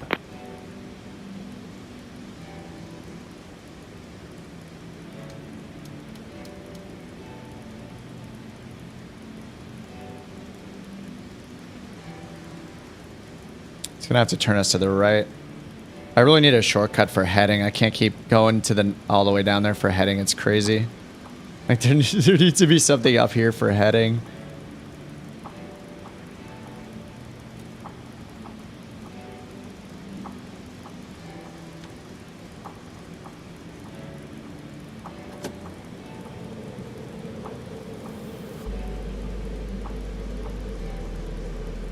It's gonna have to vector us around a little bit more.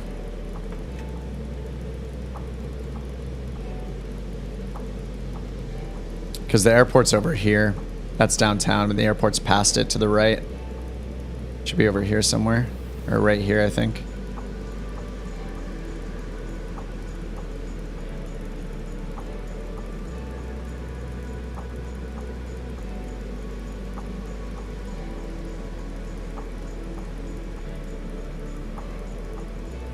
All right, we're leveling off at 2,500 here.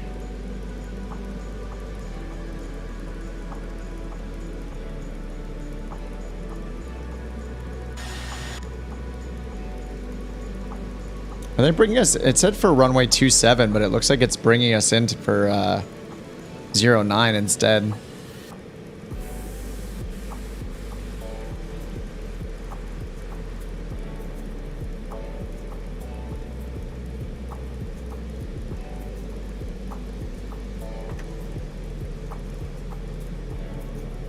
Should just put the gear back up.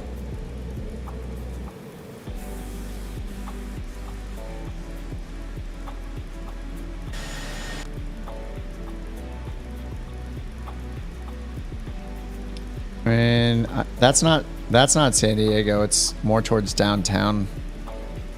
Well, we're just kind of in limbo now, so I don't know where they're vectoring us. We're at the altitude they assigned us, 2,500.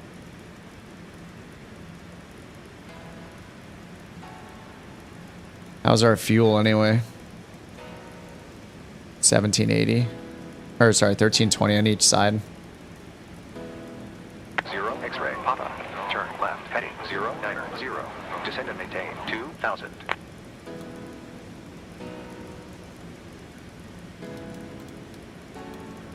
Turn left heading 090.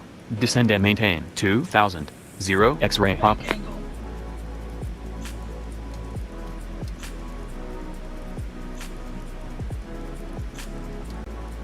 All right, down to 2,000. We'll get there eventually.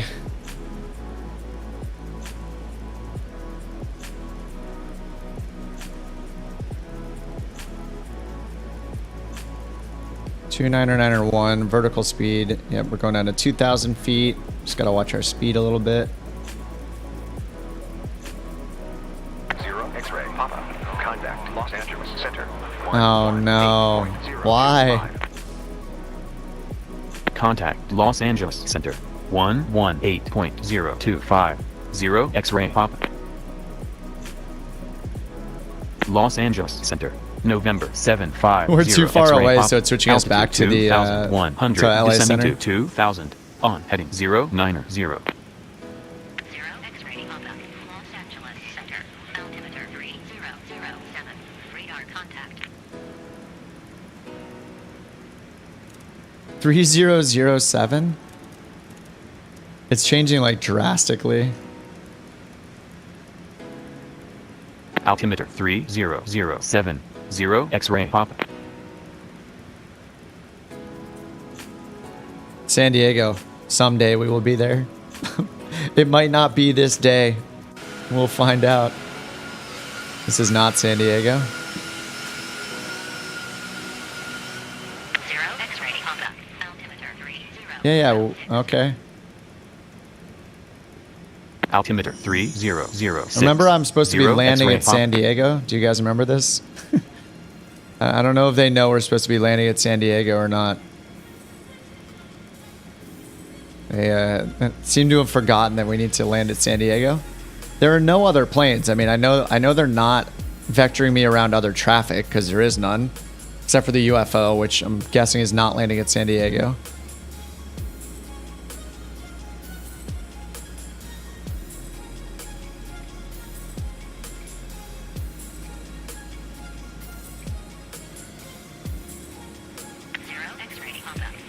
All right, action.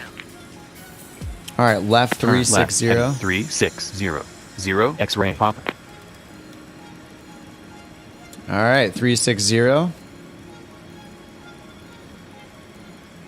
Just going pretty slow flight here 'cause we're at 180 now. Gear and flaps are all up still. They're just having us cruise around at 2,000 feet. This is the San Diego area. Yeah, the airport is... where is it? Might be up the coast a little bit more at this point. It's like up here somewhere. I think that's downtown San Diego right there. I can see. All right, let's see if these vectors work. They couldn't vector us into Santa Barbara with all the mountains around us. Can they vector us into San Diego? Oh, you live there? Awesome. Yeah, they have us supposedly lining up for runway 27. That's the one where you land. You fly over downtown, like, or downtown's to your left as you fly in. Oh, past 3 a.m. Awesome. Okay, RS. Thanks for hanging out so long, man. Have a good night.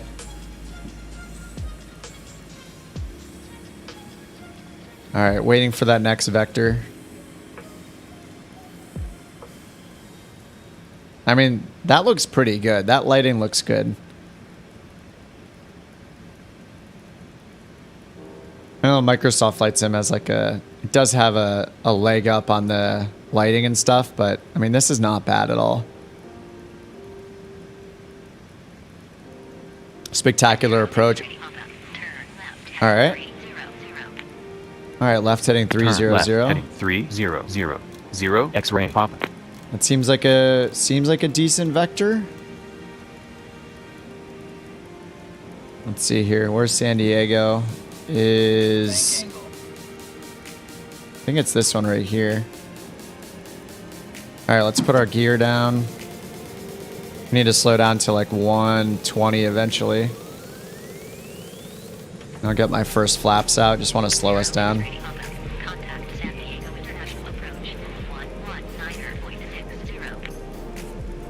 Contact San Diego International Approach 119.60. X-ray Papa. San Diego International Approach November 750 X-ray Papa. Altitude 1,900 climbing to 2,000 on heading 300. 0 X-ray Papa. San Diego International Approach. San Diego International altimeter 2991. Radar contact. San Diego International altimeter 2991. 0 X-ray Papa. All right, there's downtown right there. Please vector us. Papa. Turn left heading 270. Okay. Maintain 1000. Report the field in sight. Turn left heading 270. Descend and maintain 1000. Report the field in sight. 0 X-ray Papa.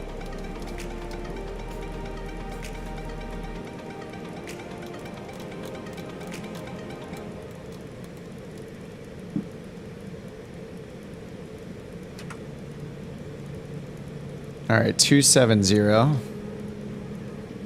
The field's like over here though. I'm pretty sure we need to go this way. Descend and maintain 1000. Descend and maintain 1000. 0 X-ray Papa. We need to turn to the right more for sure.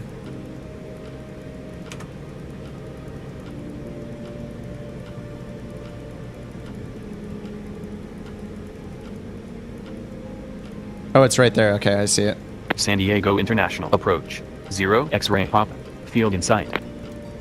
0 X-ray Papa. Clear visual approach runway 27.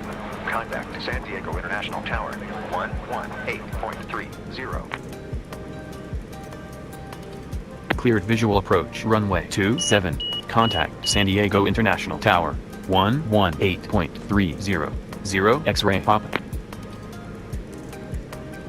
San Diego International Tower, November 750 X-ray Papa.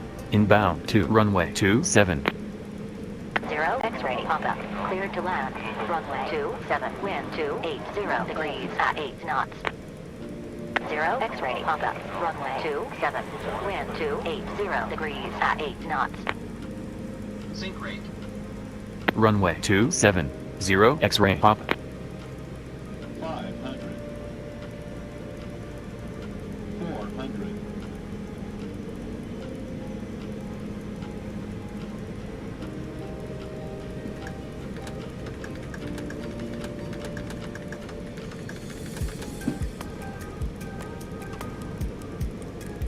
I just have to kind of force it down. 300. Sync rate.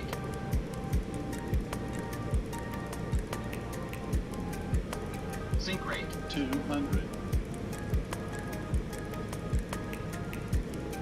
100. 50. 40. 30. 20. 10. Ouch. 0 X-ray Papa. Vacate right. That was the longest flight in the world. almost as long as circling Santa Barbara 20 times. Vacate right. 0 X-ray Papa.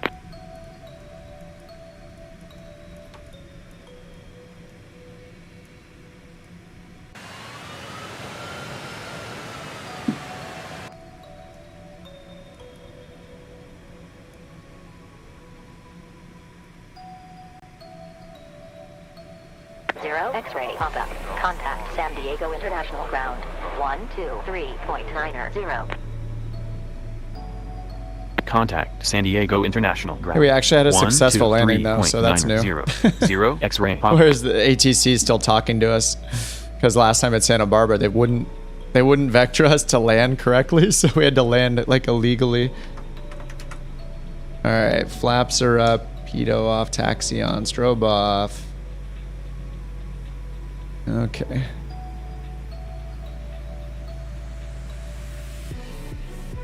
San Diego International Ground. November 750 X-ray Papa. Runway vacated.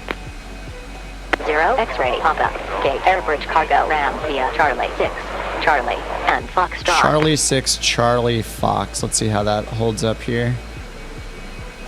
Taxi to Gate Airbridge cargo ramp via Charlie 6, Charlie, Yep. and Fox. That's where we exited, was 0 Charlie X-ray 6, Papa. Charlie, and then Fox to the cargo ramp. That's cool. That actually matches. It says cargo ramp right here in this area. Awesome.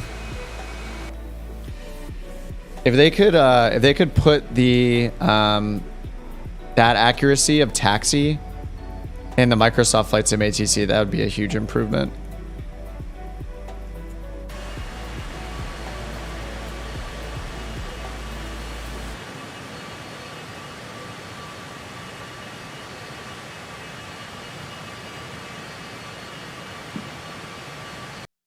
Can turn the taxi ribbons off again.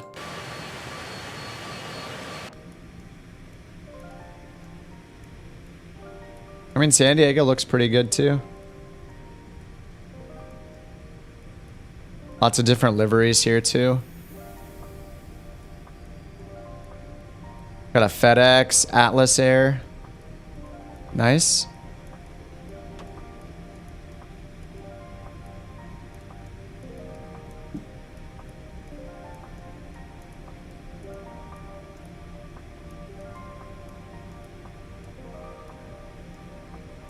Charlie 6, Charlie, and then Fox. And here's the turnoff for Foxtrot right here. DHL. It's cool that, I mean, all the liveries being in are, that's a nice bonus there. And it's cool, like this is the cargo area and you have FedEx and DHL plane liveries here on the planes.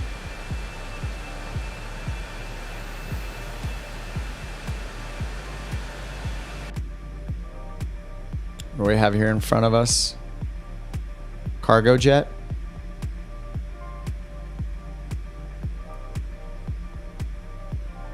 Looks like X-Plane 11. Yeah, I think the lighting is improved, but yeah, it pretty much does look the same.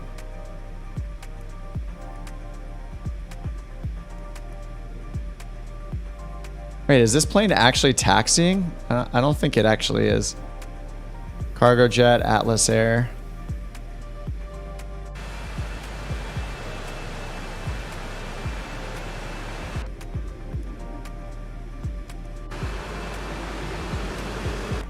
Alright, I assume we can just pull into one of these spots here.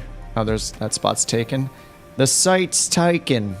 0 X-ray pop-up. Return to designated taxi route Foxtrot.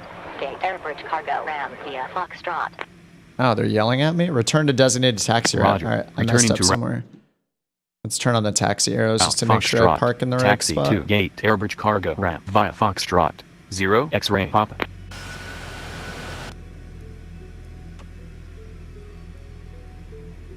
Oh, I was supposed to park right over here next to this plane, I guess. I mean, they didn't tell me which spot to use, right? There's a plane in my way.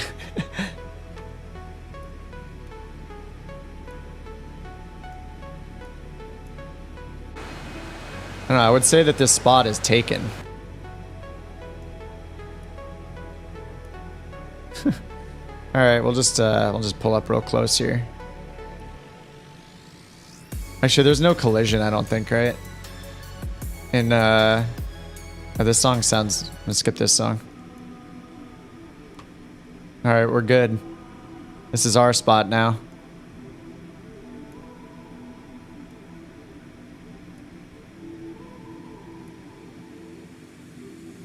Excellent. I don't know the proper procedure to shut this guy down, so we'll just flick all the switches. Avionics. Does it even give you like a flight ended thing here? I don't think there's any kind of like flight ended screen. Yeah, I think we're just done, right? Oh man, that took what a way to end. Yeah, a little human centipede action going on here or something. Oh man. I'm definitely a bit tired. This was kind of a long stream day. 4 hours and 40 minutes.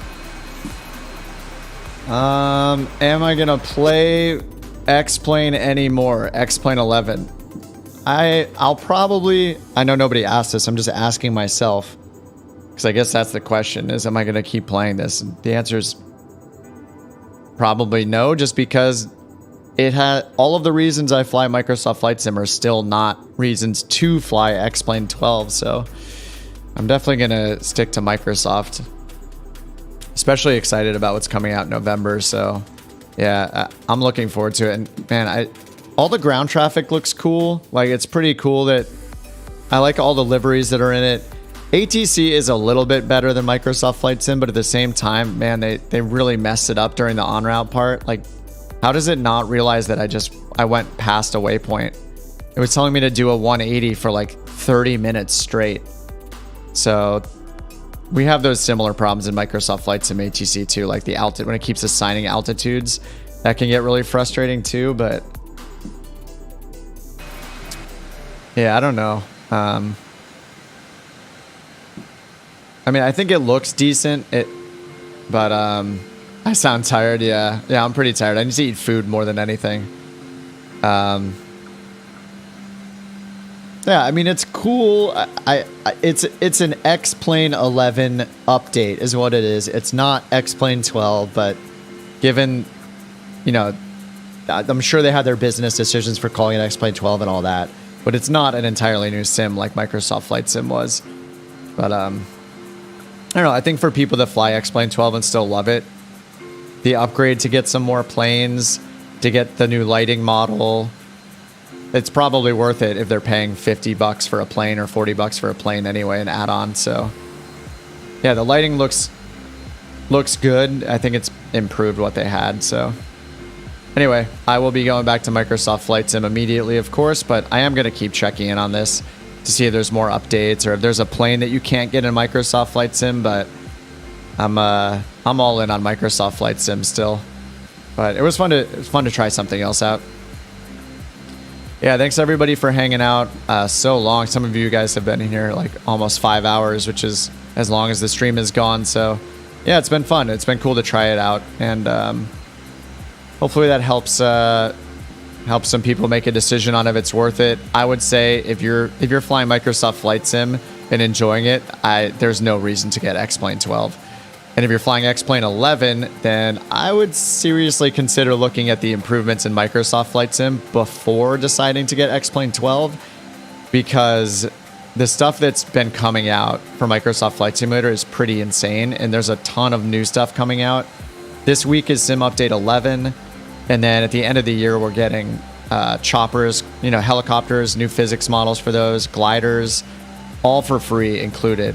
And there's also there's going to be a Canada World update this month as well, I think. There's just a lot to be excited about Microsoft Flight Sim. So anyway, all right, guys, thanks so much for hanging out. And thanks for the super chats today. Who's going nuts? I forget. Oh my God, I forget the guy who was going crazy earlier, sending me £5 over and over again. But I appreciate the super chats, and I can't actually see a list of who donated so I can remember. Oh, was it? No, I forget who it was. Anyway, sorry that I forget. It won't show me a list of who donated, but thanks so much for the super chats today. Totally unnecessary, but I will use that money to buy coffee for the next stream. Oh, Ian, that's right. Yeah, Ian with the £5 spam, and then somebody else sent like $20 over or something. But yeah, appreciate you guys so much. So I'll see you guys on the next stream, and yeah, have a good rest of your night or day wherever you guys are. Take it easy. Thanks for hanging out. Bye.